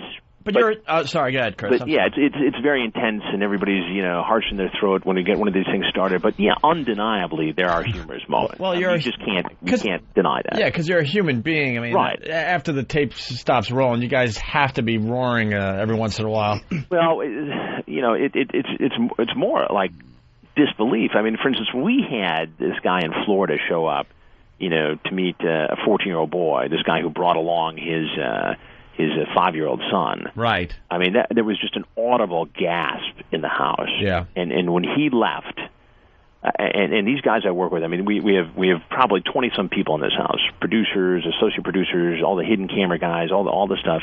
And these guys have traveled around the world with me and seen it all and done it all. And some of these guys were actually in tears. So it does. It swings both ways. I mean, it's just some sad moments and certainly some humorous ones. Yeah, whatever happened to that guy? A lot of people are asking. He's being prosecuted in Florida. Mm-hmm. He's being investigated by Child Welfare Services, and he's pleaded not guilty, and his case is continuing through the legal system. And he pleaded not guilty. And then, for every tear that's shed, you get to laugh at big, muscular, crying guy. Yeah. Who just, the guy that's like, oh boy, oh no, he's crying. Oh, Jesus. Anymore, Any of these guys go after you physically? in the case outside of Washington D.C., the rabbi who was recently convicted did made kind of a physical move towards me, but I don't think I was in danger. And it was suggested once that by one guy in California he was going to shove the camera someplace, and I suggested that probably wasn't the best idea he's ever had. Yeah, it's probably good to go after people that kind of want to keep themselves on the QT a little bit, so they're not out there going, hey, I got a death threat against Chris Hansen. Yeah. Why? Why do you, sir? And can we see your computer hard drive, please? Right, exactly. Most of the time, we've had a couple cases where people talked about, how they carry guns or one thing or another, and we always kind of err, if we are going to err, on the side of caution there. And when that's happened, we'll just let the police do their thing. Hey, I want to get Peter on the line here from Massachusetts. Peter, you're on with Chris Hansen. Good morning. Chris, I just want to let you know, your show came on at a time when we have a daughter who's 13, and she was struggling with MySpace, and we were struggling with her about it. And we sat down together and watched your show, and it really opened her eyes as well as our eyes as to what really goes on out there. And I wanted to say thank you for what you do. Well, I appreciate it. As I was saying before, it's always kind of a struggle for us to balance, what's okay for kids to see, even when their parents are there, to put it in perspective with, showing, the graphic nature of what goes on, in some of these chat rooms. So, we work pretty hard to not go overboard and offend people, but to get people's attention at the same time.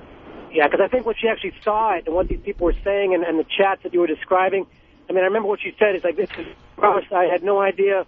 This is gross. I don't want to go on there anymore. Right. So right. It was great. Cool. All right, Peter. Nothing better than hearing Chris say something to the people that come in. You say you're here to have some fun and maybe just talk, but you're here for sex.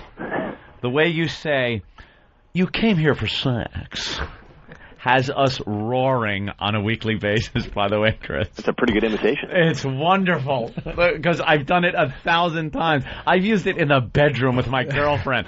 Hi, honey, I'm here for sex. Hi, Chris, this is Frank. I have a question for you. Is it, are they arresting people just for having saucy conversations?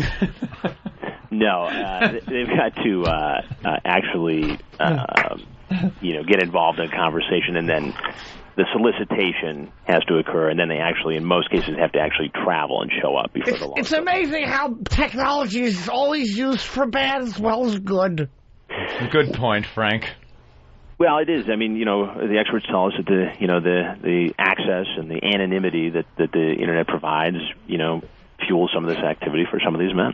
Yeah. Well, you guys are doing a bang-up job, man. Both excellent, man. Really great. Just doing a good job getting these guys, and it is very entertaining to watch. That might seem odd to you as a news guy, but I'm sure that's part of what you want. You want people watching.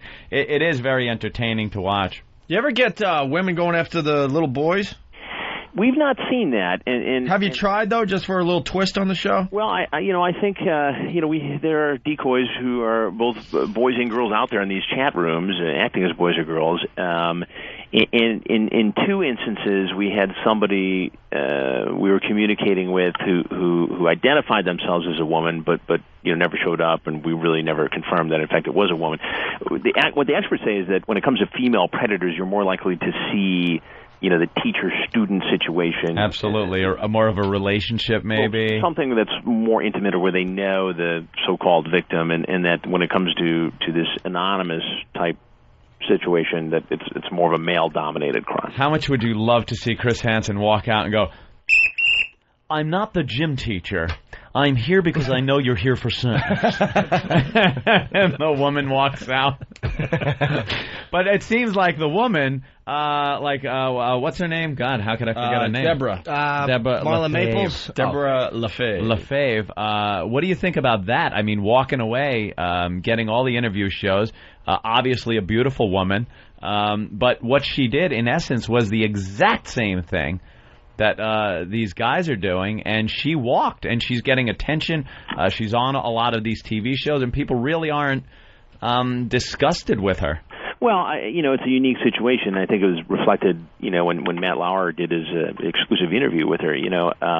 Yeah, the Queen of England isn't interviewed in such a lovely, gentle setting as he talked to her. Well, but he posed the tough questions. I mean, he got to the bottom of it with her. But I think society views it differently. Should it be viewed differently? No. Definitely does, though. Yeah. But, even in these cases that we've seen, I mean, we've seen a wide range in sentencing. I mean, there was a guy who was caught in Ohio who pleaded guilty right away and got, 67 days in time served. Oh, that's interesting. The sentencing. How different is it between it? And what distinguishes the differences in the sentencing? Because it is the same thing they're doing. Is it wealth? Is it their looks? Is it? I don't think it's their wealth or looks. I mean, obviously, if you're wealthy, you can get yourself a better defense attorney, and that provides you, in some cases, better defense. But it has to do with the differences in sentencing guidelines state to state, whether or not these cases are prosecuted federally. The rabbi, for instance, outside of Washington, D.C., was just recently convicted in a bench trial by a federal judge in Virginia. He now faces a mandatory minimum 5 years and could go 30. Because sometimes you see a guy walk in and you go, wow, that could be, the businessman that's working in the cubicle next to you or something like that. But then there's the guy that walks in and you go, uh-oh, creepy pedophile guy. I mean, we've had those guys obviously come in and you can sense, wow, But the other interesting thing, I think, is that in the vast majority of these cases, these are not guys who are registered sex offenders. These are not guys who have been convicted of crimes like this before. We get a handful, and we've had a couple, serious ones. But for the vast majority of times, these guys don't have criminal backgrounds. Anyone show up and they really were there for something else? like all of a sudden the pizza guy's there or something? I'm here to fix the plumbing, for God's sake. I got a call that you had leaky pipes. Well, I don't know what you're talking about. We had a situation in Georgia where 2 women showed up at this house.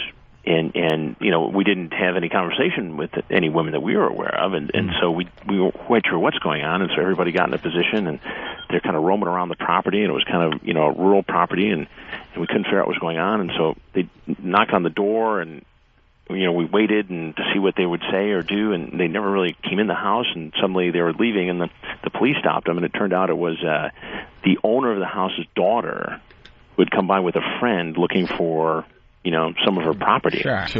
And so obviously that had nothing to do with our investigation, Yeah.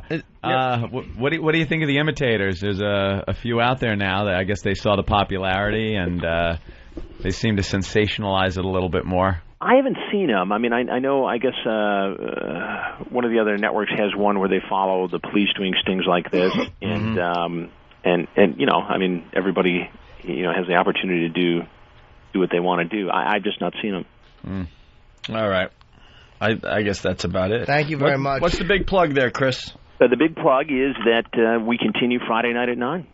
Okay. Gonna watch. Thanks, Chris. All right, guys. Thanks Great for job, having me man. on. I appreciate it. Keep it up, man. All right. Yeah, right on. Chris Hansen, everyone. There goes Chris Hansen. That was interesting. Yeah, man. Yeah, definitely. Gives you a little insight on the whole show. The show's very popular. So a guy like that's a good interview because he knows how to talk. He's not going to, Yeah. Some guys you talk to like, He even answered Frank the Frowner's question as if it was anybody else. I think Frank had a couple of legitimate questions. Yes, there are the bad things that happen to good people. I wanted to know if I could be arrested for having a salty conversation. No, it has to be done in a fashion that... He answered Frank the Frowner as if it was a regular guy. I was talking to a gal one time, and we were having a conversation that was peppered with salty language.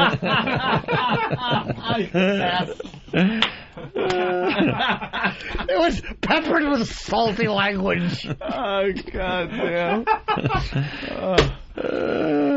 All right, we should take a break. Yeah. Well, we got the latest one. We can even check out some audio. Let's check out some audio, man. All right, we can do that. I don't want to wear myself thin today, but do you know that I was molested when I was a child? Oh, that's a shame. I was lured into a van. A man told me, hello, I'm Dr. Smile Fixer. So, of course, you're going to go. Come into my van, and you'll be a smiling boy in no time. Very cruel of him. I was not a smiling boy. I'm picking on your I was crying with stitches in my backside. All right. You know, it takes more muscles to frown than it does to push a 35-year-old man off your back. God damn it. Go to break. That's the line of the day, motherfucker. There's a virus spreading in our area. Will it affect you? Find out on the next Opie and Anthony show. The virus made my genitals rot off. I don't really have the virus yet. I'm kind of itchy and stuff, but I don't really have the virus. That virus you're always talking about. El virus de Opie and Anthony.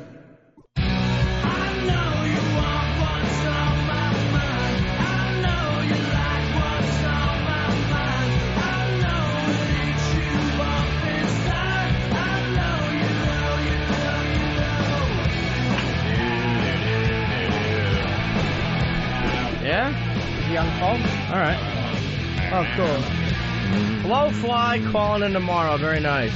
Blowfly? Motherfucking blowfly. Thank you to not use that kind of language. I heard you ask for a blowfly from an underage girl. Is that some type of slacks? I'm going to dedicate this to all my freaking friends out there who love heads and shit. Woo! I know there's a whole bunch of them out there love heads. To the reds say you might well be dead if you refuse some heads. So listen. Child, I've been digging you. And you sure is one fine girl. But that's something I like to do to you. More than anything else in this world. Girl, let me come in your mouth. Let me see it run down all over your face. Please let me come in your mouth. Believe me, it's no disgrace. Just go down on it. Girl, that's all you gotta do. But before you're finished and the feeling diminished, I'm gonna do the same to you. Believe me. Oh, yeah. That's all you gotta do, bitch. Just put your ass in my hand, and you'll make me one happy man. Baby, I'll go from titty to titty, and get down to the real nitty gritty. Treat you like a buttercup. Is XM70 playing this? I think they play this, right? How great is this? Just let me Good come stuff. in your mouth. Let me see it run out over your face. Please let me come in your mouth. Believe me, it's no disgrace. I bet Earl would like this. Girl, you Like this He'd like kind to of meet the music. girl. like Or the guy. Oh, let me come in your mouth. Yeah. And while you're sliding, my hands will be guiding your head to the crack of my ass. A little taste. Oh, yeah. Literally. I think we'll let the piano take a solo. I have to have that CD. That's a good one. Little blowfly action. Motherfucking blowfly. Piano player. We're going to be talking to him at some point? Tomorrow, Yeah. Yep. That's great. How old is My rap was Blowfly? dirty and my line was mean, and now it's time for Pretty old. Blowfly's theme with a booter looter looter looter looter looter looter looter looter looter looter looter looter looter looter rap dirty.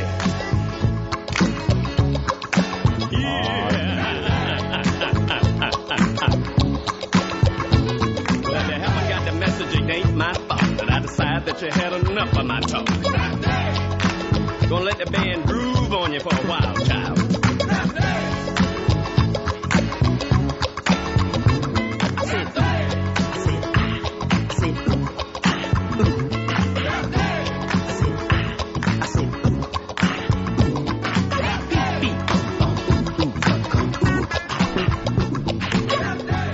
All right, very good. Girl, let me come in your mouth. Yeah, that's a good one. Catchy little song. You might have played the hit there. Yeah. Well, there's other ones. Panty Lines, Prick Rider, Nobody's Butt But Yours, Baby. Baby. Want to hear that? Let's try that. Bam, bam.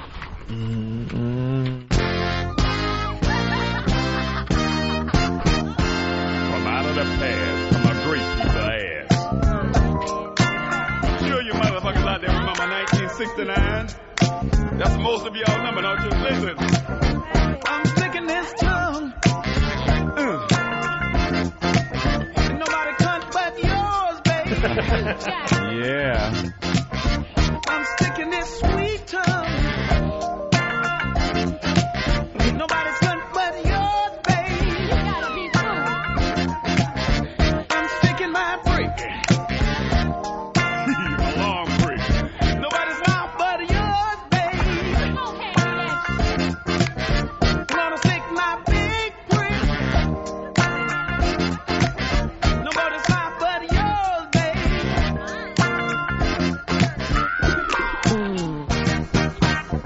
No lot of people been telling you this. There you go. So we're gonna talk to him tomorrow, huh? Want to hear one more? I wanna fuck your dog. Please, can we hear that? Yeah. Little taste of this as well. Blowfly, everyone. Blowfly.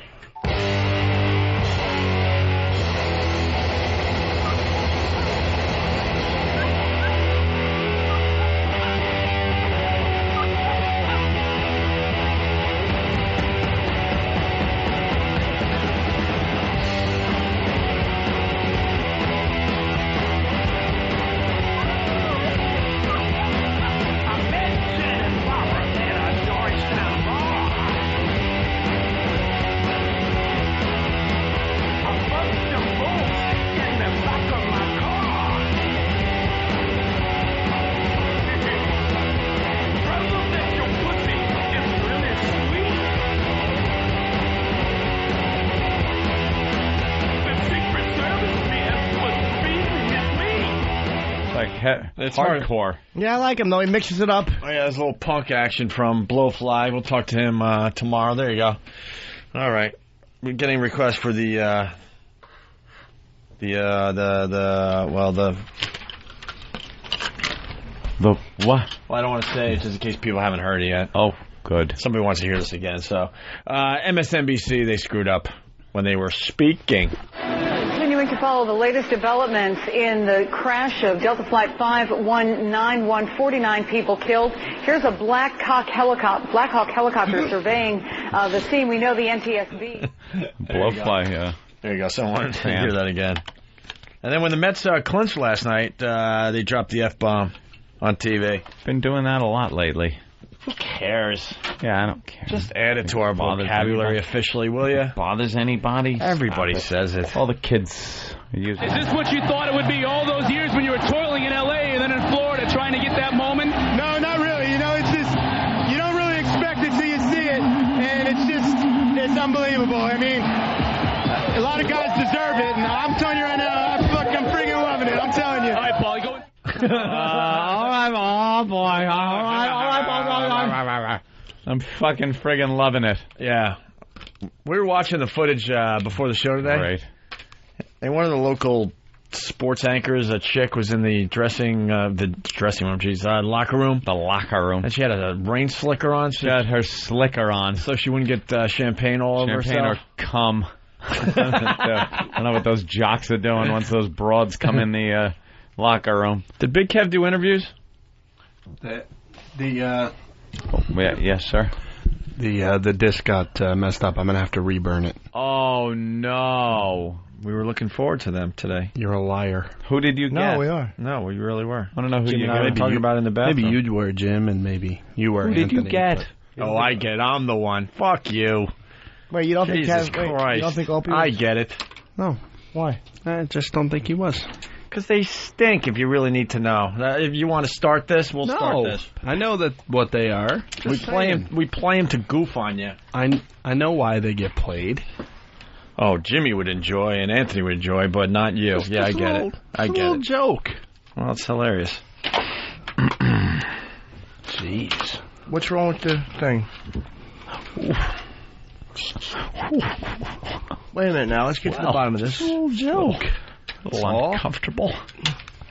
Thank God. It always does that when I joke. Thank God someone's calling me. I could step out of this situation. Wait a minute now. What happened With the disc. Hello. You're not going to single me out, ass. No. These guys don't like him either.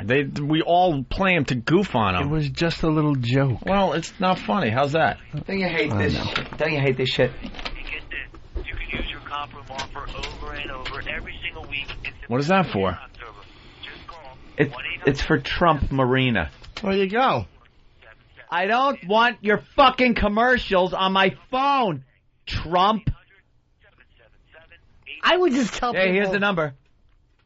What was it? Shit, I hope the pests heard that. I don't want fucking commercials on my phone. I don't pay my fucking bill to get commercials on my phone. I don't get commercials on mine. I get commercials. Well, how's that Hi, happen? you answer it, you're like, hello? Hi, I'm calling from the Trump Marina, and we have a special... How do you stop that? Oh, stop it! There. But did you sign up for something down there? No, I signed up for nothing. I signed up to lose a lot of money at the marina. The Indians know how to give away that money. That's great. Go up to Foxwoods next time. We interrupt this program to bring you the Ozone Midget sighting of the day. Wendy, what's going on? I did. Oh, hi. Damn it. Hi. Say it. I was at the Family Values tour on Sunday at Nissan Pavilion, and walking to the bathroom, there was this little teeny tiny midget. She could have only been maybe 3.5 feet tall. It was hilarious. Where was it? At the Family Values tour. Oh. At Nissan Pavilion. Corn. Yeah. What was she wearing? Midget in that crowd. She just had jeans and a t-shirt on, but she was just round as could be. Big fat little midget? Yes. You think you'd be in like the optimum shape you could possibly be in if you're a midget? Maybe that is.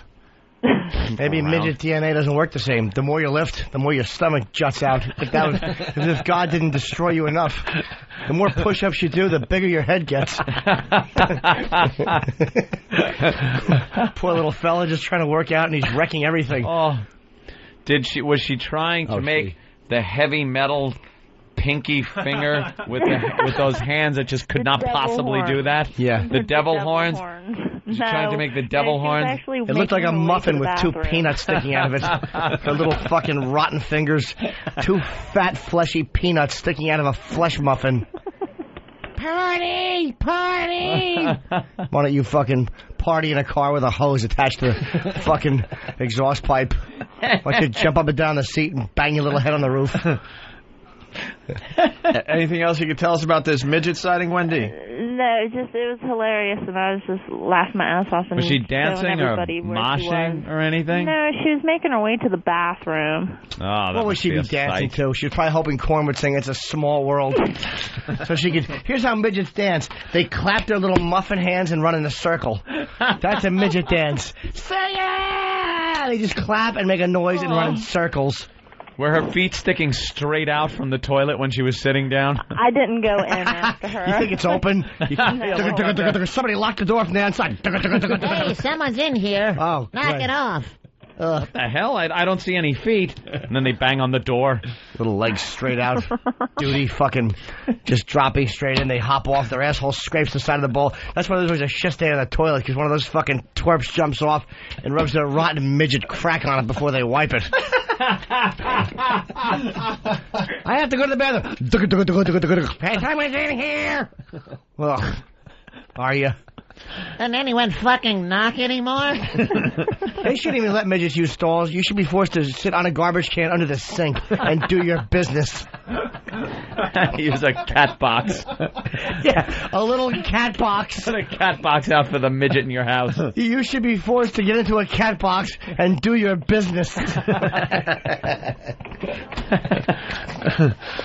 All right, Wendy. Okay. Meanwhile, back at the show. Steve in Texas, what's up?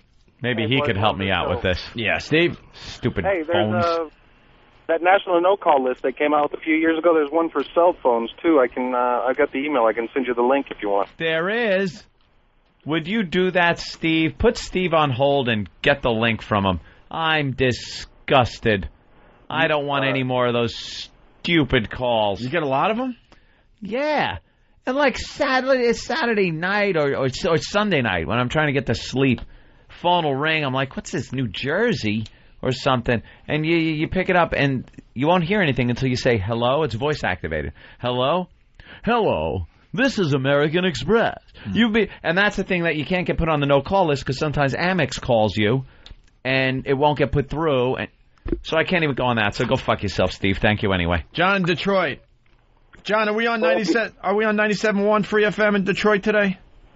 I have no idea. I only listen to XM, but Tune it in for a minute. How about tomorrow you put your radio on and then listen to the program? We need you guys to support the commercial radio stations. Even if you're an XM subscriber. You're a subscriber, that's fine. Look, watch. Fuck, shit, asshole. Yeah. We can say it all. Pussy, clit, toes. At least pay attention to what they're doing. All right, John. Opie, I want to tell you, you are the funniest man on the show. Thank you, ma'am. I absolutely love you. And I bought my Cleveland tickets yesterday. Jimmy. The Jimmy Norton special $10 Cleveland ticket. Compliment. I know. I fished the phones all day long to get one lousy compliment, and Jimmy just swipes that one And the up way too. Jimmy said it, most people would think he said, Jimmy, you're the funniest guys on the show. So you can repeat what you just said. I'm sorry. Just my shallow ego looking for one lousy compliment, and Jimmy takes it from me. I didn't know what he said. I didn't hear him. Oh, what'd you say, dude? Go ahead, John. Dude. I want to say... What were you saying? Now he's saying Frank. All right, thanks, John. We'll see you in Cleveland, all right? Someone do the thing for us. Is Detroit close to Cleveland? Can we get some people from Detroit at the Cleveland show? 4-hour ride? Need a map. I'm happy we're on in Detroit. Course. It's nice. It's not that far. Yeah. All right. Dale in Wisconsin. Dale, we were supposed to do the Predator thing, no? I was over a hill, and then I was over you. I don't know why.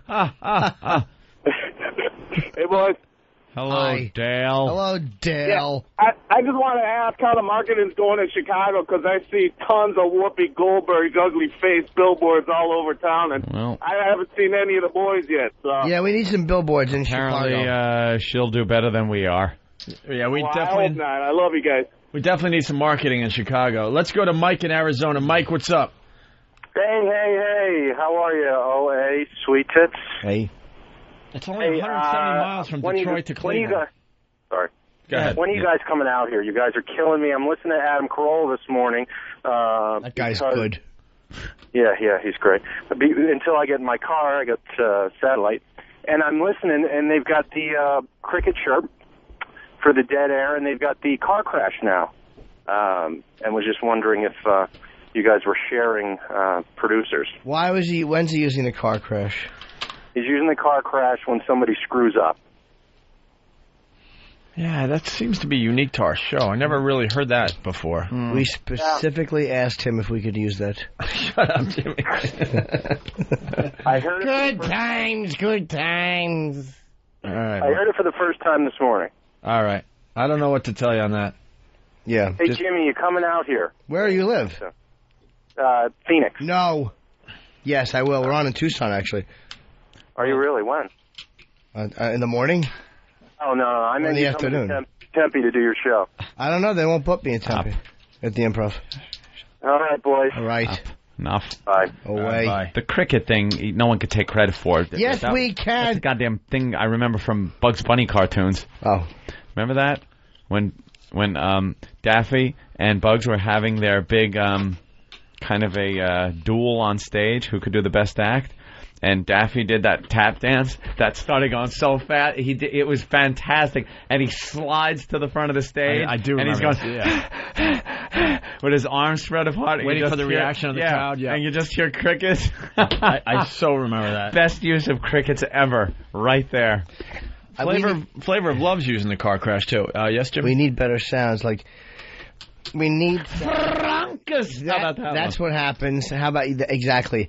Every time you make a mistake, instead of a car crash, you hear Funkus. He does it so well. Yeah, it's my essence. And how about instead of crickets, every time the joke bombs, you hear blurka, blurka, blurka, blurka. No one will use those. But they're going to be ringtones. This is what Flavor of Love did. All right. Car crash. Now here me and Boots is out here in the pool.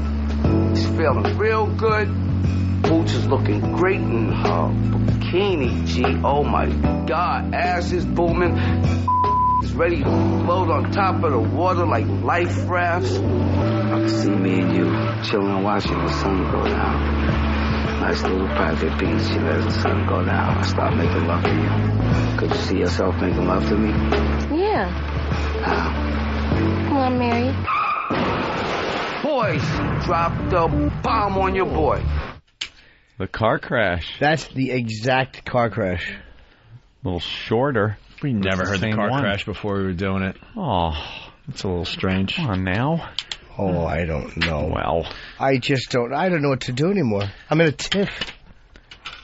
We have one more story before we get out of here. Brian in Wisconsin, what's up? Dude, it's 10 to 11 already. I know. Time flies. Oh, I know. What Jimmy. happened? Brian?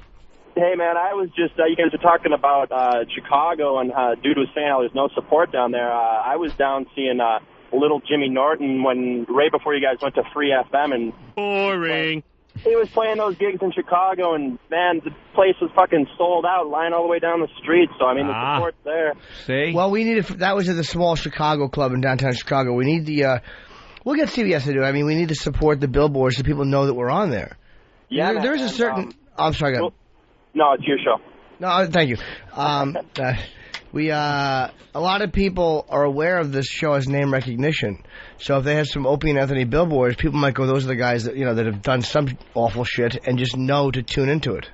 Yep, and they can come down and see you the end of November into December. Yeah, we'll be there. At Zany's again. Yes, sir. All right. Yeah, peace. Thank you. We got Brian. He's seeing the O&A commercial in Chicago all the time. Thank you, Brian. Todd in Canada saw a billboard in Chicago yesterday. What was that about, Good. Todd? Interstate 294, the northbound side. Yeah. Yeah, it's right there. Wait, is that past the Exxon or no? What's that? Is that near the Exxon? No. That's the other near, one, near Interstate Jimmy. 80. Yeah. Right, no, but the I mean... one by 80. But the one you're talking about, that's not far past the Hardys. Dude, Shut up! Fucking with me now. All right, Jimmy's not on it, though. What was on the billboard? Just Hope and Ant are on there. Jimmy's not on it. Doesn't matter, sir. As long as people understand that the show is coming on, that's all that matters. Show recognition. They'll learn who I am. They'll understand that Jim and Frank are not the same person. It matters. Alan, the trucker, what's up? Hey, man, I have to compliment Jimmy on his line of the day. He had me howling. I almost wrecked when he said, what is it? It takes more muscles to frown than it does to push a 35-year-old man off your back. That's going to be tough to beat, but we're waiting for the boys to vote on line of the day. He had another one earlier in the show. Jimmy, I think that one was better. I don't recall it. I have a better line already. Yeah? Oh, jeez. If I eat too many almonds, I'll shit like a jigaboo. They have to be a natural conversation. You can't just blurt out crazy lines of the I have day. funny lines. You can't do that. You're going to wreck the whole bit. No. You're wrecking all our bits. He did it in a wacky voice. I'll do my own voice, something else. All right. All right, we got a wacky voice is fine. We got a story about a video game. You hear about this? The Bush video game? Yeah, they've been showing it on TV all day. It looks great. Is it another hacky video game, though? It looks so bad. Yeah. Maybe I should close this first. It's all right. They don't play when they're opened. It's a free video game available on radical Muslim websites. To win, you have to kill President Bush. This new video game goes under several names, like Quest for Bush and The Night of Bush Capturing. It appears on radical Muslim websites and invites players to virtually assassinate President Bush. I looked at the website, and I think that all of these websites are really objectionable. And I certainly don't ascribe to this kind of thinking, and I know that majority of American Muslims would not support something like this. Quest for Bush appears in English, French, and Arabic, with militant jihadist songs playing in the background. We need to delink terrorism, the word terrorism, from Islam, because Islam is a religion that 1.2 billion people in the world practice. Shut up. And majority of us are just people who are practicing the faith. Practice. In You're the not game, good at it players yet go unless on you're missions killing with people. names like Jihad Beginning, Americans Hell, and Bush Hunted Like a Rat. Now, the World Wide Web now allows us to vent our frustration and our anger in all kinds of ways.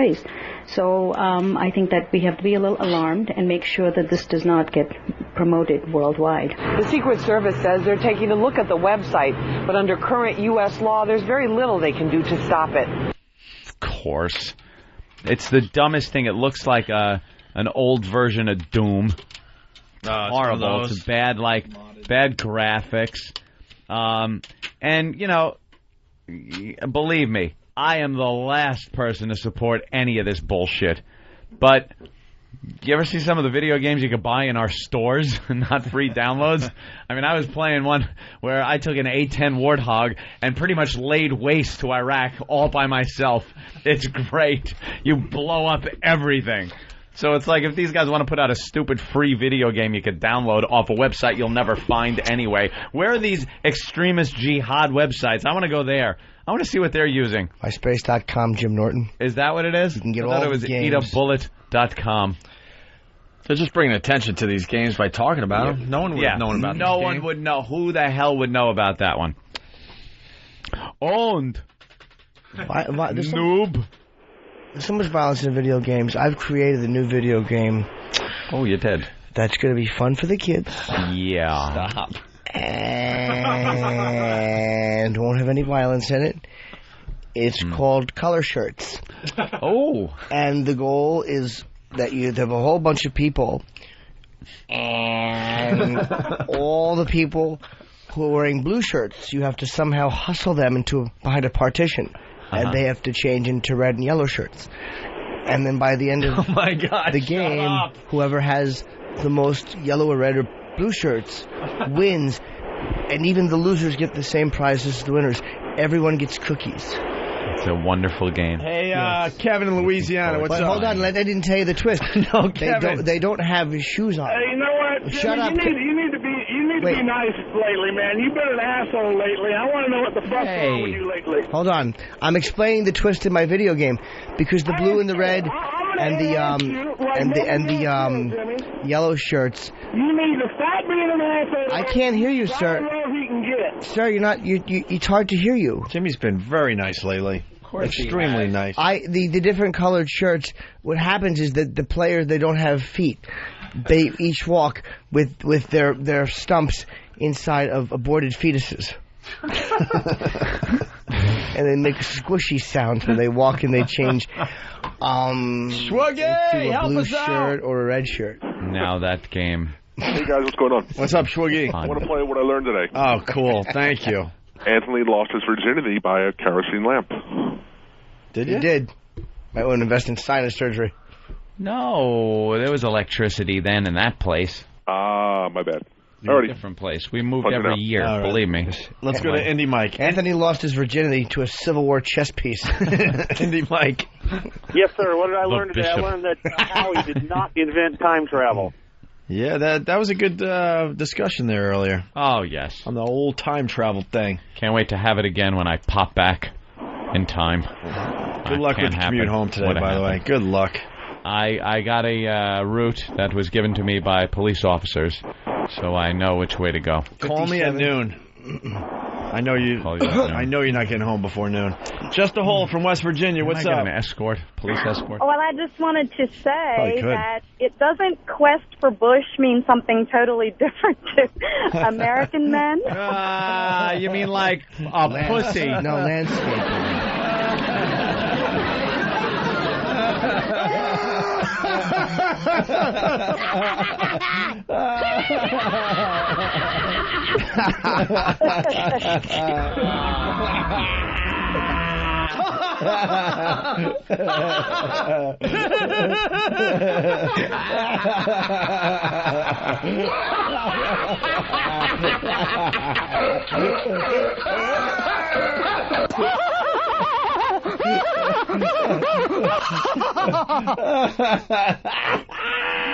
That was a good one.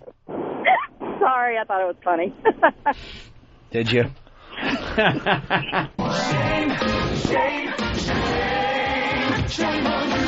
Marty in Indiana, yes.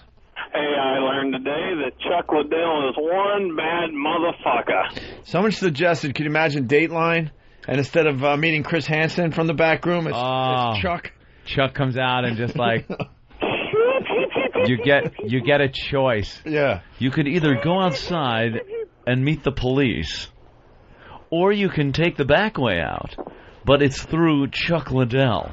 Wow. They're going to have to spice the show up after a while and give him like a challenge. You would have to take the Chuck option. You got to take the Chuck option. You would have to take the Chuck... but there's no tapping out. Like, what is he? He beats you until you're unconscious, and then they drag you off to jail. Anyway? Where you get butt raped. I thought you were able to get away. The trick is no one gets away. You have to get past him. Oh, I see. If you get past him, and what is he, in a doorway? Yeah. Oh, so you can't get like past him by doing some kind of weird football roll move, or you just take him on in the kitchen. So if you kick Chuck Liddell's ass, you're able to leave? Yeah. Jesus. Or you can just walk out into cuffs. Would you take that chance? How many you would people? have to take that You'd chance. have to take the Liddell challenge. Yeah, beats going to jail. And the humiliation. But you're going to go to jail beat up because you're not getting past Chuck. Hospital, jail. Yeah, but you're still going to jail. Let's go to... Wow, that's a tough one. Sonny Forelli. Hey, I fucking learned that Master Post sucks as bad as I do on the radio. Oh. Dave in Ohio. Fucking a couple of more times. Yeah, I learned today if you eat a bunch of almonds, you'll shit like a nigger. I didn't He say that. Say dude. that, you racist. Say that, Kevin. I said salted cashews. Kevin in... Wait, wrong correction. I love the name of your town. It's so much fun to say. Carteret. What's up, guys? Carteret. That's Carteret, yeah. That's that little place next to Carter. Hurry up. Excuse me, sir. Hold. I don't know what that sound Okay, means. continue. What's that sound mean? It's a car crash. That's not what happens when the choke bombs. What happens? What do I have to do? You have to pull your pants down. I have to. It's on a different sheet. By the way, can I ask Kev real quick, who did you interview? So we know who to look forward to. I'm asking Big Kev a question. Yvonne Craig, David Naughton, and the Iron Sheik, and possibly Lori Petty, but I don't know if the audio is good or not. Okay. David Naughton. All right, are you ready for the line of the day? I'm scared. We got a runner-up line of the day, and then the actual line of the day. Runner-up? I believe Jimmy had both, right? Wait, they have you have a sweeper? For the winner. An intro? Oh, for the winner. I kind of liked when we made up our own intros for the line of the day thing. Yeah, this song. We have to have a song. Here's the song. Line of the daytime! Line of the daytime! Line of the daytime! He's here! This is the runner-up. Okay. That's how they make you feel better about your ailment, is they send her over, and you're like, all right, well, I may always look surprised, and I may have no lashes, and I wince when I see vinegar, but at least I don't sound like this idiot. Of course, the burn victim talking about the deaf reporter. Wincing at the vinegar. God damn, I love that we do line of the day now, because I forgot all about that. Yeah. It seemed like it happened yesterday. Doesn't it? We did that at like 6:30 this morning. We've been talking since 6. I know. Anyone else realize how ridiculous this is? All right, here is line of the day with the intro or sweeper or the setup, whatever. Here comes line of the day, line of the day.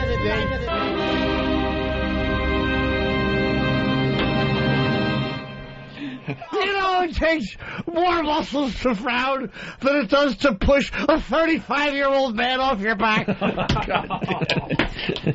And we're back live.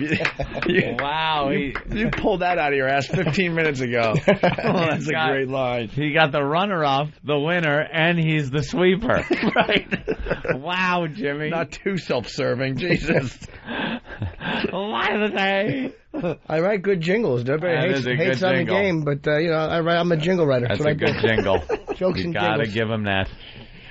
All right, I guess that's how we end today. That's my thing, folks out there. You need a jingle? I'll write it for you. Sing it. What is this one? Mike in Baltimore. Mike.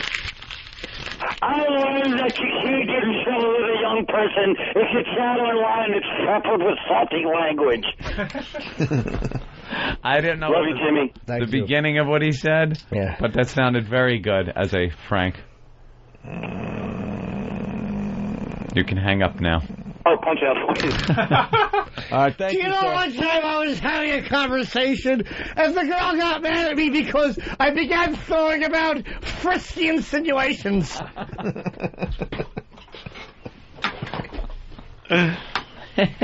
All right. That's it. We'll see you guys tomorrow. All right. Bye. We'll see you tomorrow. Yes, we will. Thank you, everybody. Pal Talk, hello. And good night. Next time on a very special Everybody Loves Raymond, Ray goes to the doctor. Ray, would you like to see your test results? Yeah. Oh, boy. What are you doing? Ray, I'm afraid you've got AIDS. No, come on. You have a rare strain of HIV. No. Commonly found in post-op Portuguese transsexuals. The fun really begins when Ray's wife finds out. Why is the toilet filled with bloody poo? Come on. Oh, my God. The bed is full of scabs. Hot. But everything works out in the end. Sweetie, you're losing so much weight. I bought you a smaller robe. Ray, your mother's here. She wants to say goodbye. Oh, what are you doing? All on the next Everybody Loves Raymond. Tonight at 8.